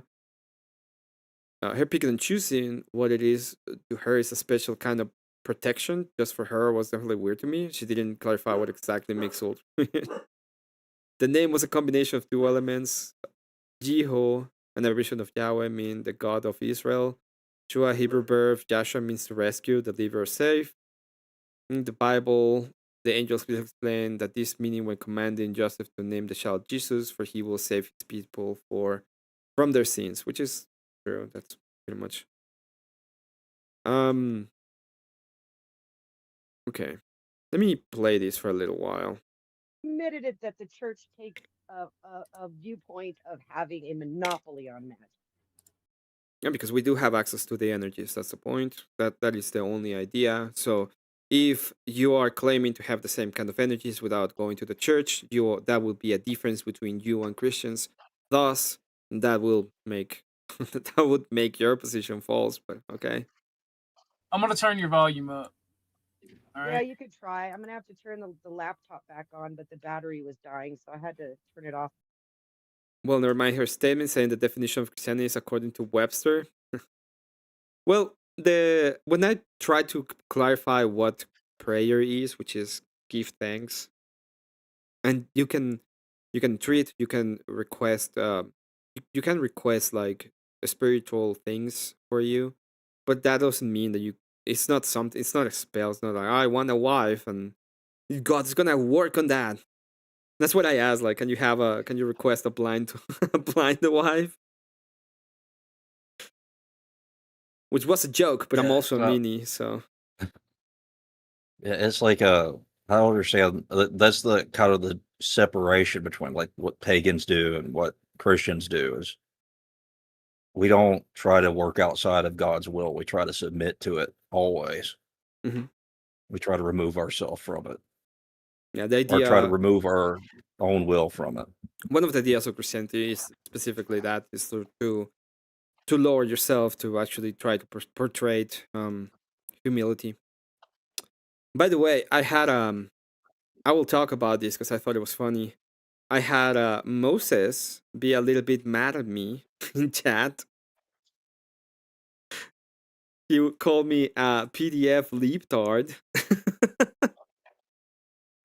But you know, he was he's still a little bit mad that he thought the argument was a predator and made him a feminist. So it is what it is. Well, to be fair, we don't have to listen to women, so. True, we don't have to listen to women. Or if he was overheating. Well, and you know, and I was talking to Denny before I went live. To Denny. And because I was like, That's I don't why I'm know here. if I don't know if That's why I'm Witchy here, 'cause likes. Jen said go over to OG's. Okay, cool. I was like, I don't know if Witchy likes me or what, but I like her. I think she's cool as fuck, and I think she won that debate. And I fuck with you and Emmett both, right? No, not lately. Mostly because I don't participate lately. And mostly because at the end of the day, I don't. There's problems in certain ideations that I have with people. I don't like to. If your grand idea to save the world is to delete babies, you should probably get the fuck out of life. Like I fuck with y'all hardcore, both of y'all. And Emmett but spent Emmett more lost. time laughing at what they were talking about in private chat than he did actually listening to me in the debate. What? What the fuck?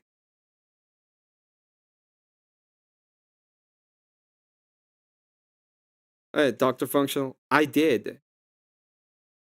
If you listen to the whole thing, I understand that it feel like I was going a lot through orthodoxy, but none of the arguments were done through the authority of the church or towards the idea of the church. The thing that I mentioned and why I mention it is a secular idea. Is the reason why is because I listened to her the whole debate. I don't understand. I laughed at the end because she said logic is subjective, and then she said the logic of probability, and I thought the logic of probability was funny. Because it doesn't make any sense. It literally doesn't make any sense. The logic of probability is it's just a funny dumb thing to say. Okay. Well, that I don't know what was said in the private chat, but the public chat, and then I tried to stomach the panel afterwards, which just pissed me off because you've got Glacier and Darkside Deaconess. That was the whole time, and after the show, I agree, it was nonsensical.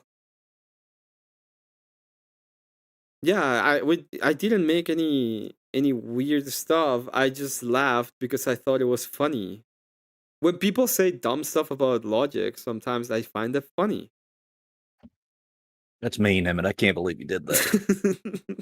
Yeah, I know. Do you believe in like logic? And the person is like, what? You believe in logic? Yeah. Can you tell me the 3 laws of logic? I would laugh at that, by the way. If I said somebody's like, oh, I'm super logical, and I ask them about the 3 laws of logic and they don't know it, I would laugh at that. I thought that's dumb. The logic of probability sounds like a woman trying to explain something she doesn't understand. The logic of probability was a funny shit. It's the funniest shit ever in my life. Well, that and I went to the Eastern Orthodoxy Mass. Remember that one? Yeah. And she also changed her story about how she was in it because she said to begin with that it was her like first husband. Now all of a sudden it was from when she was a kid. And now the first husband is a Messianic Jew instead of an Orthodox Christian. Yeah, I know. Yeah. It's almost like she's not being totally truthful. It really seems that way, right? And the reason that's the only reason why I went through the whole process of it. Is even if it seems like to be extremely skewed on mine towards orthodoxy, I wasn't making like arguments from the church. I was actually just making the argument from outside. It's like, this is what it means to do this, and it's not even authoritative. So yeah. That don't know what the fuck they're talking about anytime they open their mouth. Like Glacier has made the claim that conversion by the sword has never been a thing and isn't a thing. And then she'll always say, pick up a book or you don't know what you're talking about. And I'm just sitting there like, okay, whatever. Oh my god, Glacier really has Orthodox guy number. Well, they were also arguing from a limited point of view of only Eastern Orthodox is Christianity, where yes, but the reason why I did it that way is when you ask me about it, I literally mention like the consoles.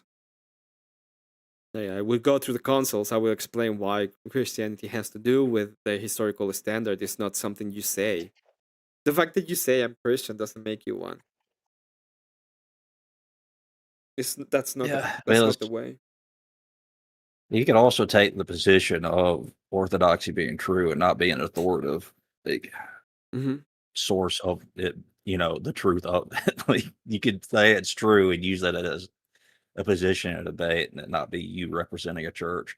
So I don't know, like it's Yeah, I took that position, the church is true, and I made a position of it as to why is it that logically it follows logically, right? Because I'm saying there is the logic of it is she's saying I have access to God, and I'm saying, well, the way that you have access to God in accordance to what we know has to do with the revelation and the historical standard through what the Christian is.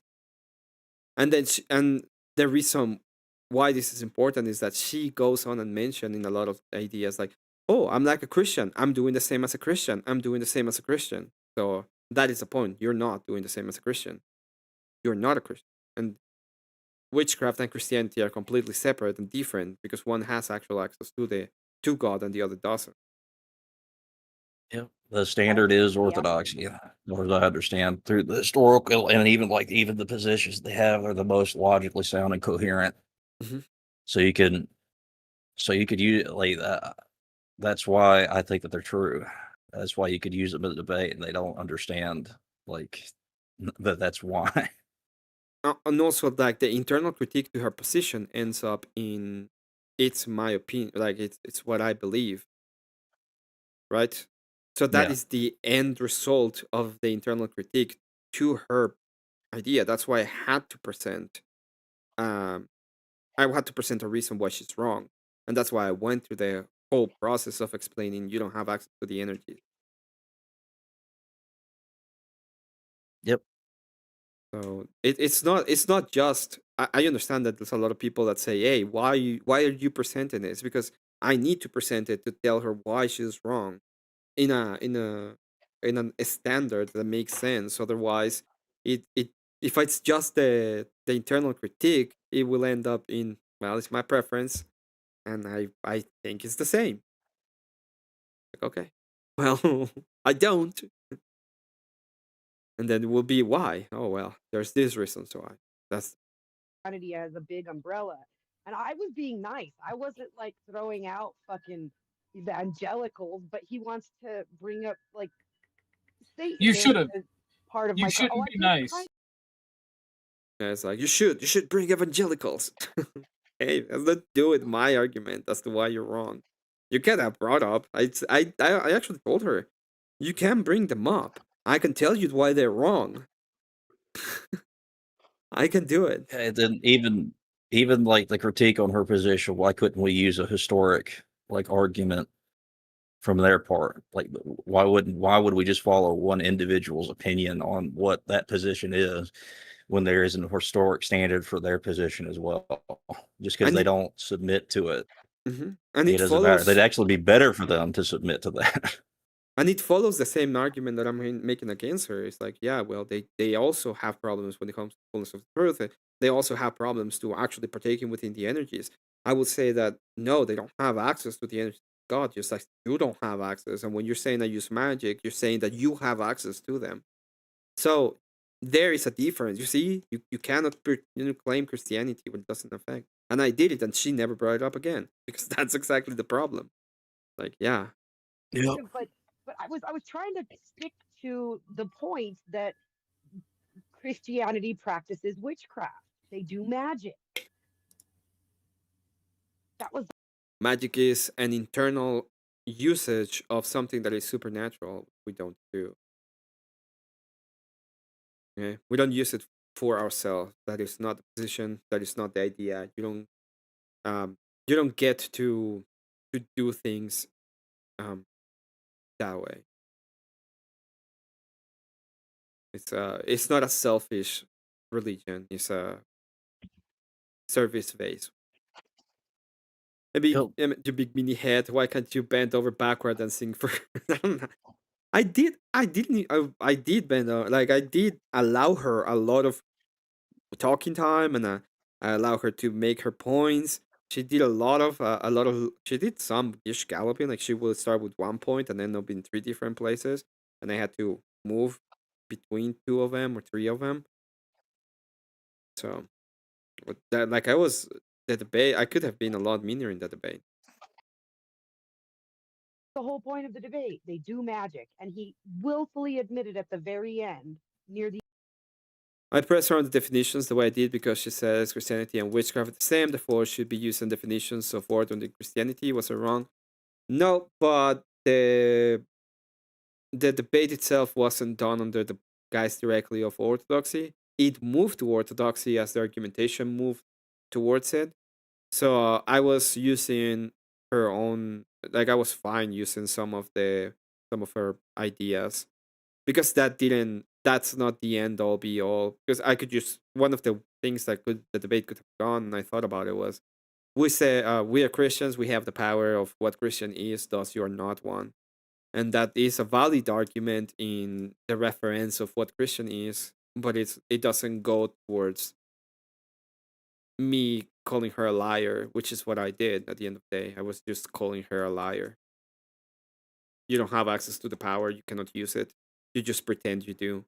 That's a lie. That's why we don't accept witches, because they're liars. The end, he said, correct. The church has a monopoly on that, on the connection to the energy. We have a monopoly on the fact that we can have access to the energy, because that's the way God wants us to have access to it. That doesn't mean that we can use it for our own benefit or do magic or shit like that. All magic demands. They also do have. Go on. I was going to say, they also do have a monopoly on what is true, because to have truth, you have to have direct revelation from Christ or God. So that's done through the church. So there would be a monopoly on truth just by that standard as well. By the way, there was this thing in the back where it was like, oh, you claiming anti-realism? No, it's just that the nature of God is different from the nature of man. If you say my preference and it's the same as God preferences, no, you're a different kind of being. He is justified in all of his preferences, and they all are good simply because he has the justification in and of itself. You don't. That is a big difference between one and the other. That's all. It's what's it called? It's a category area. What that dude was doing. Yeah, it's a category. Like yeah. The covenant ceremonial renewal ceremony led by Joshua was the prerogative of the king of. Okay. All magic demands a sacrifice and comes from one source. She is lost because she doesn't understand it's 2 different sources. Well, she's claiming that it's the same, which makes no sense, right? The revelation, God made a revelation. He said, this is the way I want things done. And you can get away from it because you have free will, but that doesn't mean that God is wrong or incorrect. It just means you're wrong. You don't have access to him because you're not doing the way he wants it to be done. Witch's volume is as high as it can go. Oh, hold on. And I'll switch over to the laptop in a few minutes. I just got to give it a few minutes to cool down. It was overheating, so it didn't want to take a charge. That's fair. But it's like 100 degrees here today. And the thing is, like, it annoyed because I said that in the chat too. I'm like, Emmett. I'm like, and I didn't say it to either one of y'all. I was talking in general to the chat because Glacier and Cypher and Darkside Deaconess and all the Ortho bros were in there running their mouth. I wasn't really looking at chat, especially during the debate and the after panel. At the beginning, I wasn't looking at chat. I was just trying to listen to them. The only thing I laughed at was I really think it was funny. The logic of probability. It's like the guy with it's just a presupposition. He's assigned a presupposition on your end. It's just an observation. Dude, come on. Fuck off. At the time, they were belittling who? The cannibals? What? I don't know. That's why I was saying it's not. Well, Gnostic is direct revelation. Oh, so yes. And I'm like, in chat, I said, which is winning this debate? Not because, I'm a secret warlock and hate Jesus, but because... What the fuck does that mean, OG? The debate was over if we were already in the panel. What? She is arguing from a knowledge and human perspective, and Emmett is arguing solely from an orthodox perspective. I wish somebody understood fucking logic, dude.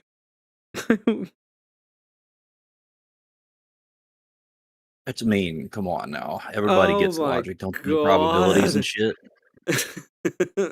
I got my own logic right here. I got Zen logic. Oh, yeah, whenever I feel like. Have a good one. I really wish people understood logical arguments, dude. It's so... I understand that it ended up being like, yes, it is orthodoxy, because if you look at the whole historical standard, it leads to orthodoxy. But it's... okay. Take care, you D. Jesus Christ. And when you're arguing these great concepts of faith, you're always arguing emotion. So there is no one vocabulary. You're always arguing emotion? What? Come on, man. Come on, bro. God's a feeling. Don't you ever get that feeling of the Holy Spirit in you? That's the feeling, bro. You gotta feel the Holy Spirit, bro. You gotta get that Holy Spirit in you, son. Yesterday I made a joke. Because people asked me, like, if you had a question to ask God, what would you ask? And I said, hey, bro, when you coming back, bro, was my answer. And the reason why I said that is a joke, because I wouldn't ask God questions. It would be like denying faith, kind of. It's like a good thought I'd just be saying experiment. thanks. It would be like kind of the same experiment, right? But it's like people were a little bit mad at me saying, "Where you coming back, bro?" Because I was like, "Oh, you will call God, bro?" And I was like, "No, but I wouldn't call him, bro. But I wouldn't ask him a question either. So it was just a joke. It's just no, it's whatever you want. Whatever you want, God. We do what you want. That would be what I would say to him. Yeah, I'd be just like, hey, thanks. Thanks a lot. I'm glad I got to see you. Please don't throw me in the fire. Yeah. Thank you. Vocabulary word or one definition for these words. And like the same people that call me and you and everybody else for all these fallacies were literally just appealing to authority this whole debate. And I wasn't appealing to authority. I was I made a historical idea of how God wants to be worshipped. That's the point of it. Is the argument the argument goes, hey, God set up a form in which he wants to be worshipped. It has a standard, it has a historical idea from the beginning of the Bible to the end of the Bible. And he set up the church so that you have access to his energies in the way that he wants you to. Outside of that, there is no reason to have any kind of interaction with you, or you don't have access to him. Hell, like this too. Like appealing to authority is not like always automatically fallacious. It's only fallacious when you say this is what the authority says and that's it. And that's the end of the assertion. You could use authority. Yeah, authority is fine. Being emotional wrecks about it. And I think it was fucking hilarious. I think that... Well, and talking in circles. Like, yes. Disingenuous argument, talking in circles, laughing as opposed to actually addressing. And this is funny because they're not actually talking about the debate. They're just talking about the after panel. So They are not talking about the debate. They're just talking about the after panel all this time. At all. Witchy was doing what Witchy does, argue personal experience. That's when she always goes and gets mad when she loses. Go figure. Yeah. Any of the points. He didn't address at all the fact that they do rituals. Yeah, because doing rituals is not witchcraft. What? Yeah, rituals are not. I can concede to that, and that doesn't mean that the fact that you do a ritual, you're a witch. What? Yeah, there's different types of rituals. You know, there's No. the Christian rituals and there's the witch rituals. They're two different things. If you do the Just because Christian ritual ones, is a you're a Christian. If you do the witch ones, you're a witch. You see a difference? Yep. Like, yeah, you guys do rituals. We do rituals. They're different. They mean different things. Even in the meaning of what a ritual is different. Darkside Deaconess came on hot, specifically because she wanted to showcase the difference between a Christian ritual and a pagan ritual. That's why she was bringing up all of the different definitions. Even said it herself that the rituals are only rituals according to the church if the church does them. Well, I was talking to Denny. Witchcraft definition has ritual in it. I was talking to Denny right before going live, and we were talking about the treatment that they usually give you. And I'm like, I wish you would stop playing nice with them, because like all of these people ask me whenever we have a theological discussion, and like Deaconess pissed me off when she was asking, saying, "You don't know what you're talking about. None of the definitions you're using." You know, I don't ask him any of that because I just said he just take his worldview. And when we had a last big talk, I didn't use any of that. I just asked him what he meant. Like, oh well, where's morality? Oh, it's collective. Okay, morality is just collective force. Okay, what is oh, babies? We're gonna talk about these. Okay, oh, they're just parasites. Why shouldn't we delete them all? They're just parasites. So the whole point was that she was trying to mix them up, and I wouldn't let her. Yeah, I know. I just agree that we do rituals. Like, yeah, we do them. So what? And I don't understand, like, what he's doing. Like, he's like trying to amp her up to not like. This is the thing. Most people around where she's around here, where I've been, have been perfectly nice to her. We just laugh at the silly things she says. We're not being mean to her. If we're going to be mean, then I would say, "Wow, it really seems like you're kind of a liar." She's kind of a liar. Yeah. And I don't mean that as an attack on her character, obviously, but I mean that because she has more than once lied about basic shit.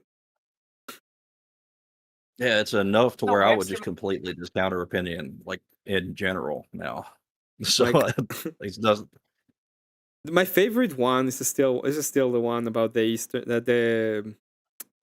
the Orthodox Greek, not the Eastern Orthodox. Yeah, it Orthodox or no, it was Eastern Orthodox Greek Mass. We were talking. No, she said we're going. I was at Mass the other day. I was at the Eastern Greek Mass the other day. The Orthodox Mass the other day. That's what she said. The Orthodox Mass the other day, and we were like, Eastern. That's wrong because Orthodoxy doesn't do Mass. They have divine liturgy. And she was like, I was there. It was a different one. It was the Orthodox Greek, not the Eastern Orthodox. Okay. And then when I brought up that she was talking about Roman stuff, she started using the Roman Greek Church.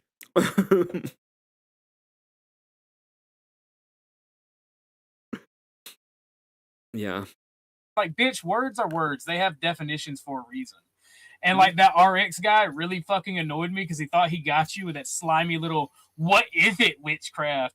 You stupid mother! Like, these stupid motherfuckers pissed me off. And I told him I can't divide. They're just talking about the panel. They're not even talking about the debate because they cannot talk about the debate. They were talking about the debate. They will have to go through the whole argumentation, and it was a hard argument.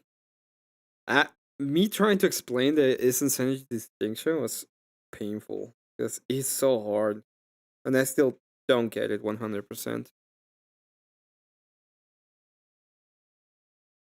Well, I understand it in this way. Like, you have to be able to participate in God directly in some way, and you can't participate directly in his essence, so you partake in his uncreated energies. It's the baseline that I understand it as. I don't understand its workings, but I don't know if we can really understand the inner workings of it. Yeah, and the point that I was trying to make is once you are partaking within the Eucharist, it's like having a meal with God in in His presence and being being like part of Him in that aspect. But I still have like there's like there's a lot of faith. There's a lot of I know it's true. There's a lot of faith that I think I don't necessarily know everything about it, but I get that is the idea. Define it with a negative. I can't define something by what it's not. That's not a definition. Well, they come with all these shitty little gotchas and like very shitty personality defects. Good choose. And hypocrisies about themselves. I don't think any of these people are Christian. Pikachu, I got you. I just wonder why people in the Yeah, none of us are Christian. I mean, chat kept saying I was angry. Yeah, but why would I care about his subjective standard? Yeah. Why would I care what his standard is? I'm not a Christian. That's because I'm not baptized in the Orthodox Church. That's my standard of Christianity. Why would I care about his? If it's only about that. Yep. In the conversation, I wasn't angry at all. Is that your brother, man? Do you have your perms, or are you keeping yourself at down for a reason? The only reason I didn't. It's me. The only thing that the only time I got mad or angry during that entire debate was at the end. I saw it. Oh, go ahead. I was talking to OG. And I was pissed. I was really pissed that AVG was allowing them to be disingenuous and laughing about it herself. And you could see that they're reading something. No, I was laughing. the logic of probabilities.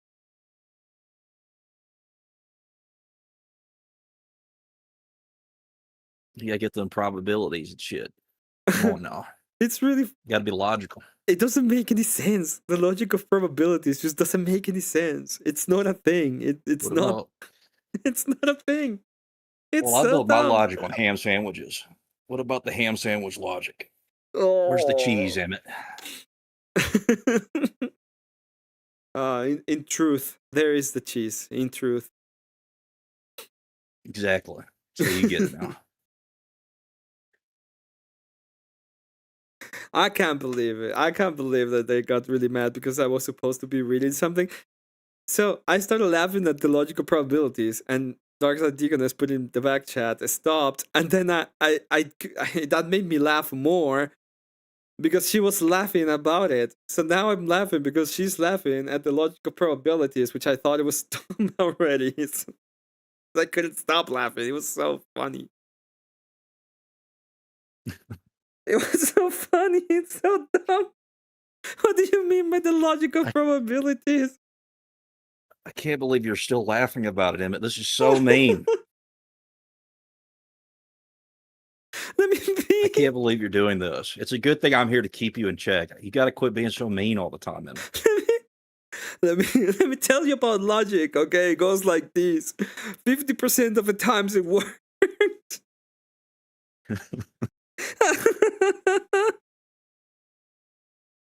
And I don't even Well, that's just sometimes. Sometimes it only works 5% of the time.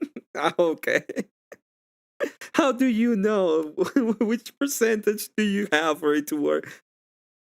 Is the logic It's of divinely revealed to me by probability.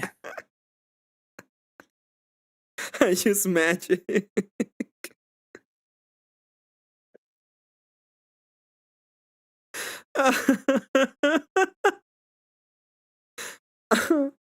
That is the only thing that I was laughing at. I was laughing at her saying that, being completely incoherent. And then Darkside's laughing, and then she types in chat in the back, and you can actually see on my stream, just types, "Stop it." Laughing. Oh, it was so funny. And re-exam was because I am a mini, okay, but I don't have a problem with re-exam anymore. He went to liturgy, so I am granting him all the grace in the world because I have to, and because I have to. No, you went to liturgy? Yeah, he went to liturgy. He's been going to liturgy with Stillborn. I don't know how many times That's he's been good. going, but he said that he's been going with him. So I'm like, okay. Maybe listen to me, because maybe that one time he was in my chat, I thought he was just being kind of a smartass to me. So I was kind of harsh, but maybe he actually listened to me. Yeah, maybe he did listen to you. So he's been going there, and it's like, okay, I'm sorry. So I even apologize to him. So he was there actually trying a good conversation and trying to talk to this person. Then she says that and just lost my shit. Started laughing. On the screen, whatever Discord chat they're in, and laughing as opposed to actually listening to the answers of the questions they asked me. Like, Oh, we were not in this. I was not in Discord at all. I had nothing to do with Discord or anything. We're just there. She typed it in chat in the back chat. You can see it in my stream. It actually, since she tagged me, it appeared on the screen. And all she said was stop, Emmett. Yeah, we weren't talking about the debate on the background. It's like that's dumb. Why would I do that? I need to actually listen to you. if you're not even going to listen to my answer, then why are you asking me the question? Well, everybody wants Andrew Wilson to look at me, notice me, senpai. And I'm gonna use Andrew Wilson's words against him. This was literally just sewing circle Protestant Christianity they always bitch about. It's the Mean Girls Club. It's all tribalism, and that's why I don't do the debates. Which ultimately, that's why I don't fuck with these people, because if one more I don't go dirty. That's why I. Oh, it's so dumb. This is so dumb. Yeah, I can't believe he's sewing those sewing circle Christians on AVG stand. I can't believe them. I can't believe it. That then they go off on their own channels and then they knit sweaters and stuff. It's so gay. I can't believe. Hold on, let me finish this. Let me finish this sweater real quick.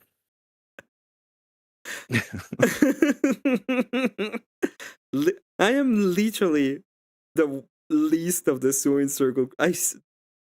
People come to me and call me a meanie, and they're angry at me being mean to people 90% of the time. Okay, literally. Yeah, I'm even willing. I'm like, this is my thing. I'm even willing to dog out people who are Orthodox sometimes, because I think they're wrong on certain topics. Like, it hurts. It actually hurts me to do that. I don't like it. Sends me a little bit of a spiral after I have to do it, but it's whatever. Got to do it sometimes.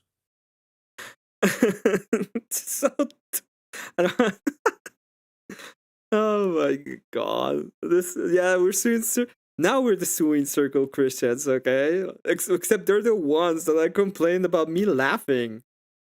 Imagine being so mad that you go to a panel. Well, that's just objectively mean. Complain about a debate. Don't talk about a debate. Talk about an after panel the debate, and then in the after panel of the debate, you complain about one person laughing. Imagine that.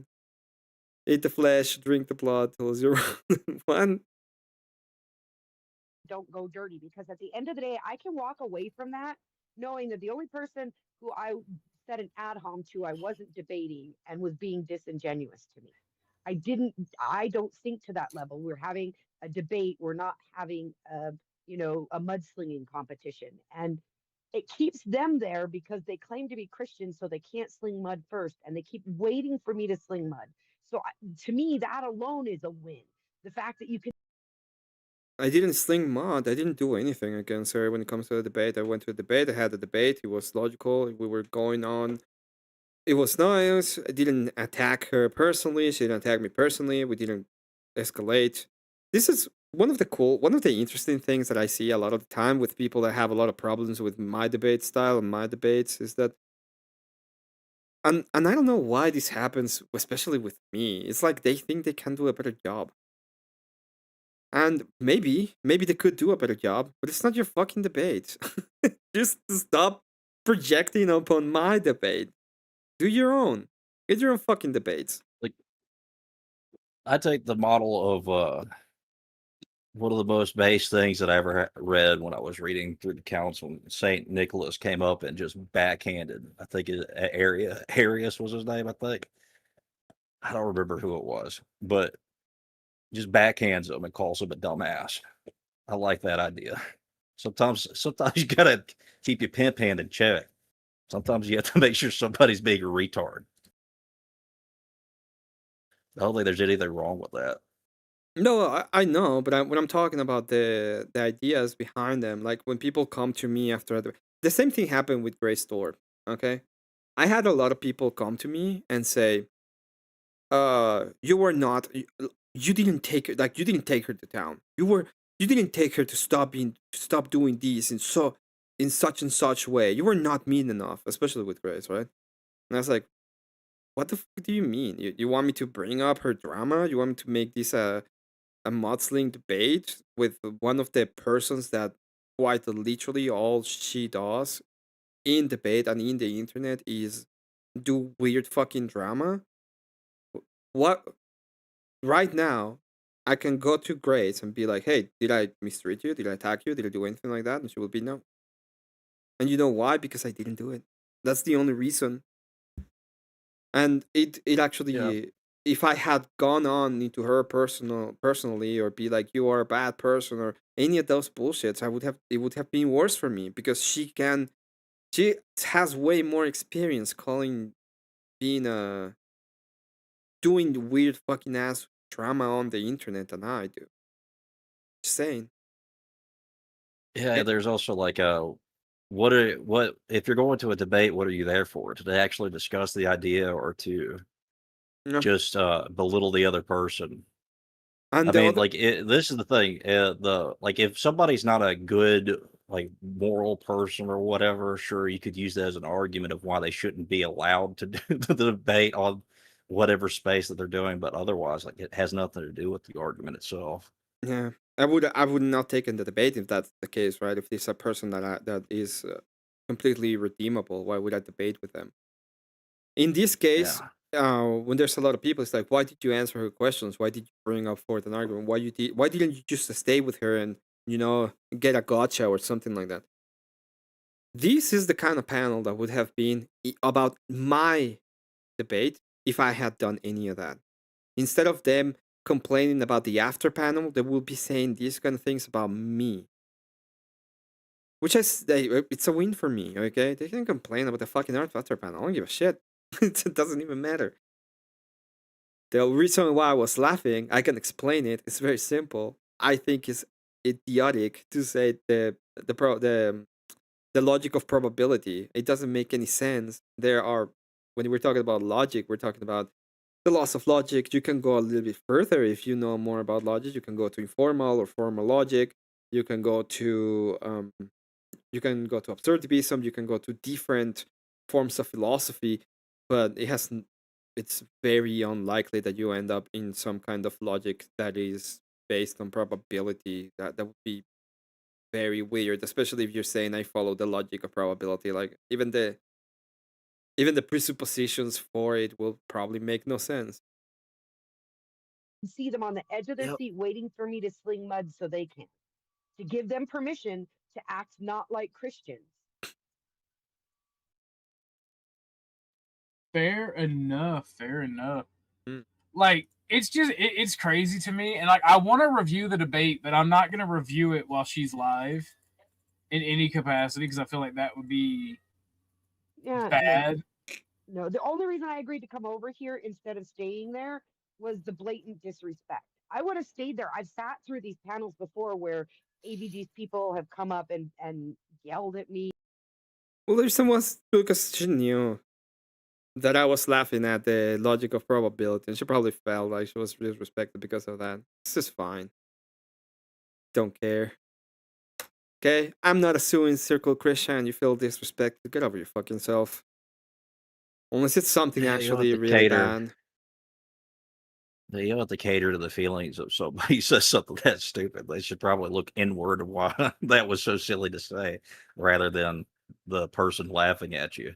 Yeah, let me tell you how let me showcase, for example, how how exactly I'm a circle Christian. Okay, in my world, in my point of view, this is what I would do when it comes to Moses. If I ever see him again, I don't give a fuck. You do what you want. Okay, and he just said about me, Emmett said for 20 minutes straight, why it's not a bad thing to go after 13-year-olds. Then he manifested demons for 30 minutes and then he rage quit. It's like, I didn't rage quit. Didn't want to be there anymore. I had nothing else to say. But it was dumb. So, it's like, I'm gonna go ahead and be like, oh, I don't give a fuck. He can go wherever he wants. If he's in a panel and I gotta be in a panel, I'm not gonna be like, you evil person. I'm probably not gonna be his friend. Yeah. He could go fuck himself at the same time, right? I don't give a Yeah, all you could really do with it when it comes to someone like Moses is hope that the church helps heal him over the course of time. That's the only thing you really do. And the point of the argument was he was coming up, just to say, he was coming up and calling everybody that thought it was predatory when it comes to the blind pill a feminist. I went on, I make the same argument. When the things you're looking for in a woman are the same things you will find in a 13-year-old, probably you have a problem. Probably it is predatory, okay? Probably shouldn't make that stupid fucking argument. Maybe you should thought about that instead. Yeah, probably.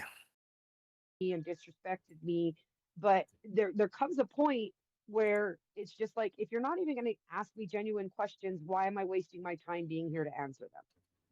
Well, that's the thing. Like they don't have genuine questions. It's the mean girl. It's the everything from them from Andrew Wilson down with the Ortho Bros is projection, and I'm starting to see that. As much as I fuck with Emmett, like AVG has no reason to dislike me, but yet she does. I've done nothing to her personally, but yet she's got the meanest shit to say to me. Oh, I like AVG, and I even like Deaconess. From what I know of her personality, I find them. It's just a big old mini me that she doesn't like. I don't like any of these people but Emmett. Like anybody that was over there and that is over there now, I despise. I fuck with Emmett because Emmett's the homie. Well, I find them to be a very interesting group of people, and they do have some knowledge and different perspectives that I don't have that are interesting. However, I don't like the way they behave in a group. I've had. Yeah, we're mean girls. Let me give me a second. I need to check on my doggy. I'm gonna just press play so that I can hear to it, and I'll be back in a moment. Conversations with all of them in smaller circumstances where at least they're genuine. They still disagree with me and don't like me, but at least they're genuine in the conversation, and I enjoy that.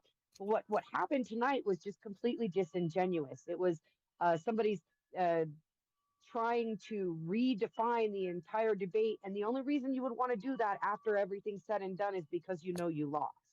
Like if they were accepting that he won based on the poll, there would be no reason to come up and question my definitions because you could tell I didn't do anything. You could tell the poll was held up to let other people come in and vote. The poll was at 51 49 for me when my partner voted, because he told me, he texted me, he's like, it's 51-49, and I was like, you know what, I can vote for me too. So I went and voted for me, and 2 more votes appeared, and it stayed 51-49 for me. And then at the end, it was what, 52-48? Either way, if it was 51-49 or 52-48, there's no clear win there, especially considering it's her crowd. There are a few people in there who may have voted just because it was me. Like Dan might have. I won't say that he would do that. I doubt he would. He votes on what he believes. If he's going to get involved, if he voted at all, because he doesn't typically vote in bullshit. But the majority of people there were her and Emmett's people. They co-host together, and it was still at a basically 50-50. Yeah, the fact that you had an entire chat of people that are Christian saying, you know, like Emmett hasn't disproven it or Witchy is doing a good argument is a victory in of itself, right?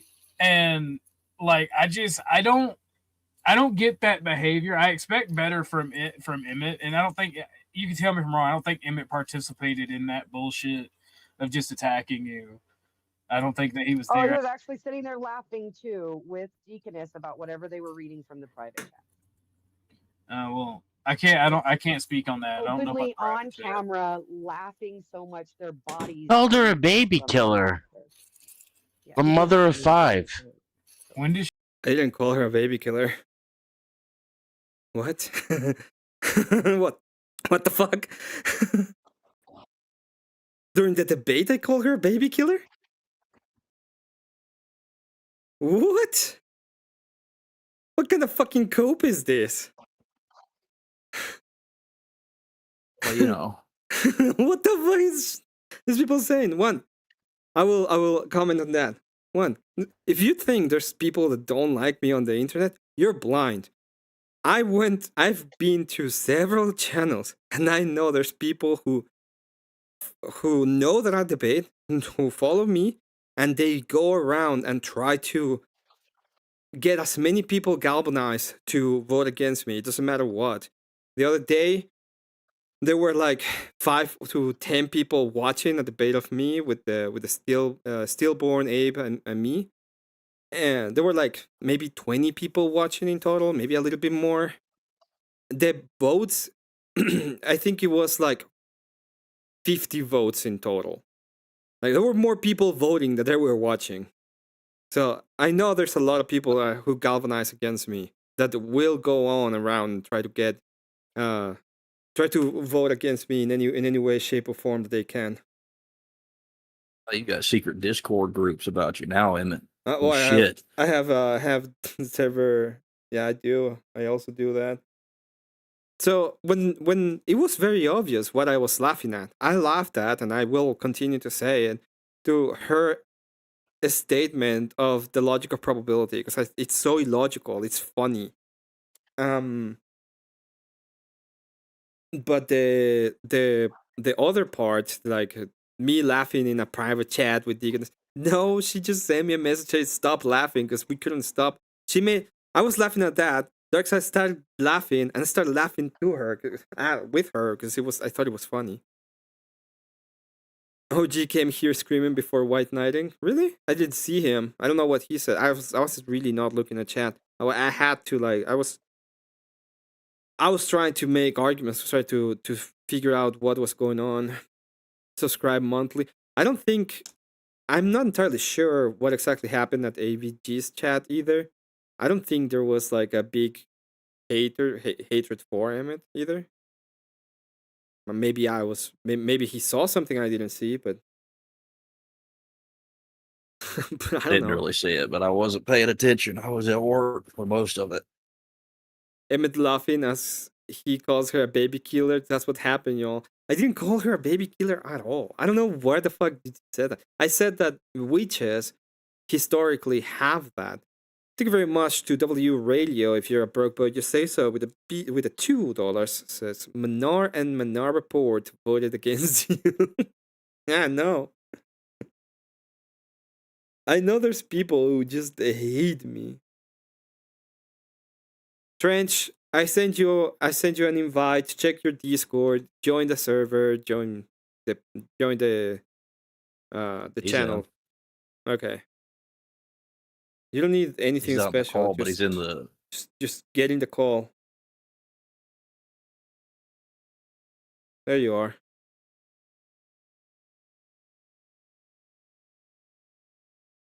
That was sarcasm. No, that is the truth, Viri. That is what happened now. No, next time I know. Next time I know what to do. I'm just gonna go ahead and be like, oh, that's the baby killer. Fucking bitch that I laugh at. Because that's gonna be the narrative. I just do it, you know? I'm trying, I'm a slow boy. Yeah, he did that A childless, wifeless, you know. I know that you mother and five, I a know baby killer. I know that you and Emmett hate each other, so I'm not going to participate. Yes, I just like Dennison. He's an idiot. He's an idiot. Which is last to the page, she loves badly. One was abortion and eugenics was the other. Then this. She's not doing well. I don't know.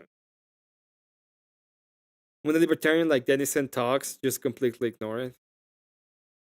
True. Yeah, that's where I go at this point. But like, also is like this is the thing I talk about all the time. Like, what is he talking about the debate? He's talking about his personal opinion of you. He's not even like engaging with the comment. That's his only criticism. He's me, don't you know? Like, it fucking say it is weird Weevil Underwood fucking voice. You can actually do that. Well, I don't hate Emmett. I can just accurately call out his bullshit. What got me about I do dislike Dennison. I do. I do really dislike him. It's so annoying. Emmett is he shared sources and I shared sources, and all I shared was King James version of the Bible and Merriam. Yeah, she said the King James version of the Bible and the Merriam-Webster dictionary. I didn't tag any of that. I was like, okay, fine. When she presented the curses from the Bible, it's like, yeah, it is mentioned in the Bible, but you mentioned it that I'm sure maybe I heard wrong, but I'm pretty sure that she said that at the beginning of liturgy they make curses, and I was trying to figure out what were those curses. But she moved away from that immediately, so I didn't have anything else to say about that. And then we moved into the whole idea of partaking with the energies, which was the magic thing. And yeah. I mean, like, also this is the thing too. It's like she's taking like that. It's necessary to have definitions and the Bible, yet they work cohesively together, right? But we don't get our definitions from the Merriam-Webster. They're the traditional part of the church. That's the thing. No, yeah. What I'm saying is that I don't think we talk past each other. It's not like we were doing a bunch of word concept fallacies whenever I needed to clarify, like I did with prayer. Like, okay, I understand that this is the Merriam-Webster, but this is the actual definition I'm going for. This is how we look at it. That was different. He's just mad about the chat laughing at her. He got mad just for her commenting on her rage quit. Apparently, we ganged up. Yeah, it's dumb. It's dumb. Good to see you, Jess. They're very angry. They're very angry at us because we caused her to rage quit.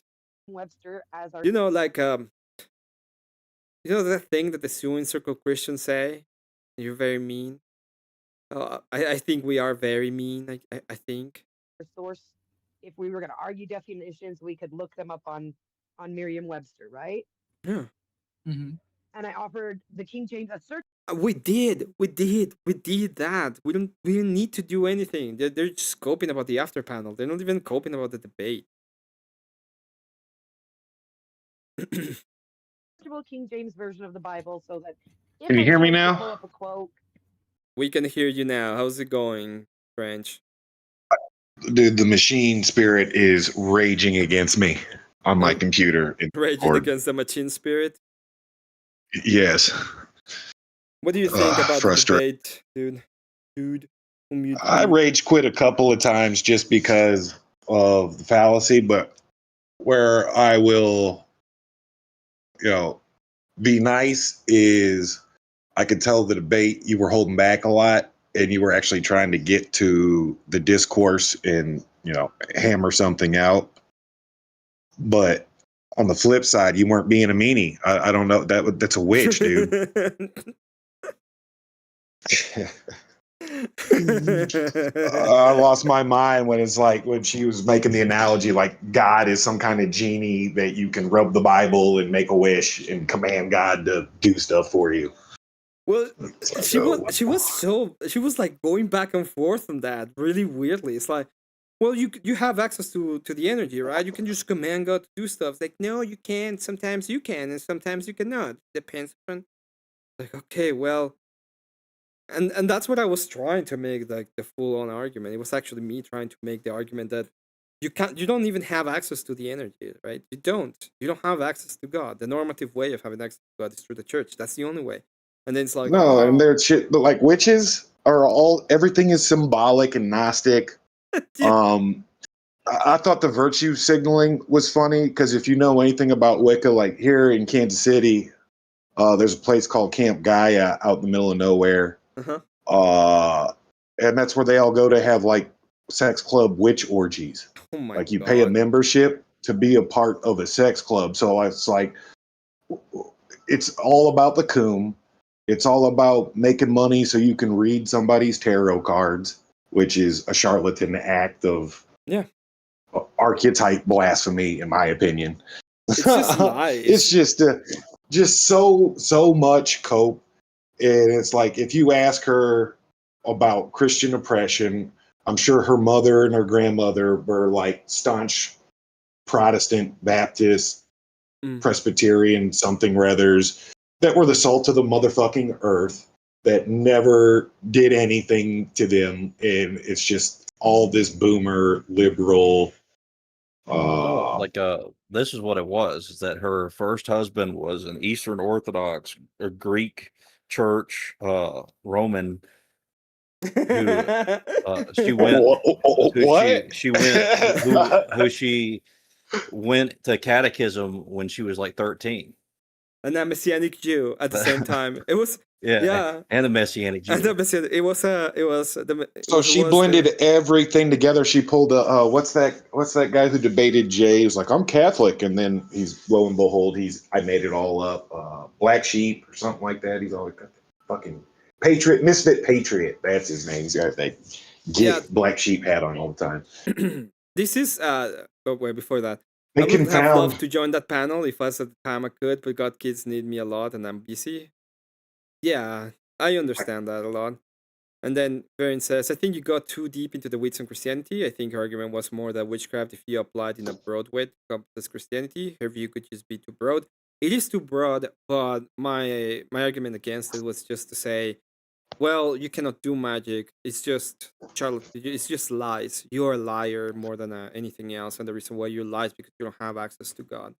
So then I about threw my laptop through the wall when she was talking about Jesus being a sorcerer, basically. No, it's a familiar. It's the whole concept. That's the when whole concept, though. Like, Jesus is some evil sorcerer, and we're speaking spells, and praying is spell casting. It's just, I had to quit, dude. I tapped out for my blood pressure.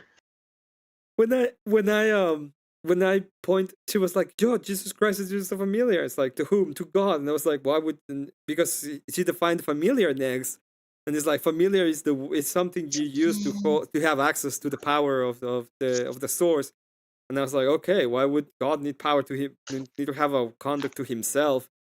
And she just like didn't get it. Like, she went away from that so fast. But I thought it was like a. What saddens me. It's like, okay. I'm sorry. No, go on. What saddens me is they put all this effort into learning pagan nonsense and Gnostic bullshit, fucking grifter magic, and they put no serious effort into understanding the religion they're critiquing at all. Like, they can't differentiate Protestant versus Catholic versus Orthodox. It's all just, you attack the worst parts of what you think are of each denomination and let it rip. And it's just infuriating. And then when all else fails, priests are chomos. And it's like, that's not really happening. And even though it was a big media thing, it wasn't something that was happening at scale, even with the fallen Catholic Church. Yeah, at the end of all of these, it was going to become I was trying to move away from the Notre Scotsman fallacy, right? Because that's why I went too in the deep into Christianity too. I was trying to be like, this is a Christian. This is why it's a Christian. I'm not saying that. I'm not gonna open it up to everybody is a Christian, because I need to make the explanation as to why this person is a Christian and this person isn't. And they just that was the whole point of me going through all of that, is because I did need to showcase why is it that she doesn't have access to it. Oh, Orthodox That's fair guy, enough. raid? I remember. Thank you so much, Orthodox My guy, last- for the raid. My last apologetics debate ever, I defended all three denominations, and that was difficult. But when you do it correctly, you just run circles around somebody of how much they don't know about Christianity at all. Thank you so much for this insanely huge, ginormous $5 super chats to Jared Speaks. He says, Emmett. It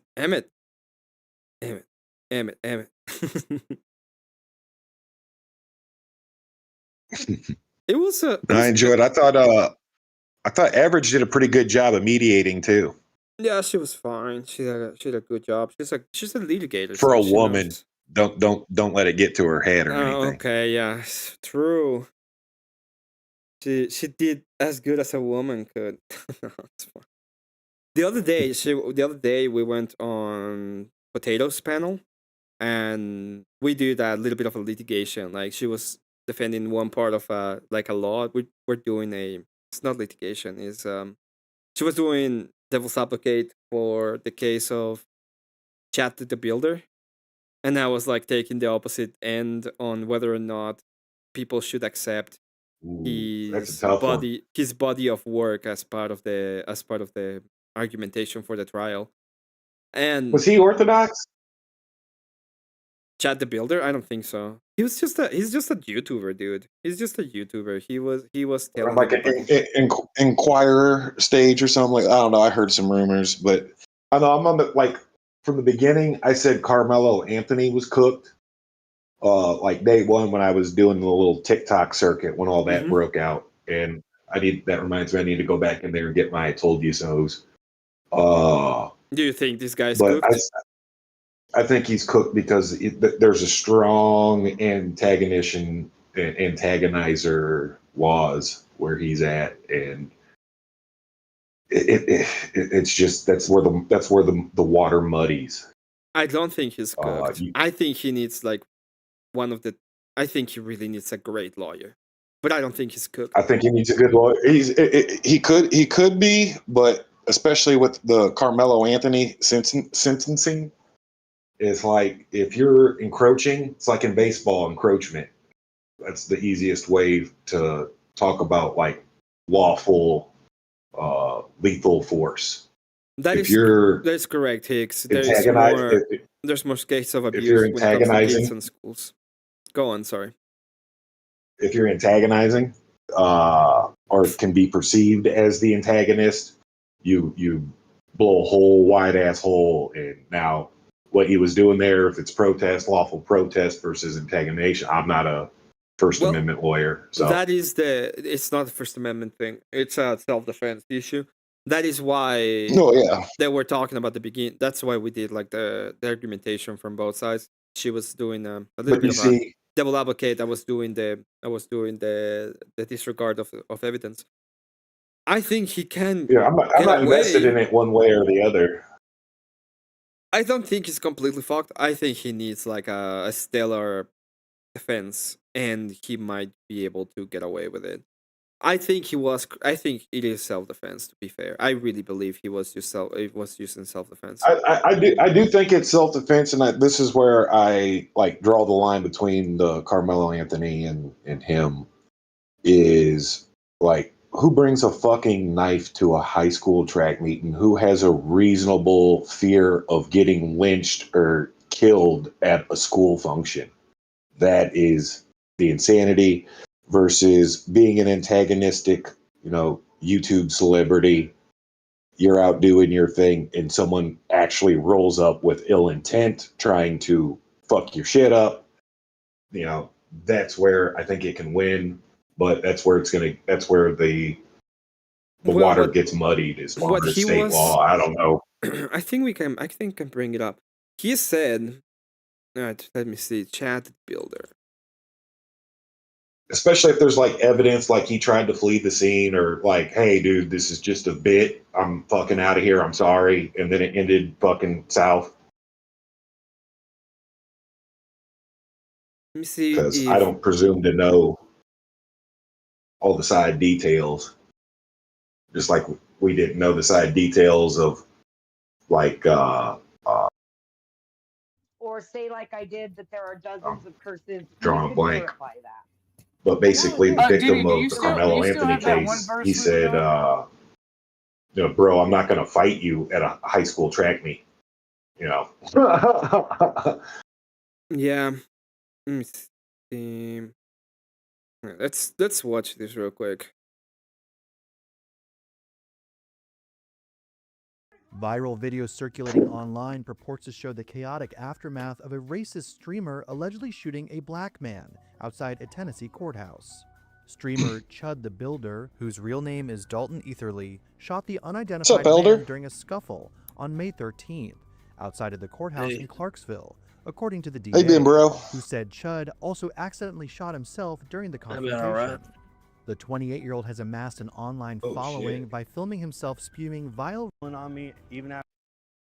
Oh, this is the part that I was wanted to talk about. Who was black, according to witnesses. I don't care about his Start black. saying all that chimp out to me, I'm gonna hit you. He hit me, started wailing on me, even after I had to defend myself by shooting him.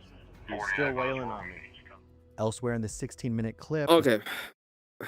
God, there's let me see if I can find it. But there's a moment when he is in the live right after he got attacked, and he says, I was just walking around and I saw this guy and he like called up to me and I went to him and I said like what you need, and he didn't, the other guy said nothing, so I left and I was like moving away when he started attacking me, and then he says, well, the other stuff, right? It was like attacking me, then I had to defend myself, and that is what I'm talking about. That the way that it seems to be is that in this case specifically, he was walking away, he was moving away from the guy, he got jumped, he didn't know if anybody was there to like protect him or anything, he didn't know any of that. He takes out the force multiplier, we call him that right now, and even when trying to defend himself, he literally hurts himself.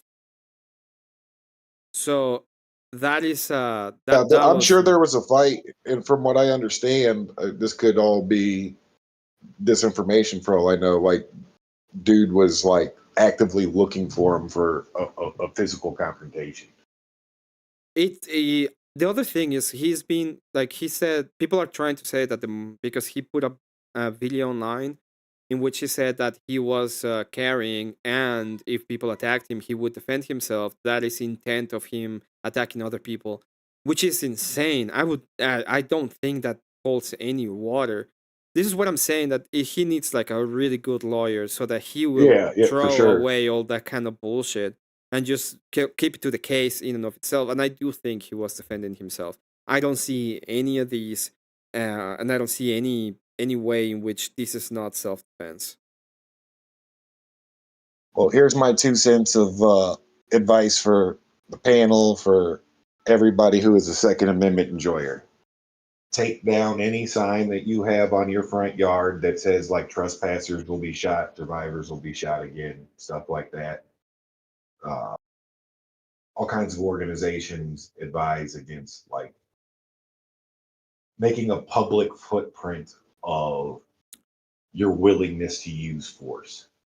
That shit has been used against people in past cases, and it will be used against people in future cases. Yeah, but I still think that has to be with the defense. The defense, there is a principle when it comes to it. The defense has to bring it up, and he really needs a good lawyer. Like I think that he has other cases. I don't care about the other cases. This specifically, I think is self-defense, and I think he should walk. And I don't know exactly what's going to happen, but when it comes to Chad the Builder, I do believe that he is entitled to self-defense. Apparently he did like shoot himself or graze himself when trying to defend himself, and he, what are his official charges? Is it first degree? Oh, he didn't die, and so it's just attempted. Attempted, okay. Yeah, the other person didn't die. Is there a lesser? Is there a lesser charge? I don't think it is. Well, maybe third-degree manslaughter or something like that. Maybe, I don't know if there's like attempted manslaughter. Is there such thing as attempted? Yeah, I don't even know if there is. I don't know. That's not my wheelhouse. You want to talk about Socrates? We'll go ahead and talk about Socrates. Third-degree attempted He won't talk manslaughter. about the odds. It's like, I can get you over there. I can get you on the odds, but I can't get you on the legality. Exactly. What you ought do is remove any bumper sticker on your car that says "I shoot first and ask questions later." I shoot first and ask questions Don't later. don't advertise. Don't advertise. You know. Oh man, I need to go. I need to go eat something. I'm tired. Are you gonna go live, Elder? Yeah, probably for a little bit. If you wanna go live, do it now. I'm gonna raid you. Maybe join you in a little bit, but I wanna go eat something because I've been like live and on debate mode the whole day, which is something to say. I also was working on. Did you? So I got a Seraphon army, kind of a Seraphon army from Age of Sigmar. Oh yeah. So let me just bring it up. It's easier that way. I never got into Age of Sigmar. I Well, love me some Warhammers. It cost me $50, which is the only reason why I got into it. I was like, oh, really? Just 50? Okay, I'll do it. I'll get into it. But a lot of models from Age of Sigmar actually are fucking dual purpose. They can cross over into 40K. So I got this big boy right here. You see? What is? It's a Carnosaur. It's a mounted Carnosaur, and I think it's a skink on a mounted Carnosaur. And it's pretty cool. But I made the whole base yesterday, and I actually ended up using all of my remaining super glue. So I don't have any super glue right now. I'm waiting till Monday for super glue so I can finish the whole thing and then start painting it.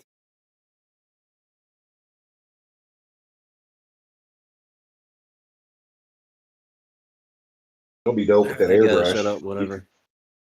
I gotta set up whatever you're ready. Okay. So we going over to elders? Yeah, I go over to elders. I'm gonna go ahead and I'm gonna go ahead and just finish up my stream. I'll be seeing you guys in a little bit. Let me go ahead and check. I agree with the don't advertise. Thank you, Byron. No, I'm at yell at me over Sarah. You guys literally mix things up. Not even Sarah. It was the Andrewish. You weirdos judge everything relative to Sarah. Stop. Move on. You take a poll, Scott. I'm pretty sure hate will win. I don't know what you mean. Okay, I'm gonna go ahead and send you all to Elder Lion. Elder Lion is gonna go live. He is gonna be doing this. I've been live. I will thank you all, especially Witchy Bitchy, for the debate. I enjoyed the debate. This was an interesting debate. I do believe that there's a lot of people who really fucking hate me and follow me around out of pure hatred. So it's not, for me, it's not like even if it's supposed to be in our crowd, it doesn't mean anything because I've noticed that there's people around that will go all the way over whatever they can to vote against me in anything I do. I'm not saying that Witch did a bad job. She did okay. I just believe that some of the argumentation is a little bit complicated, and it's interesting in and of itself. Let's I'm gonna end the stream with my favorite song.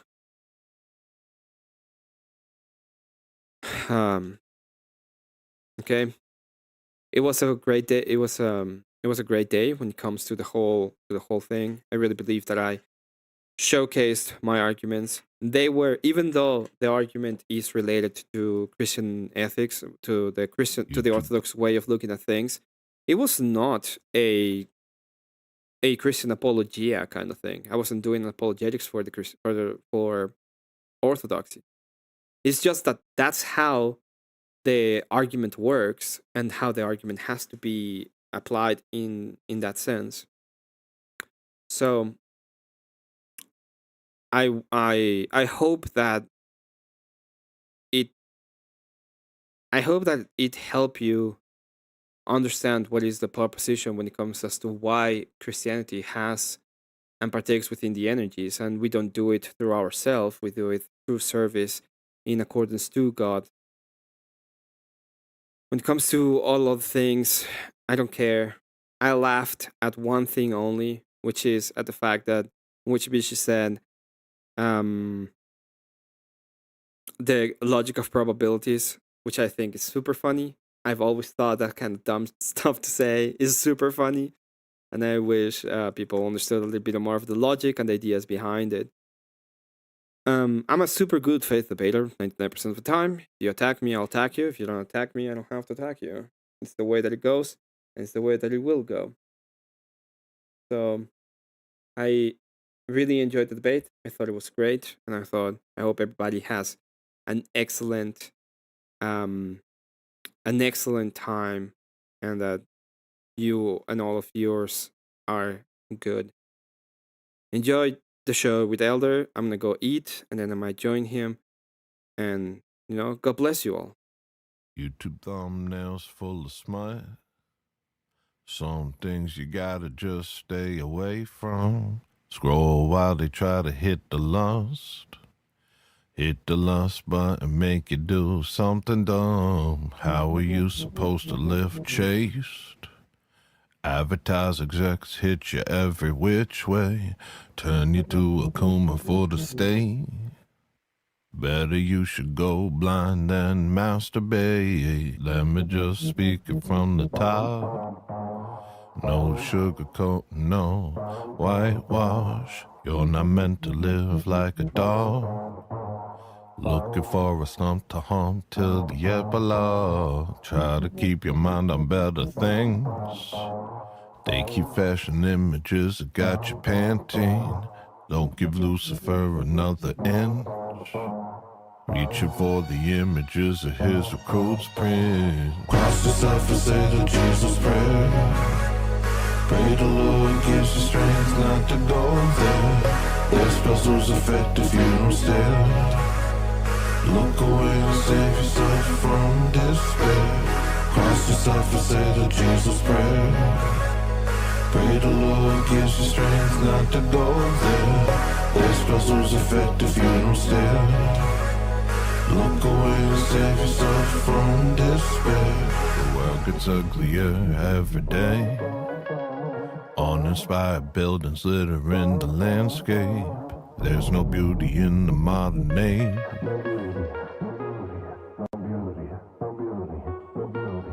Ugly is the spirit of the age. Ugly is the way that the people behave. Ugly the philosophies they claim. Ugly are the things that they do with their pain. Cross yourself and say the Jesus prayer. Pray the Lord gives you strength not to go there. Their spells lose effect if you don't stare. Look away and save yourself from despair. Cross yourself and say the Jesus prayer. Pray the Lord gives you strength not to go there. Their spells lose effect if you don't stare. Look away and save yourself from despair. Whatever's going on, whenever it is wrong, whatever they're doing to you. Whatever's going on, whatever's going on. Whatever's going on, whenever it is wrong, whatever they're doing it to you. Whatever's going on, whatever's going on. Cross yourself and say the Jesus prayer. Pray the Lord gives you strength not to go there. Their spells lose effect if you don't stare. Look away and save yourself from despair. Cross yourself and say the Jesus prayer. Pray the Lord gives you strength not to go there. Their spells lose effect if you don't stare. Look away and save yourself from despair.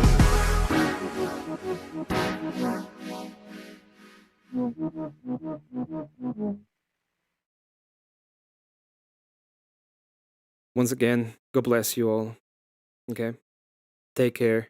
Take care of your family. Be well. And may God bless you.